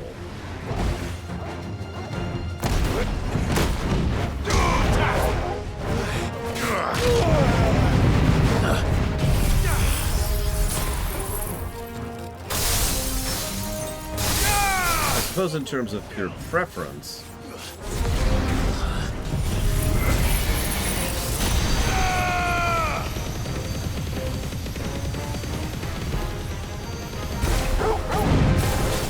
Yeah, I can't wait to get to the Deep Space Nine stuff for buying. So I'm doing a lore run for a friend of mine of Star Trek.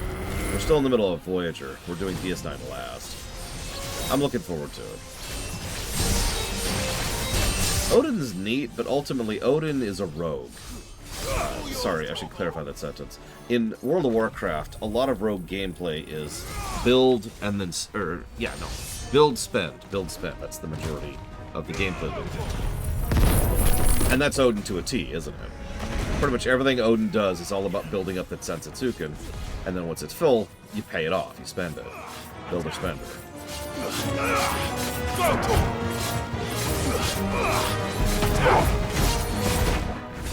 Voyager's been cool, okay. I don't know what you want from me.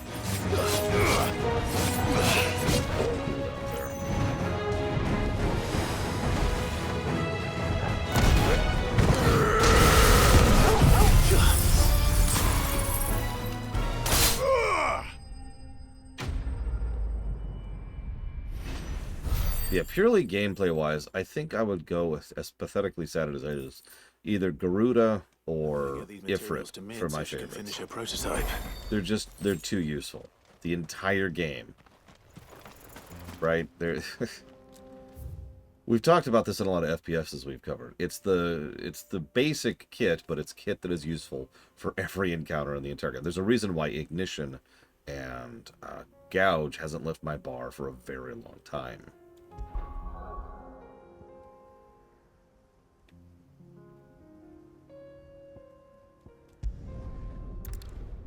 As for the visual design, purely visual, not talking about the abilities, just how they look.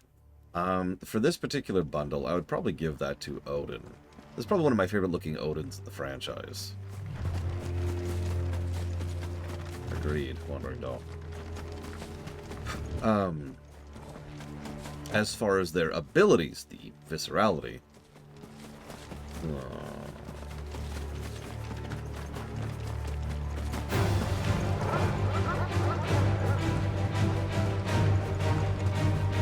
I would say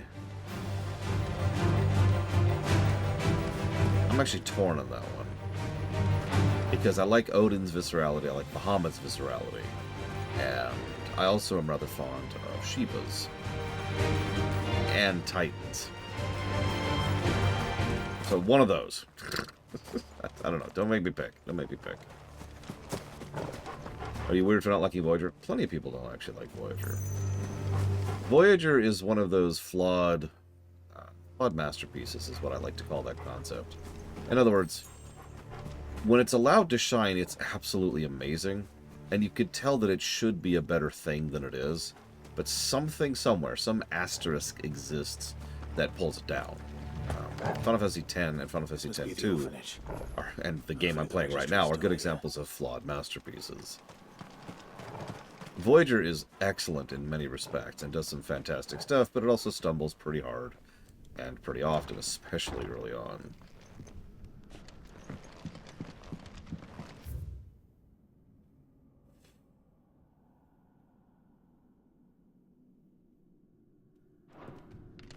Conditioning. This is nothing short of torture. Yeah, I suppose I should read that out loud. So, conditioning schedule. Today's exercise will be 20 sandbags for such duration as instructor shall dictate. The furnace, which is burn intensity to be gradually increased. And live combat with 1 to 3 hellhounds depending on performance. Writ of incorporation. The Kingdom of Volud hereby incorporates this institution, wherein juvenile bearers are to be granted the opportunity to give themselves in service to the state as soldiers. Trainees succumbing to the crystal's curse or otherwise perishing are to be disposed of with all haste. The graveyard is strictly reserved for the uncursed. Bearer disposal within its bounds is punishable by death. Disposed of. Herman wasn't exaggerating. It's a wonder he survived this place. I need to find that registry.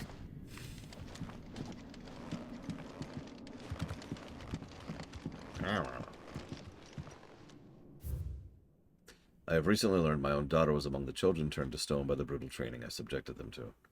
I had not thought as much of her since handling over the 30s as a babe, but inquiries within the military confirmed it. It was her. I had been torturing my own flesh and blood, and now I see her everywhere. Today one of the children smiled at me in the hopes of receiving a few scraps from my table. It was her smile, the smile she inherited from her mother, the mother I killed for giving birth to a bearer. Their ghosts have all come back to haunt me. My daughters, my wives, all of them. All those children, so many have died at my hand, and I can bear the guilt no longer. So I have decided tomorrow I too must die. It'll be the last order I give those poor wretches, the last torment I subject them to. I will command them to tear me limb from limb, and inter my accursed corpse beneath the white tree, whose crooked hand reaches to the sky in supplication. Beside me, my shame, my curse, and the record of all of their names. All those I have wronged. This reads like a suicide note. Did the director go through with his plan? There's only one way to find out.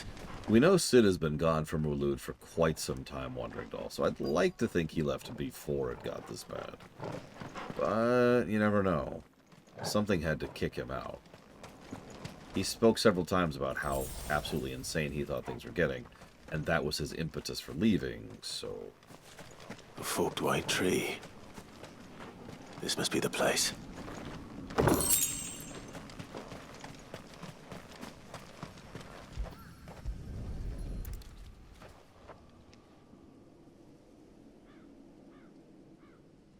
Could he really be buried here? There's something hidden among the roots. Let's see.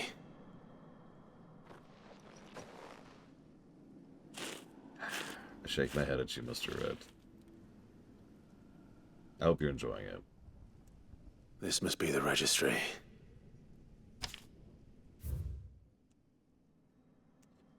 So I'm not going to list everything here, but 10-year-old died to lithification.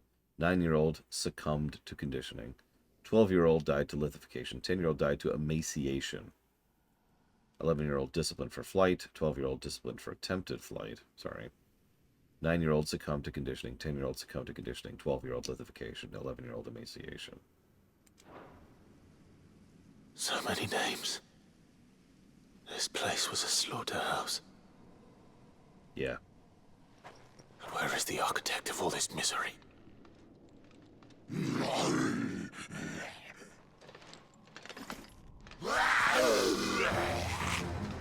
It was only a matter of time, I suppose.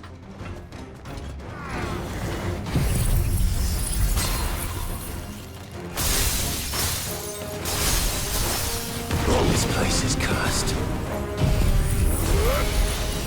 Holy crap. You see that? Actually used the Shiva dodge for the first time. Kill!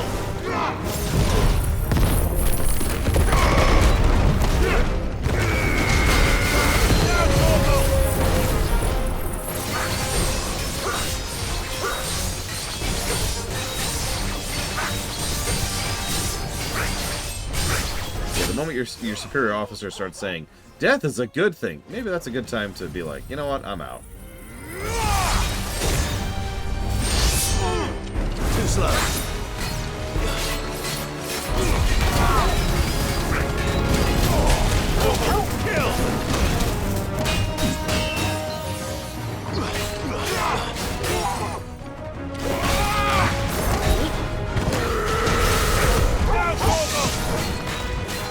Yeah, try not to think about how messed up the world state is right now, by the way. I'm sure it'll work out somehow, but by all intents and purposes, this should be an extinction event for this species. We're in the millions dead range, and the ether pools are getting worse, which are flooding into areas which are effectively killing even more areas. Even if we fix all of this, that's still a huge percentage of the population dead. We're talking Fallout levels of death. And with far less people to fill in those holes. Let's get the registry back to Herman. Actually, yeah. Like we were talking about earlier, this is a game in the middle of an apocalypse. Good lord. So I wanted to do... Let's see. What was I gonna do? Gouge, that's what I was gonna do. There we go.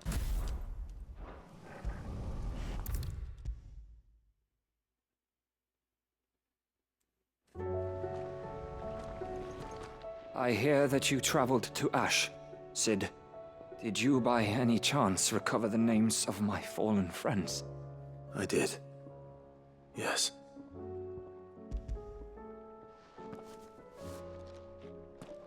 If I may? The bearer registry. Much more so than 6, but actually, now that you say that, 15 was worse. For all we know, 15 actually did end up dying. Like, there wasn't really any deets about what happened after we beat the game in 15. So I would say 15 is probably worse than this. So 15 is the most apocalyptic. Then 16. Then 2. The director was a brutal man. He got no worse than he deserved. The registry was all I found beneath the tree. There was no sign of a body. Or any record of what happened to the children after the orphanage closed. I pray that at least some of them survived. All their names are here. The ones we lost. My friends. My light in those dark times. I can still remember their faces. Like it was yesterday. Children who were taken from their bunks in the morning. Never to return. No explanation ever offered. They'd be happy to know that you survived, Herman.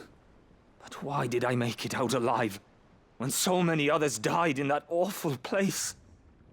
It's not your fault. And blaming yourself won't bring them back. Honor their memory. See that their names live on. That way, at least.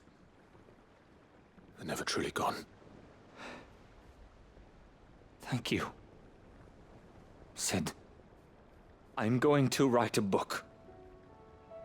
An account of the horrors of Badbach, and the spirit of those its custodians sought to crush. All of Valisthea will know of our suffering, and in the name of those I lost, I will not let it happen again. Neither will I. These records would have been buried for all eternity, were it not for you. Thank you.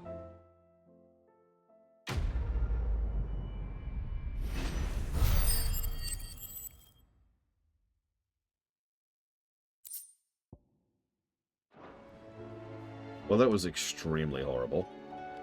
Of course I have Spartan. I've streamed it even. And I'll never stream it again.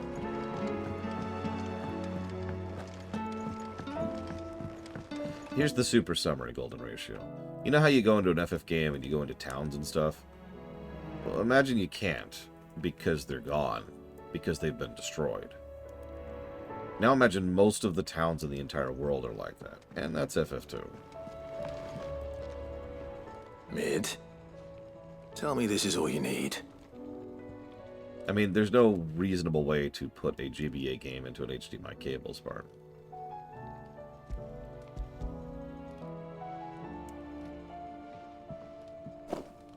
Aw, you make it sound like I asked you to save the world or something. Tell me this is all you need. It's most of what I need. After you left, I went over the figures again, and I realised I'd forgotten a 1 and a 0. And a cogwheel. Just a tiny one. Though, that's the problem. Gears that small are a bastard to make, and I may have lost the one Blackthorn spent a fortnight toiling over. wait. The children. When they took apart your scales, there was a tiny brass gear. Now that I think about it, they didn't use it when we put the scales back together. The young'uns? But why would the... You know what? I don't want to know. I'll keep working on the model. You go and find that cog. Okay.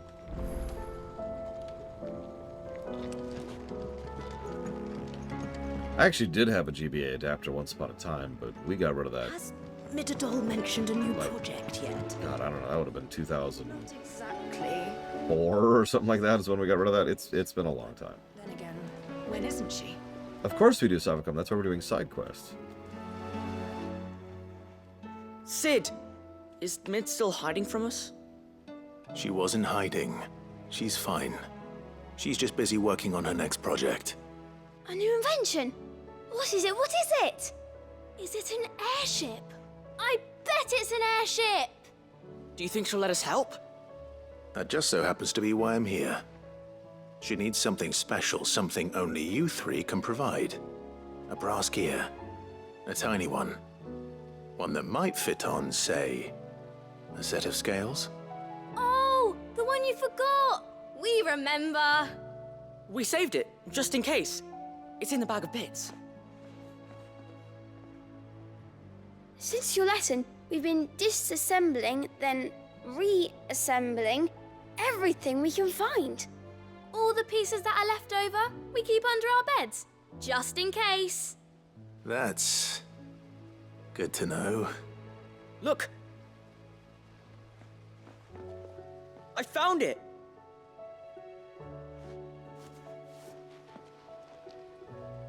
Is that all?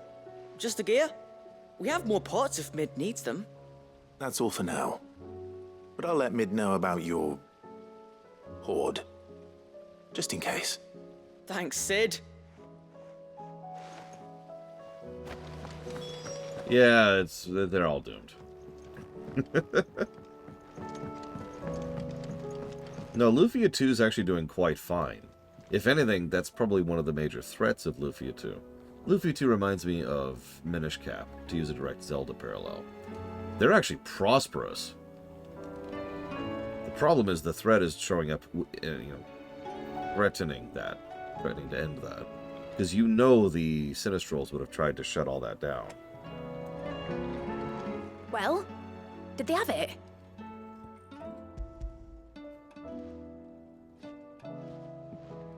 They did. And they kept it somewhere nice and safe. Will it work? Will it work?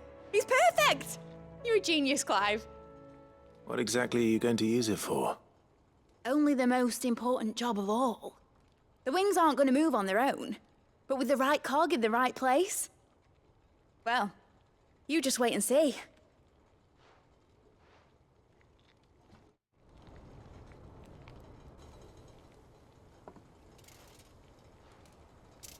That should do it.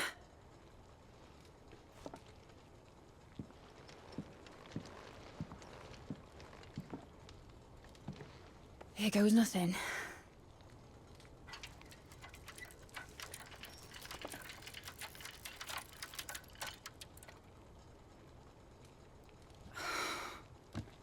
Titan's tits. It wasn't supposed to fly, was it? Of course it was supposed to fly. Wouldn't be much of an airship if it didn't. Honestly, these bloody engines are driving me mad. I was so sure this would be the day she soared. The Mithril engine was made to make dreams come true. But maybe this is one dream the world's better off without. Yeah, we don't want to have red wings, do we? Show folk how to take flying. It won't be long till they're raining death down on each other. People will lose their homes. Children, their mums and their dads. Like I lost mine. I'm sorry. So am I, Clive. So am I. Sorry that I have to choose. Do I follow my head, or do I follow my heart?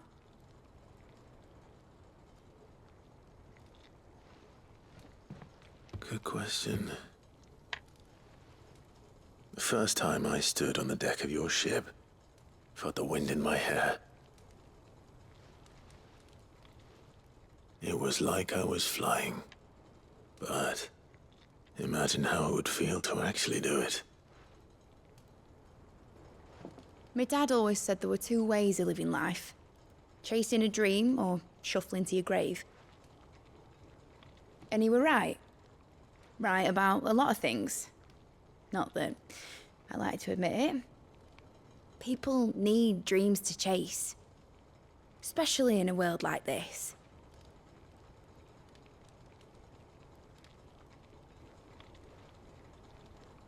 Right. When this is over, I'm gonna take all my Mithril engines to Zemeckis and sling them over the edge. I won't have my dream end up turning into someone else's nightmare. But all that hard work... All that hard work will not be used for war, Jamie. But it ain't like it'll be gone. Tell me, Clive, have you ever been on a treasure hunt? Not since Joshua and I were boys. Why do you ask? Because I'm gonna bury the engine schematics and leave behind a little riddle telling people where to find them. Oh my god. Stop making more side quests for future generations. So that only the most dedicated dreamers will ever be able to work it out. As long as there's a Tower of Hanoi puzzle in there somewhere. I can picture it now. Some daft general squinting at the words with a gormless expression on his mug. Like that one, yeah. Right.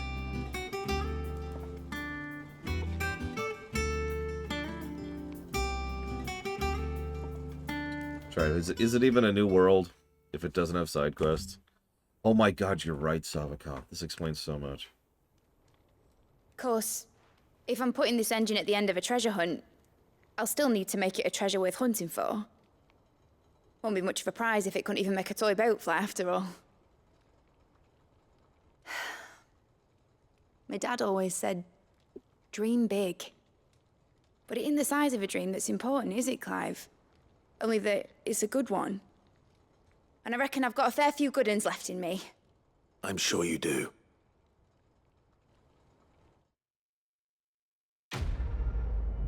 An FF without some kind of flying ship.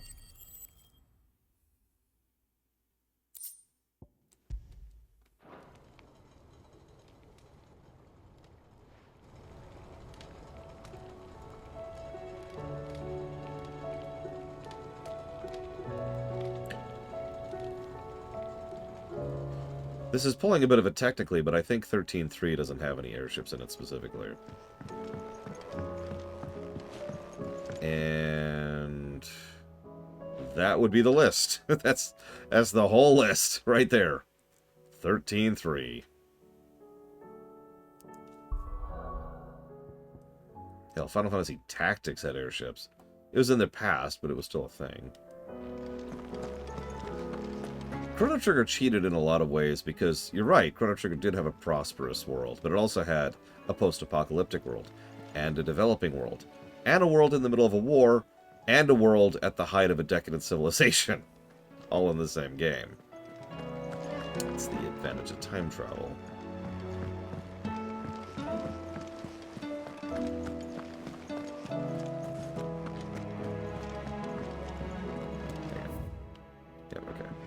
Is that the right one? Yeah, so this is the one I'm doing last, where there's a will.